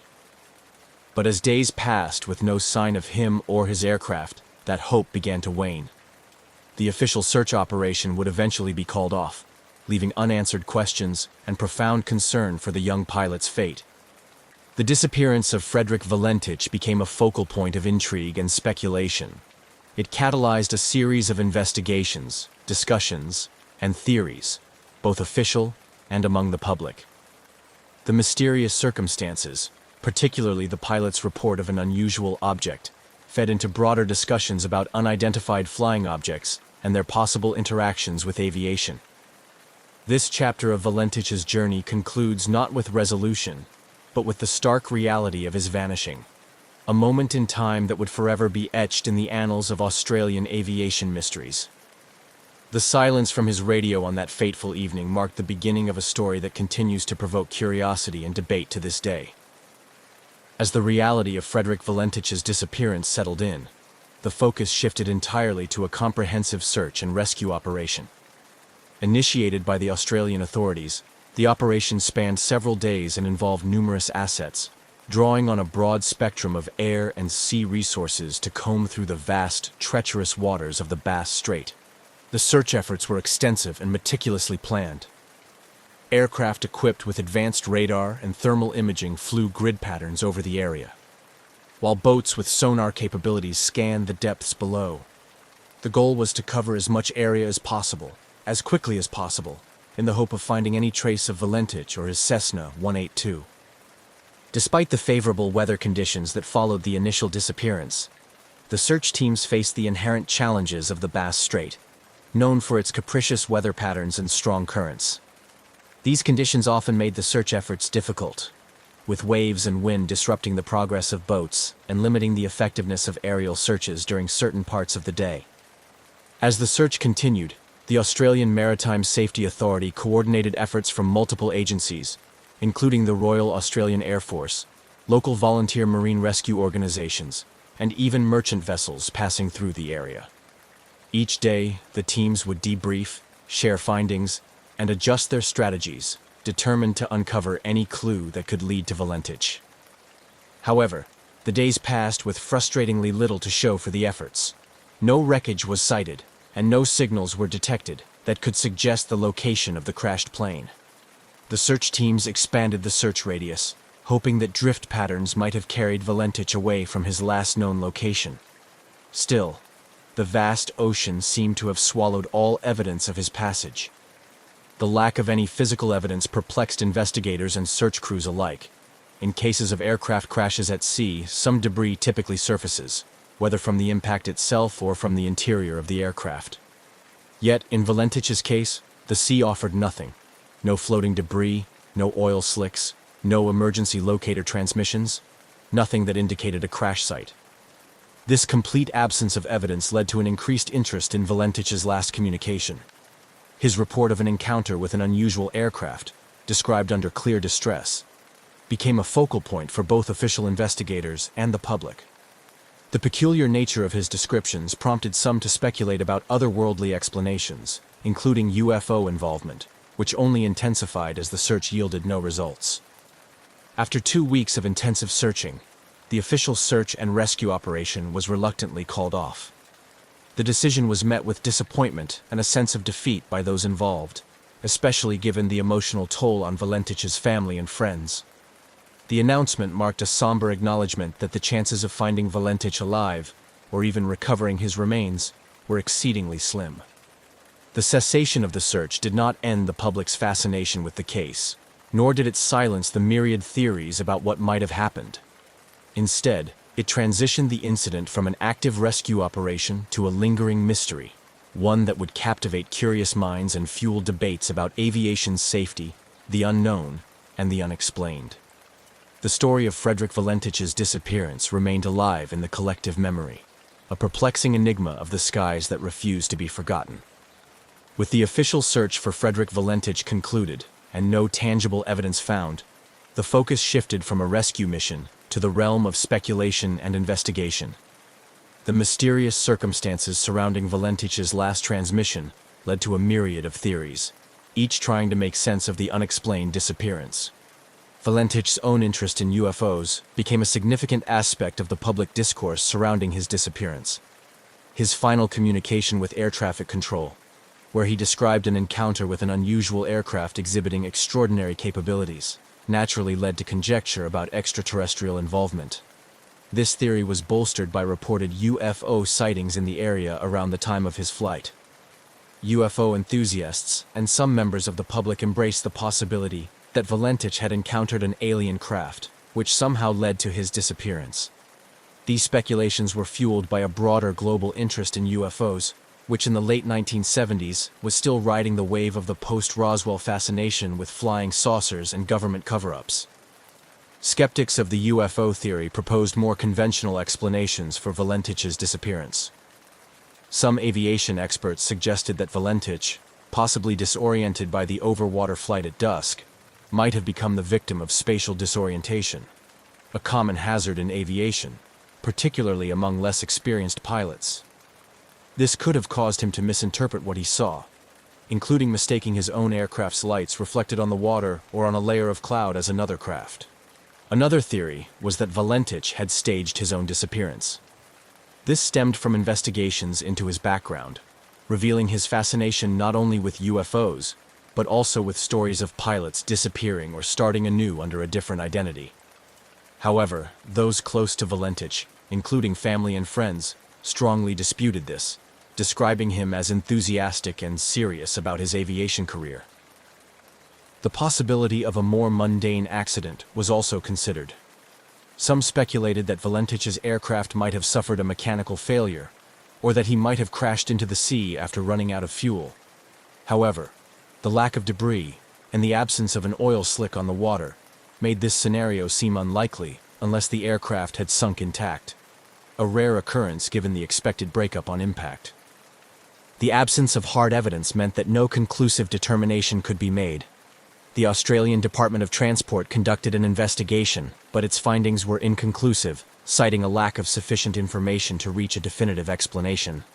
The mystery of Valentich's disappearance had a lasting impact on aviation in Australia, leading to increased safety protocols and more rigorous training for pilots flying over water. The case also continued to be a topic of academic and investigative interest. Researchers and documentary filmmakers periodically revisited the story, each bringing new technology and theories to bear in the hope of uncovering new information, or perhaps one day finding physical evidence that could bring closure to the case. The Valentich disappearance remains a compelling story, not just for those involved in aviation and UFO studies, but for anyone intrigued by human interaction with the unknown. It serves as a cautionary tale about the limits of human perception and the mysteries that can arise when the familiar intersects with the unexplainable. As the years passed, the disappearance of Frederick Valentich continued to resonate not just within the aviation and UFO enthusiast communities, but also among the wider public as a compelling mystery of the unknown. The lack of closure and definitive evidence has kept the case alive in the form of books, documentaries, and continued discussions in various forums. Here, we examine the legacy and ongoing interest surrounding Valentich's mysterious flight. Frederick Valentich's case has become a cornerstone discussion in both aviation safety and UFO circles. For aviation professionals, it serves as a stark reminder of the dangers of potential disorientation and the vital importance of maintaining situational awareness, especially when flying over large bodies of water. The incident has been used in training seminars to educate pilots about the psychological and physical effects of flying under stressful conditions and the potential for misinterpreting visual cues in the vast and featureless landscapes like the sea. In the realm of UFO research, Valentich's disappearance is often cited as one of the most intriguing cases due to the pilot's own reported sightings and the circumstances of his last transmission. It continues to fuel debates about the possibility of otherworldly encounters, and has become a part of UFO lore, frequently referenced at conferences and in literature discussing human interactions with supposed extraterrestrial vehicles. New developments occasionally reignite interest in the Valentich disappearance. Advances in technology, such as satellite imagery and improved sonar capabilities, have prompted new searches in the Bass Strait and surrounding areas. Though these efforts have not yet produced any concrete results, they maintain public interest and hope that new evidence may eventually surface. Interest is also kept alive by the media, with periodic retrospectives and updates on the case. These often coincide with anniversaries of the event, drawing new attention from those previously unaware of Valentich's story. Each wave of interest encourages fresh looks at the available data, sometimes bringing new theories to light or re-examining old ones with new technology or methodologies. Researchers and theorists continue to explore less conventional explanations, driven both by the strange details of Valentich's last reported observations and by the absence of physical evidence. Discussions often involve the exploration of what an encounter with an advanced unknown technology might entail, and how it could lead to the disappearance of an aircraft without a trace. Such speculations delve into the limits of current human understanding of physics and technology, proposing scenarios where conventional retrieval and detection methods might fail. The Valentich case has also had a significant cultural impact, inspiring segments of films, television series, and literature. These portrayals explore the human aspect of the mystery, emphasizing the emotional and psychological effects on those involved, particularly Valentich's family and friends. They also examine the broader implications of a society grappling with phenomena that it cannot easily explain through current scientific understanding. The legacy of Frederick Valentich is a complex tapestry woven from threads of mystery, tragedy, and the unyielding human quest for answers. While the truth behind his disappearance may never be fully uncovered, the story continues to intrigue and inspire. It serves as a reminder of our perpetual fascination with the sky and what lies beyond, as well as the profound and sometimes haunting unknowns that remain in our own world. As long as the mystery remains unsolved, the legend of Valentich's flight will continue to captivate imaginations and stimulate curiosity across generations. In the cold upper reaches of Earth, where flight paths cut through skies layered with ice and silence, military aircraft serve as both transportation and symbol, trusted, tested machines that brave the world's most unforgiving climates. One such aircraft was the Canadian Forces C-54 Skymaster, a four-engine transport plane used routinely in Arctic operations during the early 1960s. Built to be rugged and reliable, it carried cargo, personnel, and at times classified payloads through snow-blind corridors above the North Atlantic. On a winter day in 1964, one of these aircraft lifted off from Goose Bay, Labrador, headed for Thule Air Base in Greenland. It was a route the military knew well. The plane never arrived. Its crew called her the Snowbird, a name fitting for a plane that routinely danced with sub-zero altitudes, skating through clouds between icy islands and frozen fjords. That morning, the Skymaster carried 6 Canadian military personnel and a modest load of cargo. There was nothing unusual in the mission, and nothing in the pre-flight checks to raise alarm. The crew, seasoned in northern navigation, understood the hazards: crosswinds, poor visibility, radio blackouts, and the ever-present cold. But on that day, forecasts were clear. The aircraft's departure went as expected. Weather conditions were within operational limits, and the flight's course was well traveled, with military radars along the way ready to monitor its movement. Initial radio contact confirmed the Snowbird had reached cruising altitude. It was approximately halfway through its journey when the silence began. A routine position report never came. Controllers reached out, expecting a delay in check-in, maybe a frequency change or signal bounce. When there was still no reply after 10 minutes, then 20, the worry became formal. The aircraft had disappeared from communication, and soon after, from radar entirely. It was difficult to tell precisely when the plane vanished. In the Arctic, signals flicker, instruments shift under magnetic strain, and contact can dip in and out for no clear reason. But this was different. There was no fading signal, no static-filled final transmission, no distress call. The Snowbird had gone from present to absent in an instant, as if the sky had simply closed behind it. An immediate alert was issued. Canadian and American forces launched coordinated search and rescue operations from both coasts of Greenland and from Labrador. Aircraft combed the planned route, while teams on snowmobiles and dog sleds explored isolated fjords and ice fields. From the air, spotters scanned the snow for anything: an oil sheen, a shadow beneath the surface, a tear in the whiteness. There was nothing. The Arctic has a way of swallowing things. Planes, boats, and stories disappear into its depths, as if the landscape itself is complicit in their erasure. The rescue teams knew this well, yet held on to hope. Even with freezing temperatures and relentless winds, a survival scenario wasn't impossible. Emergency beacons had been known to fail in the cold. Crews had survived crash landings in worse conditions.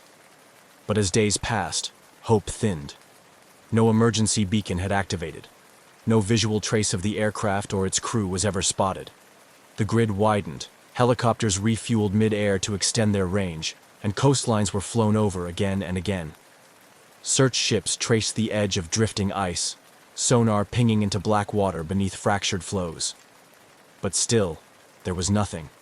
No wreckage, no sound, no signal. Only the low growl of engines slicing through silence. After 2 weeks, the operation was scaled back. The official presumption was that the Snowbird had gone down somewhere over the ocean or ice shelf, breaking apart and sinking below visibility. The cause remained unknown. Icing, mechanical failure, navigational error, any could be possible. But there was no data to support any theory. The Arctic, as always, offered no clues.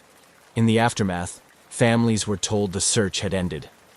They were left with no grave, no explanation, only a cold void where answers should have been. For the military, it was logged as a loss during routine transport. Tragic, but not unprecedented.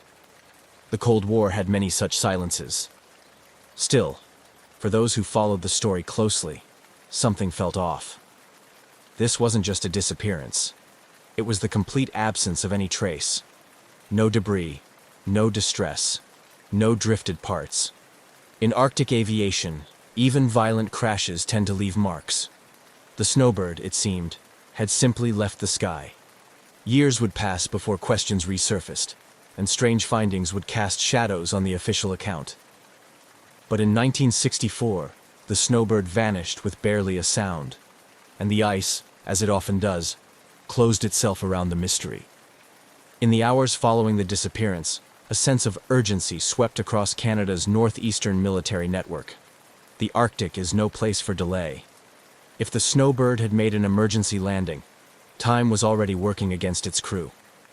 At temperatures well below freezing, with daylight brief and wind speeds cruel, survival was a narrow window. Every hour without contact tightened that window further. The initial assumption was straightforward: mechanical failure or navigational disorientation. It had happened before, though rarely with no warning at all. The military's first step was to backtrack the flight's last confirmed location. The snowbird had been on course, flying at altitude over the Labrador Sea, approaching Greenland's western edge. The radar contact had been faint, normal for that region, but it hadn't returned. That's when the search began. Rescue efforts launched from Goose Bay, from Thule, and from U.S. bases scattered along the North Atlantic corridor. Aircraft equipped with infrared scanners flew grid patterns day and night. Their crews peered through frosted windows, tracing white on white, searching for the unnatural. A wing, a shadow, a glint of aluminum in the snow. Helicopters ventured into fjords and valleys, landing on remote ice to investigate dark spots or anomalies picked up by satellite images. Naval ships patrolled the open waters north of Baffin Island, ready for any sign of debris. Canadian Rangers, indigenous guides trained for Arctic survival, joined foot patrols through the rough terrain, probing the snowdrifts and rock fields for answers. Despite these immense efforts, no distress signal was ever recorded. The snowbird's emergency beacon, designed to activate automatically in a crash, had not transmitted. Not even a fragment of wing or fuselage was found. Radios crackled with possibilities. Had the beacon failed? Had the plane broken apart mid-air? Could it have sunk under thin ice and vanished beneath the surface? Search teams remained hopeful in the first few days. Downed aircraft had been found before, sometimes after weeks, but usually with at least some clue. Oil, fabric, a life raft carried by current. Here, there was only blankness. By the fifth day, crews began searching beyond the original flight path, exploring the possibility that wind or ice might have carried wreckage elsewhere. Still, the Arctic remained mute. Back home, the disappearance dominated military briefings and gripped local headlines. Families clung to updates, each new lead a flicker of hope. But those hopes dimmed as the reality set in. There were no leads, only absence. The search lasted more than 2 weeks. As the days grew shorter and weather worsened, aircraft were grounded more frequently. Fuel costs climbed. Risks to search personnel increased. Eventually, the operation was officially stood down. An advisory was issued. Presumed crash due to unknown cause. No survivors expected. Officially, the file was closed. The snowbird and its crew had been lost during routine Arctic transit, likely due to mechanical or weather-related failure. But privately, among the pilots and officers who had searched, that answer never truly settled.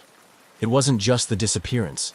It was the precision of it, the completeness, the lack of trace, in a region where even the fiercest crashes often leave scars on snow and ice. In the following years, the story faded from headlines, but not from memory.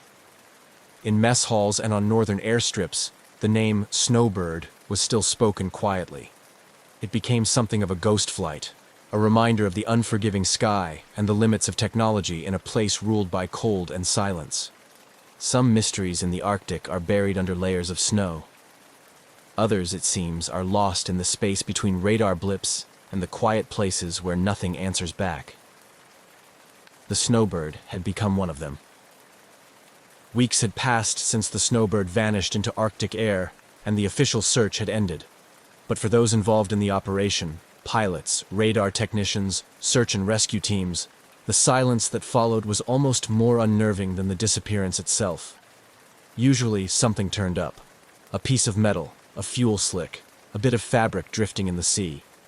But the snowbird left no signature behind. It was as if the plane had simply never existed. Despite the search being scaled down, a few aircraft continued flying the route unofficially, mapping areas not originally covered. These weren't missions on the record. They were quiet loops through unflown corridors, motivated by instinct more than protocol. In the north, there's a kind of unspoken obligation among air crews. If one of your own goes missing, you keep looking, even if no one tells you to. The Canadian military reviewed every radar record from that day. Cold War surveillance systems along the Arctic Circle, shared between NORAD and Canadian Air Command, logged aircraft movements minute by minute. Controllers double-checked the last known ping, noted at a routine altitude just before the signal blinked out. There had been no climb, no sudden descent. Just a faint echo. Then nothing. What puzzled many was the absence of disruption. No deviation, no loss of speed, no signal of an unfolding emergency. The Skymaster had been cruising cleanly, as if everything was normal right up until it wasn't. For seasoned aviators, this was the detail that stuck. If it had been weather, why no call?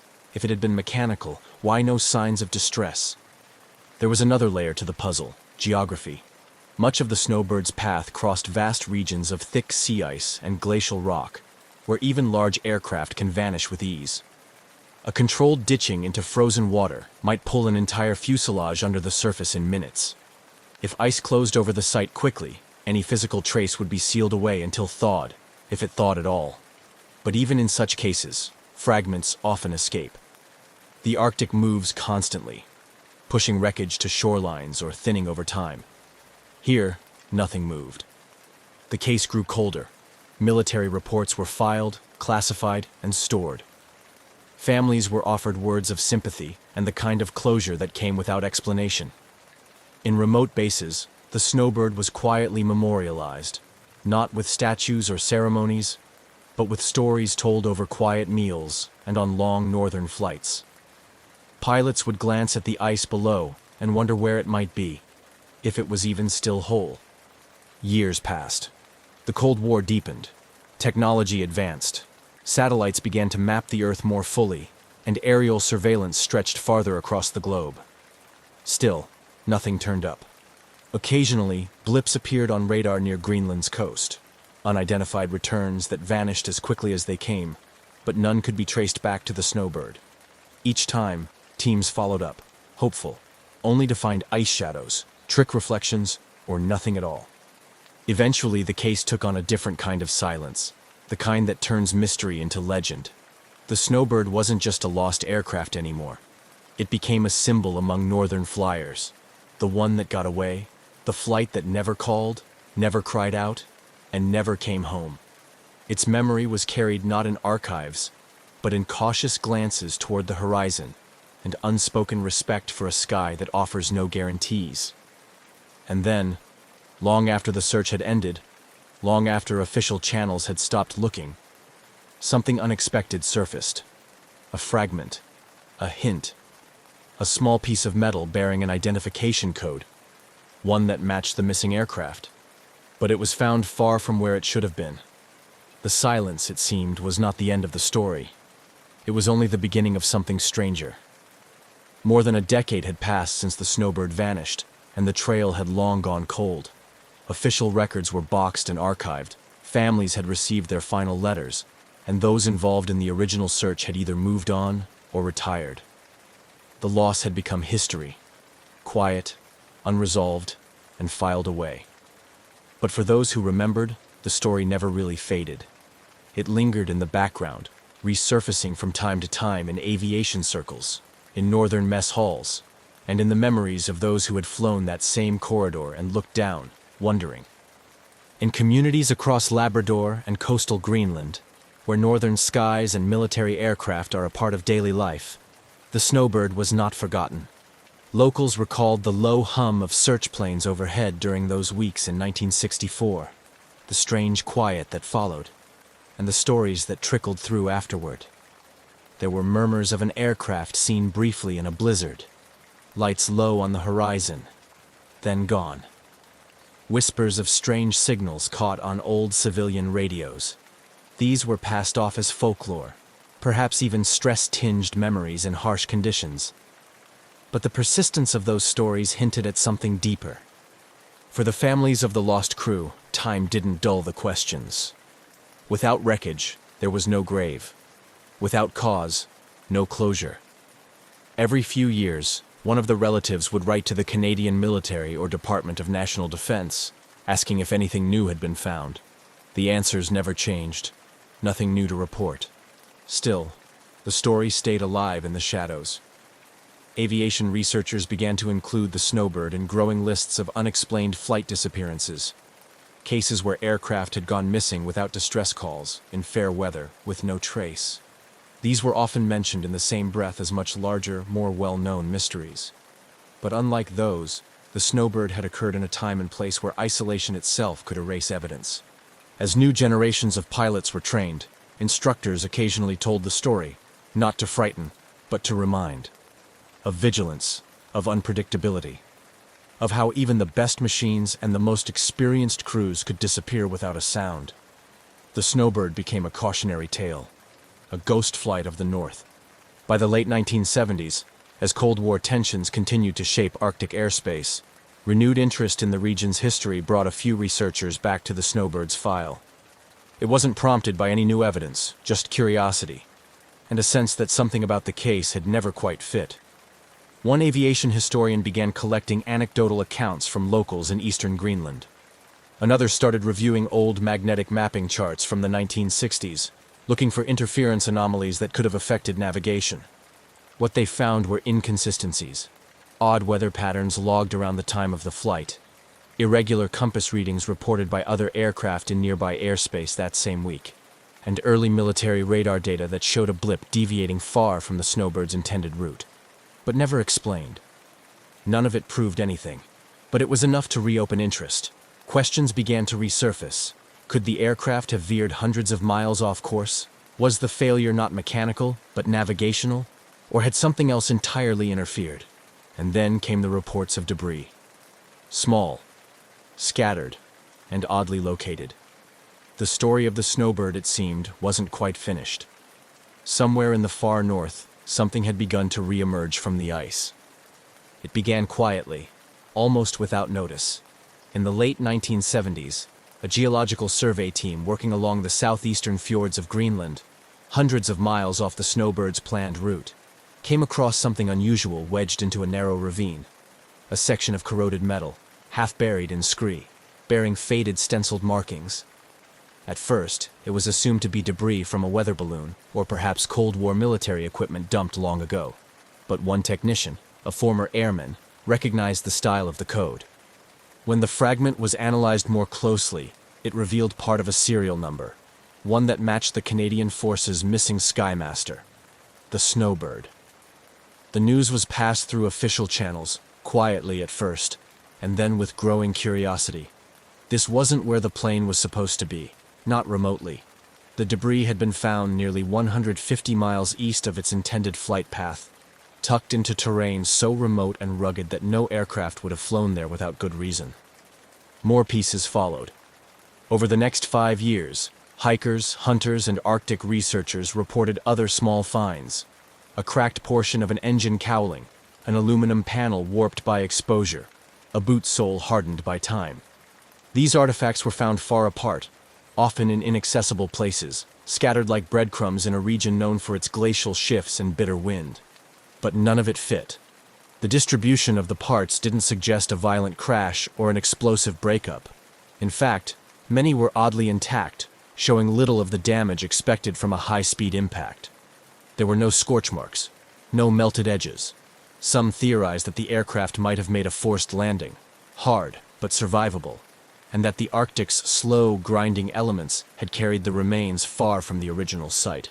Still, there was no fuselage, no engines, no instruments or cockpit remains. just fragments, mysteriously far from where they should have been.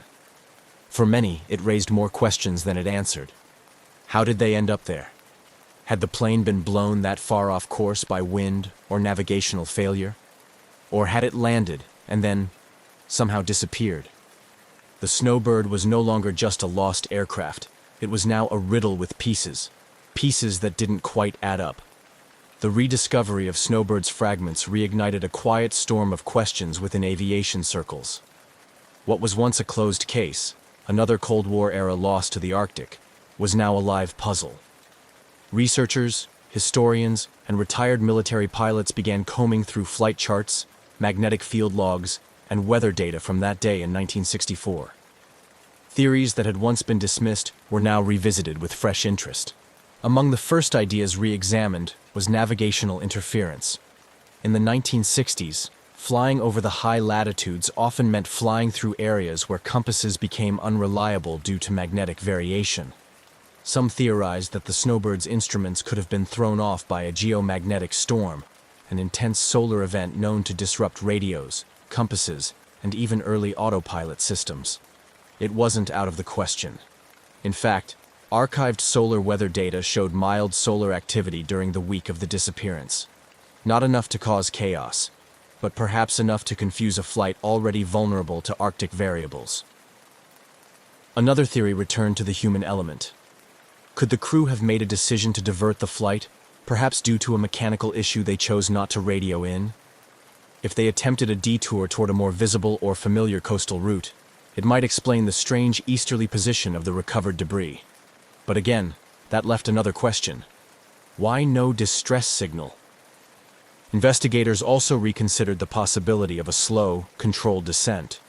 The relatively undamaged nature of the fragments, no burn marks, no catastrophic signs, suggested a scenario in which the plane didn't crash at full speed. Could it have landed on ice, intact, and broken apart over time as glacial movements carried the pieces outward? If so, the main wreckage might still be locked beneath the ice, preserved, untouched. As these ideas circulated, a more unsettling possibility also emerged: interference of another kind. Some radar operators from the Cold War era came forward with declassified reports of unknown returns on Arctic radars from that same week. Blips with no transponder signals, no flight plans, and no clear identity. These anomalies had been dismissed at the time as glitches. Now, a few questioned whether they were something more. It was a theory with no proof, just timing and speculation. But it spread quickly. The idea that the Snowbird might have encountered something unexplained in the sky wasn't taken seriously by everyone, but it wasn't laughed off either. In a region where compasses spin and silence can be deceiving, even the outlandish starts to feel plausible. The official stance remained unchanged. But among those who knew the skies, the rediscovery of the fragments had changed everything. The Snowbird had not simply vanished. It had left behind pieces, silent, scattered evidence that something had happened. What exactly, no one could yet say. But the story was no longer a disappearance. It was an unfolding mystery, still drifting just beyond reach. The story of the Snowbird had settled into quiet legend, preserved in the faded corners of military records and the memories of those who'd once scanned white horizons for a glimpse of silver fuselage. But in the 1980s, as new attention fell on those long-forgotten fragments recovered in Greenland's fjords, the mystery took a sharper edge. Now, it wasn't just about a missing aircraft. It was about what had been missed, or perhaps ignored, in the earliest days after it disappeared. The Canadian military, in response to growing interest from civilian researchers, quietly reopened its files on the Snowbird's final flight. What they found surprised even those who had been involved from the beginning. Alongside the official reports of the search and recovery efforts were logs that had never been fully reviewed. Handwritten notes from radar operators, preliminary transcripts, and internal communications between airbases and early NORAD listening posts. These documents hadn't been hidden. They'd simply been archived and forgotten in the shuffle of Cold War bureaucracy. Among the more curious rediscoveries was a sequence of radar returns logged by a U.S. outpost in northeastern Greenland. On the day of the Snowbird's disappearance, the station recorded an object moving at standard altitude across the radar net, initially presumed to be the Canadian aircraft itself. But then something odd occurred. The return abruptly shifted course, veering far east and dropping in altitude before vanishing entirely. The trajectory didn't match any known flight plan and wasn't flagged at the time due to the assumption that the blip had been an unrelated flight or a technical error caused by interference. After all, radar anomalies were common near the pole. But decades later, when the data was matched with the location where the snowbird fragments had been found, the path lined up almost perfectly. What had once been discarded as noise now looked suspiciously like a flight deviation, a real-time record of the plane veering far off its expected route. The question was, why? Retired personnel who had served in Arctic surveillance stations during that era were contacted. Some recalled the event faintly, but others remembered strange activity in the skies during that week. Unidentified blips, temporary equipment malfunctions, or radio blackouts that weren't fully explained. One technician, then only in his 20s, recalled a faint emergency tone heard briefly over a secondary monitoring frequency, one never used for official traffic. He reported it at the time, but it had been brushed off. There was no evidence it came from the snowbird. But in hindsight, he wondered. It became increasingly clear that the Arctic in the 1960s was a chaotic and heavily watched place. Military operations, weather experiments, early satellite tests. There was a storm of classified activity, much of which was never publicly documented. Some theorized that the snowbird may have unknowingly entered restricted airspace or encountered classified operations that, in the confusion, were never properly reported. If a radar station had tracked the aircraft going off course but didn't connect it to the missing Canadian plane, it could explain why the search had started in the wrong place, and why it ended without answers. Others took the theory further.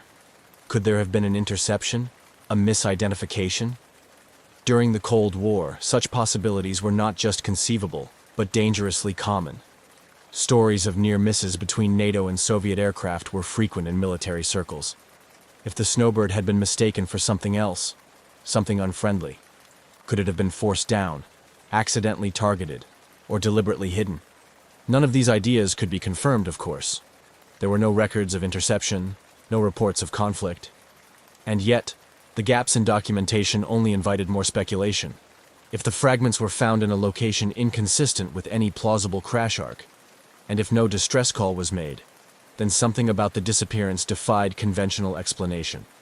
Still, not everyone embraced the darker theories. Experienced pilots pointed to simpler, if no less tragic, possibilities. A navigational failure, compass drift perhaps, combined with a failure of the pressurization system could have rendered the crew unconscious. The aircraft might have continued on its own, guided only by autopilot or prevailing winds, eventually descending or breaking up in an area far from where anyone expected. It was a clean explanation, but it didn't quite match the condition of the recovered fragments. They seemed too intact, too misplaced. In the end, what the rediscovered documents did was shift the snowbird from a forgotten loss into an open case, one surrounded by layers of uncertainty and fragments of overlooked truth. Researchers compiled everything they could: satellite data, radar charts, recovered parts, and laid them out like a puzzle missing just one or two critical pieces. And that was the trouble. It was always just short of certainty. The snowbird had returned, in part, from the silence, but not enough to explain what truly happened that day in 1964. It remained a question half-answered, a story retold in parts. And as the search continued, now digital, now forensic, now historical, the Arctic skies seemed to hold on to their secrets just a little longer. Decades had passed, but the Arctic never forgot. It held the snowbird's final secret beneath its endless white, untouched, unmapped, and unsolved. The fragments discovered along Greenland's rugged coastline were all that ever surfaced. The fuselage, cockpit, engines, and the 6 souls on board remained where they had vanished, locked in a mystery that the cold seemed determined to keep. But while the land gave up little, those drawn to the snowbird refused to let the trail go cold again. By the early 2000s, advances in satellite imagery, ice-penetrating radar, and remote sensing technology offered new hope. Civilian researchers, retired military officials, and a new generation of Arctic historians began revisiting the disappearance with tools far beyond what was available in 1964. Scans of Greenland's southern ice sheet, especially along routes connected to the recovered debris, were analyzed for anomalies, depressions, or metallic signals beneath layers of compacted snow. There were moments of excitement. A radar signature, faint but structured, was detected in a glacial pocket less than 70 kilometers from the fjord, where parts of the aircraft had first been found. But harsh terrain, unpredictable weather, and limited funding delayed any serious ground exploration. The location, remote even by Arctic standards, remained out of reach. Some in the aviation community advocated for a renewed official investigation. They argued that the Snowbird wasn't just a lost plane. It was a case study in Cold War-era search limitations, the fragility of flight in high-latitude conditions, and the enduring gaps in early international cooperation over shared airspace. But official bodies remained hesitant. The case, long considered closed, wasn't a priority for a new generation of policymakers. Still, the Snowbird never truly left the public consciousness. Documentaries were produced. Articles resurfaced in aviation magazines. Podcasts dissected the case, drawing in new audiences captivated by the surreal image of a plane that simply vanished. With every new mention, another layer of curiosity was added to the legend. And then there were the families. Time had dulled the sharpest pain, but not the longing. For children who had grown up without answers, closure remained elusive. Some had never even seen the last resting place of their fathers or brothers. A few made pilgrimages to the region, standing in vast, empty landscapes beneath sky-stretched silence, where the only sound was the wind pushing through ice. They weren't searching for debris. They were reaching for connection, a place to grieve, a point to begin and end the story. In a small memorial ceremony held in 2014, on the 50th anniversary of the flight, veterans, family members, and Arctic pilots gathered at Goose Bay. Stories were shared.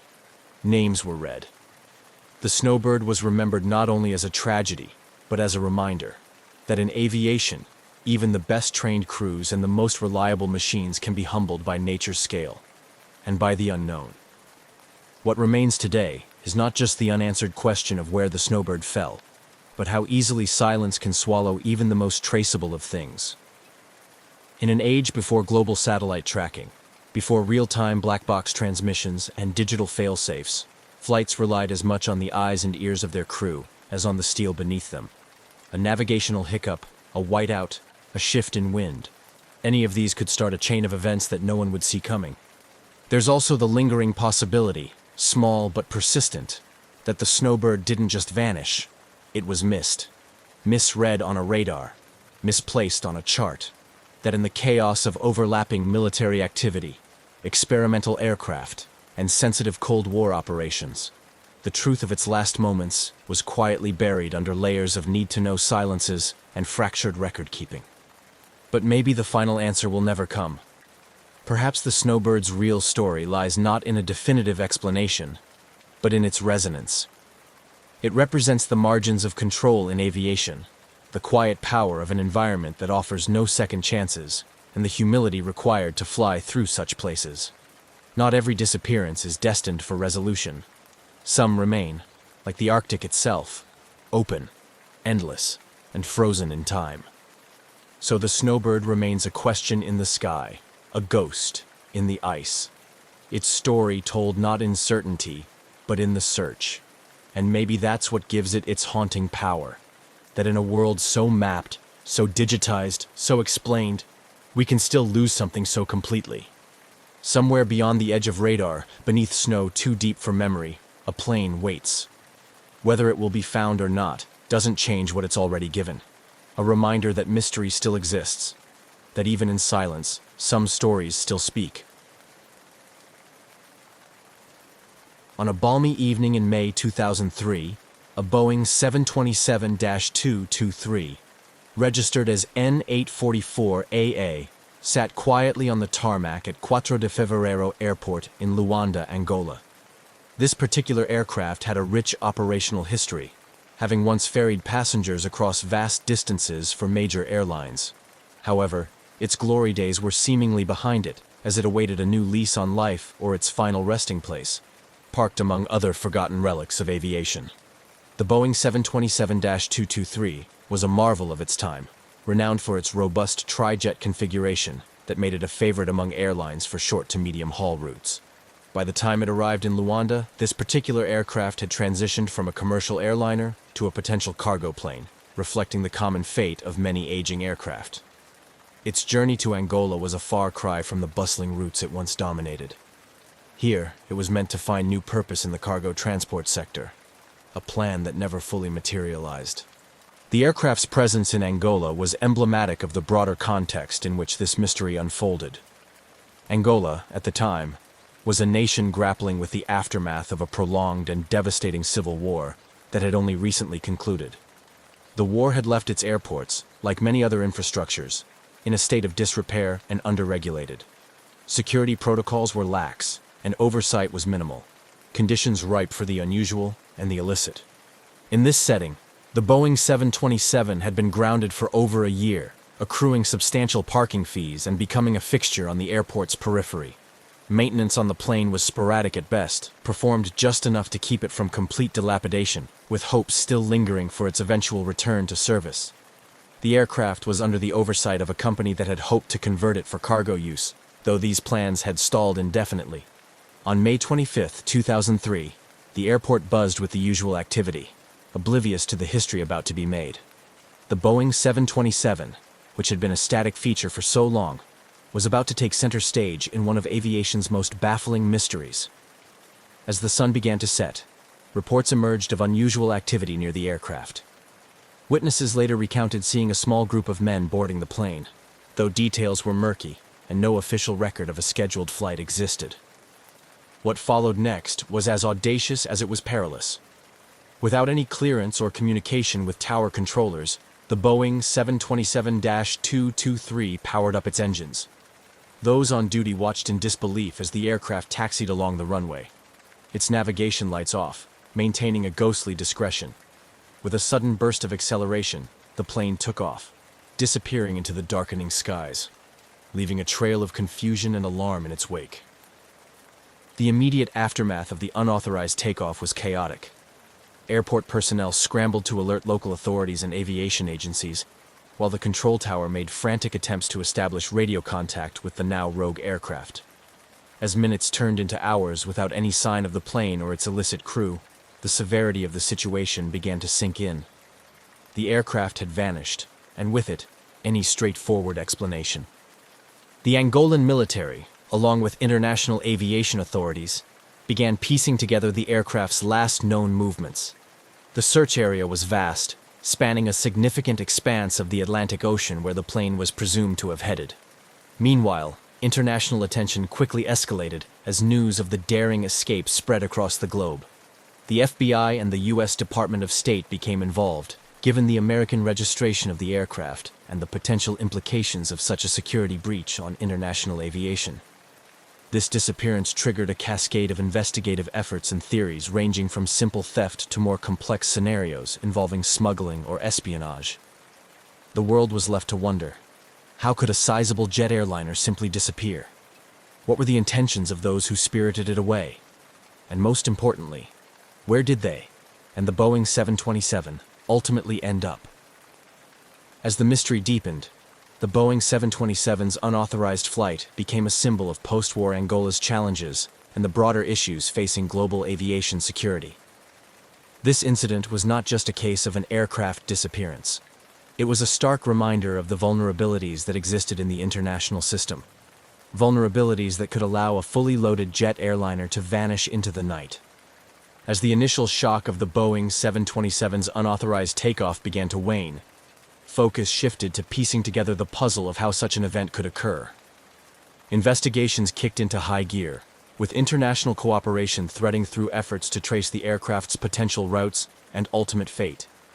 The scenario was baffling. A large commercial jet had seemingly vanished into thin air, prompting a cascade of theories and extensive search operations. Authorities scoured flight data and radar records, attempting to chart a possible path the aircraft could have taken after its dramatic departure from Luanda. Given the Boeing 727's fuel capacity and the last known heading, calculations were made regarding its maximum range, pointing search efforts towards the Atlantic Ocean and beyond. However, The vastness of the ocean and the lack of precise tracking data from the time of disappearance significantly hampered these efforts. The Angolan government, embarrassed by the breach of its airport security, ramped up its involvement, collaborating closely with international agencies including the FBI, which had opened an investigation due to the American registration of the aircraft. The FBI delved into the backgrounds of those known to have been associated with the aircraft in the days prior to its disappearance. They scrutinized maintenance records, interviewed airport staff, and investigated the murky business dealings surrounding the aircraft's presence in Angola. Meanwhile, speculation abounded. One prevailing theory suggested that the aircraft had been stolen for its value as a flying machine, possibly to be used by rogue operators outside of the mainstream aviation industry. Another theory proposed that the plane was commandeered for smuggling purposes, given Angola's history as a hub for the illegal diamond trade. The idea that the aircraft could be repurposed for illicit activities in distant lands added a layer of urgency to the investigations. Adding to the complexity were numerous sightings reported across Africa and even South America. Each report prompted a flurry of activity, with local authorities scrambling to verify the accuracy of these claims. Yet none of these sightings were substantiated, and the aircraft remained elusive, as if it had indeed managed to ghost away into another part of the world. The international aviation community was also on high alert, as the disappearance highlighted significant vulnerabilities in global aviation security. The ease with which the aircraft was commandeered and removed from a supposedly secure international airport led to widespread discussions about the need for enhanced security measures. This incident acted as a catalyst for regulatory changes, prompting airports worldwide to tighten security protocols, especially concerning aircraft storage and access. Simultaneously, the mystery of the missing Boeing 727 captured the public's imagination, drawing attention from aviation enthusiasts, conspiracy theorists, and the media. Forums and websites popped up with people theorizing about the fate of the aircraft, each adding their layer of speculation to the story. The intrigue was magnified by the dramatic nature of the aircraft's disappearance and the backdrop of Angola's political and economic climate. As weeks turned into months without any trace of the aircraft, the fervor of the initial search began to diminish. International attention gradually shifted away from the case, which nestled into the annals of unsolved aviation mysteries. However, the impact of this event continued to resonate, influencing policy and procedures within the aviation industry.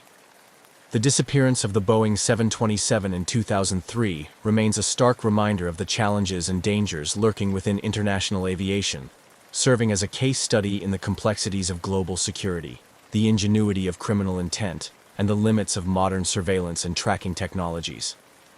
As such, it continues to be a subject of study and speculation, holding a place as one of the aviation world's most intriguing mysteries. As the Boeing 727-223 mysteriously lifted off from Luanda Airport without authorization, the immediate realization of its disappearance kicked off a frantic response from both local authorities and international agencies. The aircraft's sudden and unauthorized departure prompted an immediate and extensive search operation that would span multiple countries and vast expanses of the Atlantic Ocean. Initially, the primary concern was the potential threat an aircraft of such size could pose if used for malicious purposes, given the global climate of heightened security, particularly in the post-9/11 era. The disappearance of a large jet fueled fears of terrorism. This urgency galvanized a coordinated international response, with the United States, Angola, and neighboring countries pooling resources in a desperate bid to track down the missing aircraft. The search operation was vast and complex, involving satellite imagery, radar data, and maritime patrols. The U.S. Navy deployed ships and aircraft to scour the Atlantic, focusing on the aircraft's last known trajectory, which suggested it might be heading east over the ocean. Despite these efforts, the vast open waters and the lack of a precise last known position hampered the search efforts. The Atlantic Ocean's enormity made the search akin to finding a needle in a haystack, with each passing hour diminishing the likelihood of a successful recovery.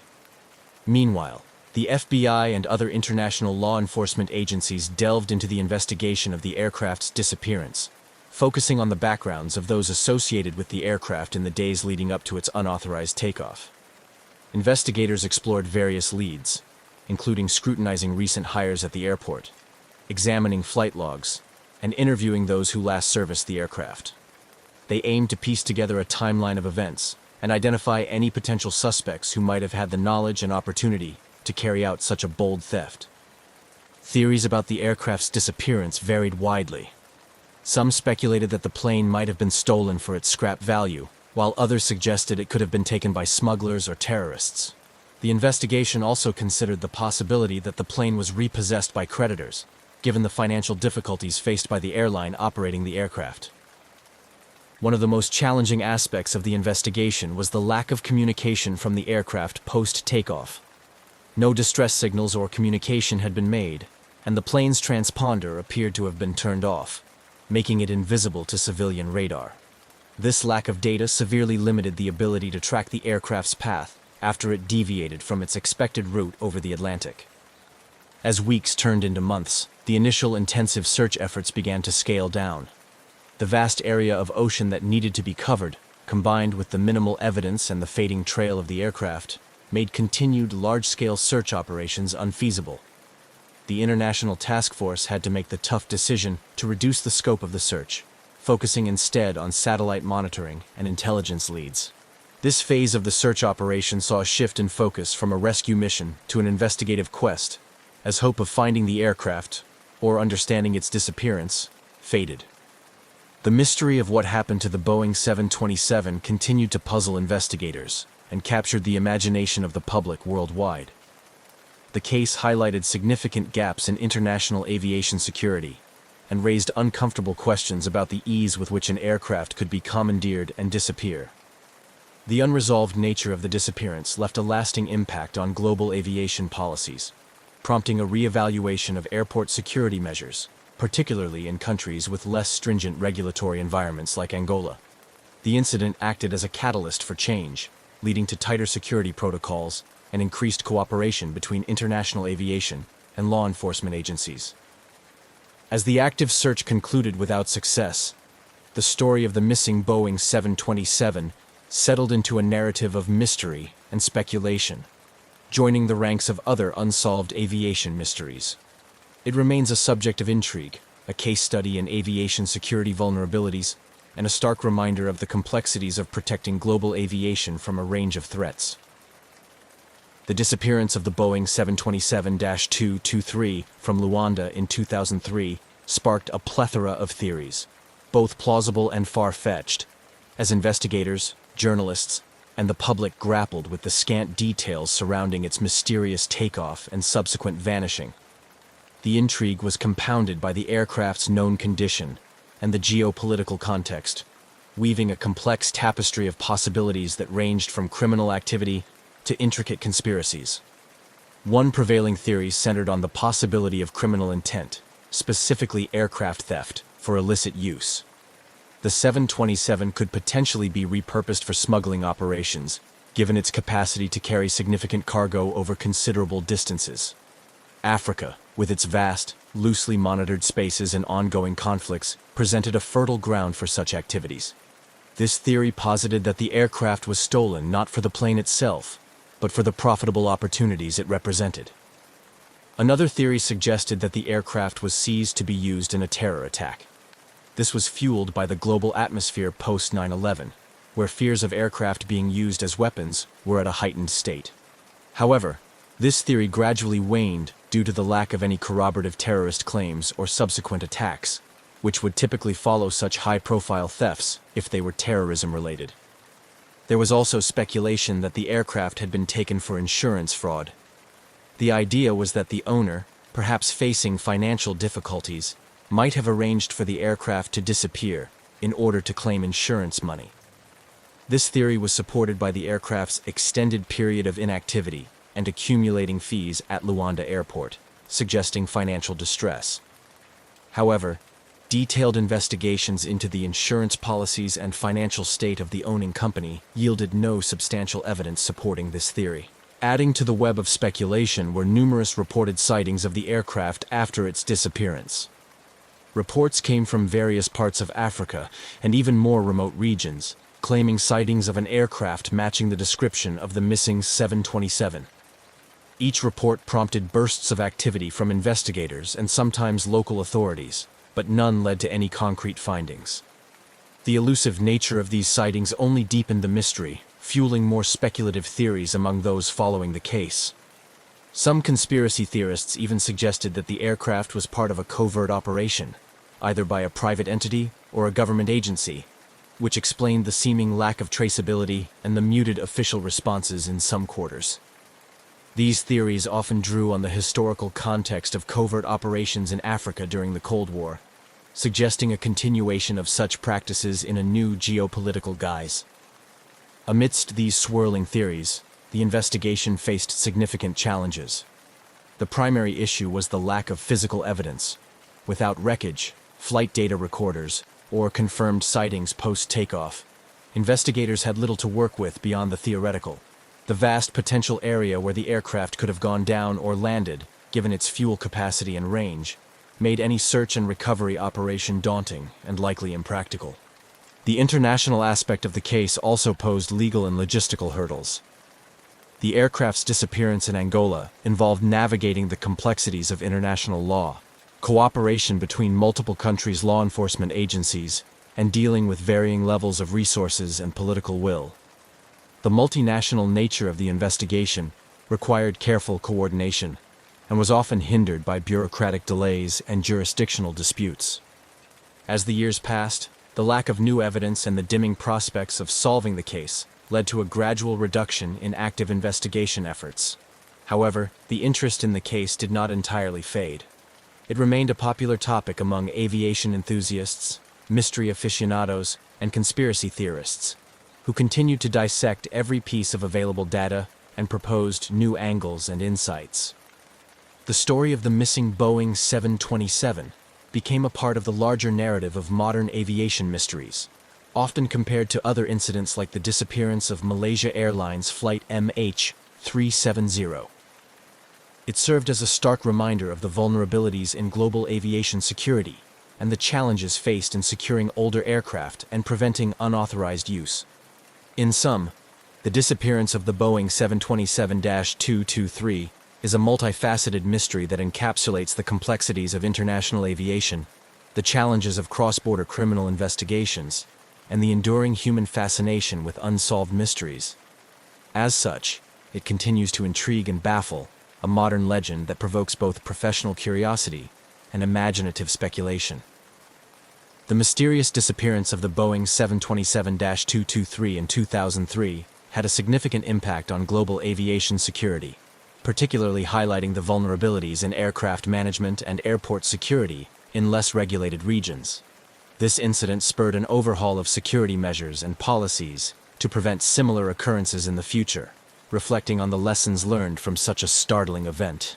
The disappearance underscored the critical need for stringent security protocols at airports around the world, especially in countries where oversight might not be as rigorous due to economic or political challenges. Following the incident, there was a concerted push to implement more comprehensive tracking systems for all aircraft.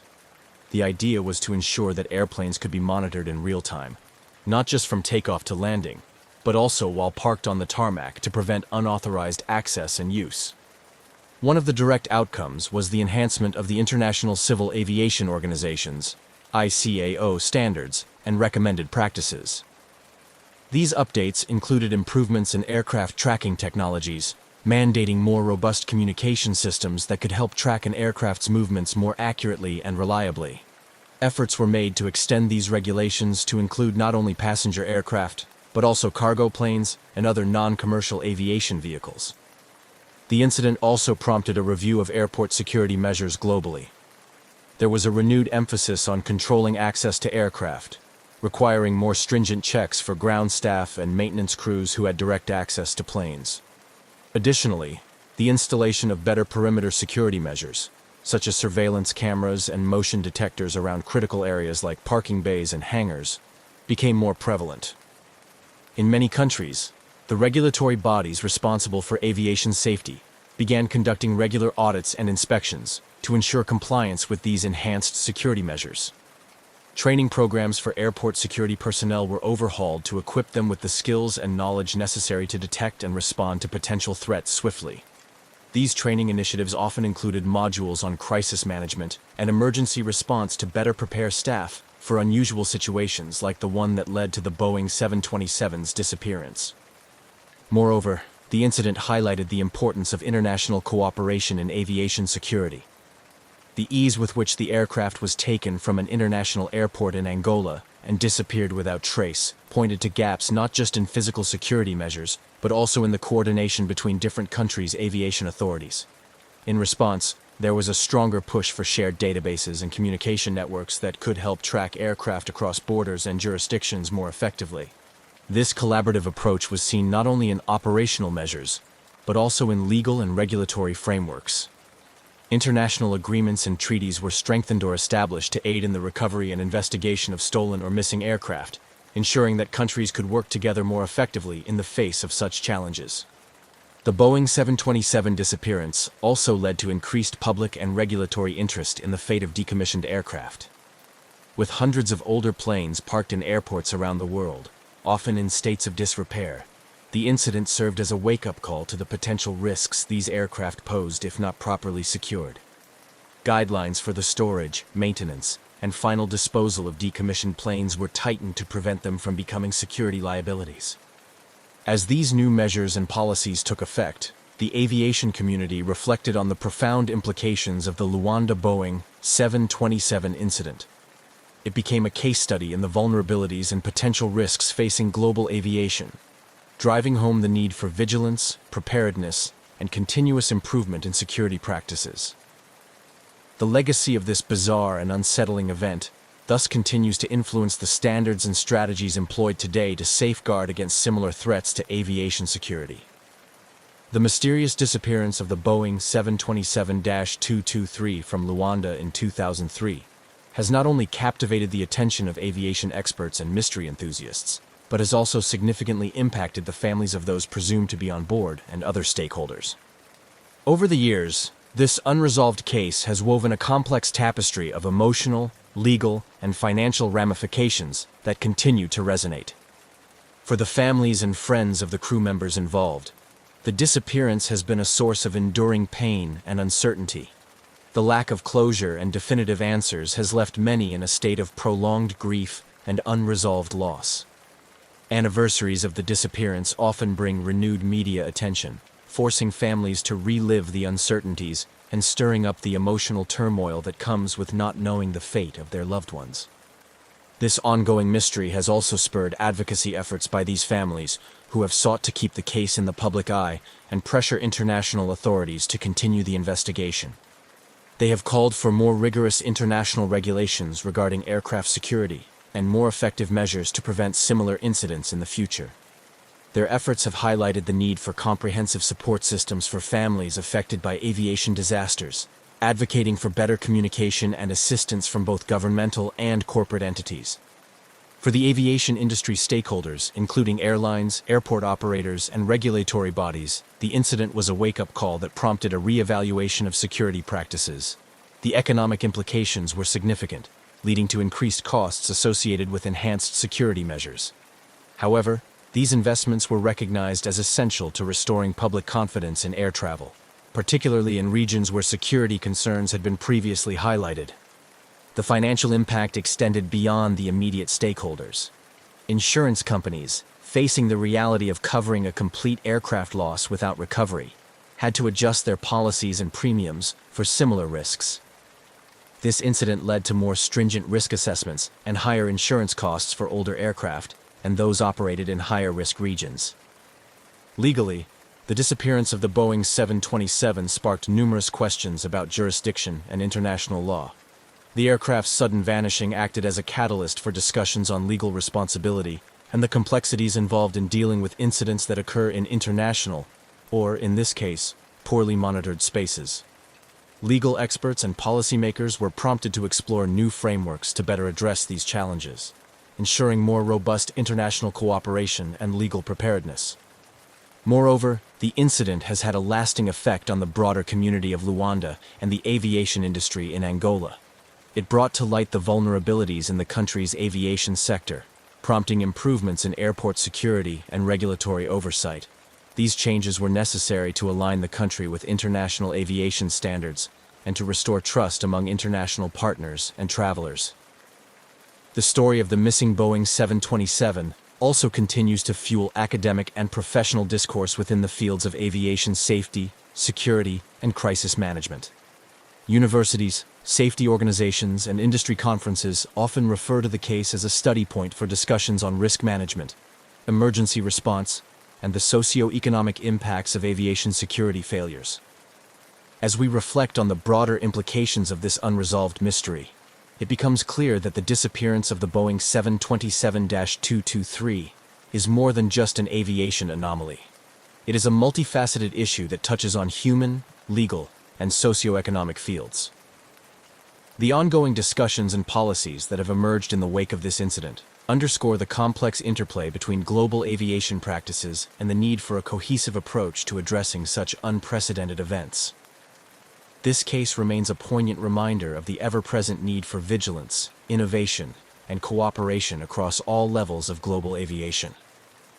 The mysterious disappearance of the Boeing 727-223 from Luanda Airport in 2003 has left an indelible mark on the global aviation community, prompting an ongoing re-evaluation of security measures and practices. The incident not only highlighted significant security lapses, but also demonstrated the potential consequences of operational oversight failures.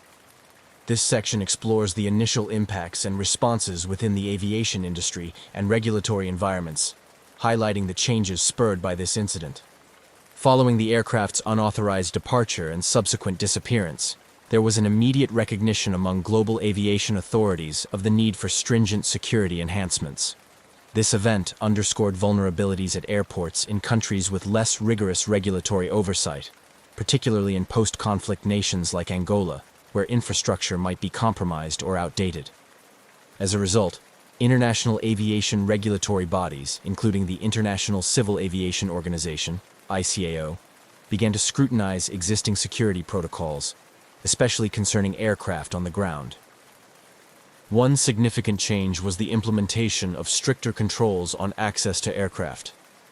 Airports worldwide were urged to reassess their perimeter security, ensuring that all areas were adequately monitored and that access to aircraft was strictly controlled through biometric checks and electronic badge systems. These measures aim to prevent unauthorized access to aircraft, a critical factor in the Luanda incident, where the individuals involved were able to board and pilot the aircraft without detection. Moreover, the incident catalyzed enhancements in aircraft tracking technology. Real-time tracking systems became a focal point of development, driven by the need to ensure that all aircraft could be monitored continuously throughout their operations, including when parked. Technologies such as automatic dependent surveillance broadcast, ADSB, started to see wider adoption, providing real-time precision tracking of aircraft movements, which would have alerted authorities to the unauthorized movement of the 727 much sooner. The global aviation community also saw a shift towards more collaborative security efforts. Recognizing that security is only as strong as its weakest link, there was a push for improved international cooperation and information sharing among aviation authorities. This was particularly important for tracking and managing the risks associated with older aircraft models, which might not meet the latest operational standards, but are still in use in various parts of the world. Additionally, the incident led to increased investment in training for airport security personnel. Training programs were overhauled to include modules on crisis management, threat detection, and response strategies tailored to scenarios like unauthorized aircraft operations. These training sessions aim to equip personnel with the skills necessary to identify and mitigate risks effectively, ensuring a proactive rather than reactive security posture. In the broader regulatory context, the disappearance of the Boeing 727-223 highlighted the need for comprehensive international standards that could be uniformly applied across all member states. The ICAO and other bodies work towards harmonizing global aviation security standards, emphasizing the need for robust regulatory frameworks that could adapt to the evolving landscape of global threats. These changes collectively represented a paradigm shift in how aviation security was approached, reflecting a more nuanced understanding of the multifaceted risks present in global aviation operations. The legacy of the missing Boeing 727-223, therefore, extends far beyond the immediate mystery and intrigue. It serves as a catalyst for strengthening the safety and security foundations of the aviation industry worldwide. The unresolved disappearance of the Boeing 727-223 continues to reverberate across the aviation industry, serving as a poignant reminder of the challenges and complexities associated with securing commercial aircraft. The event not only catalyzed changes in aviation security practices, but also left a lasting cultural and emotional impact, particularly among those directly affected by the incident.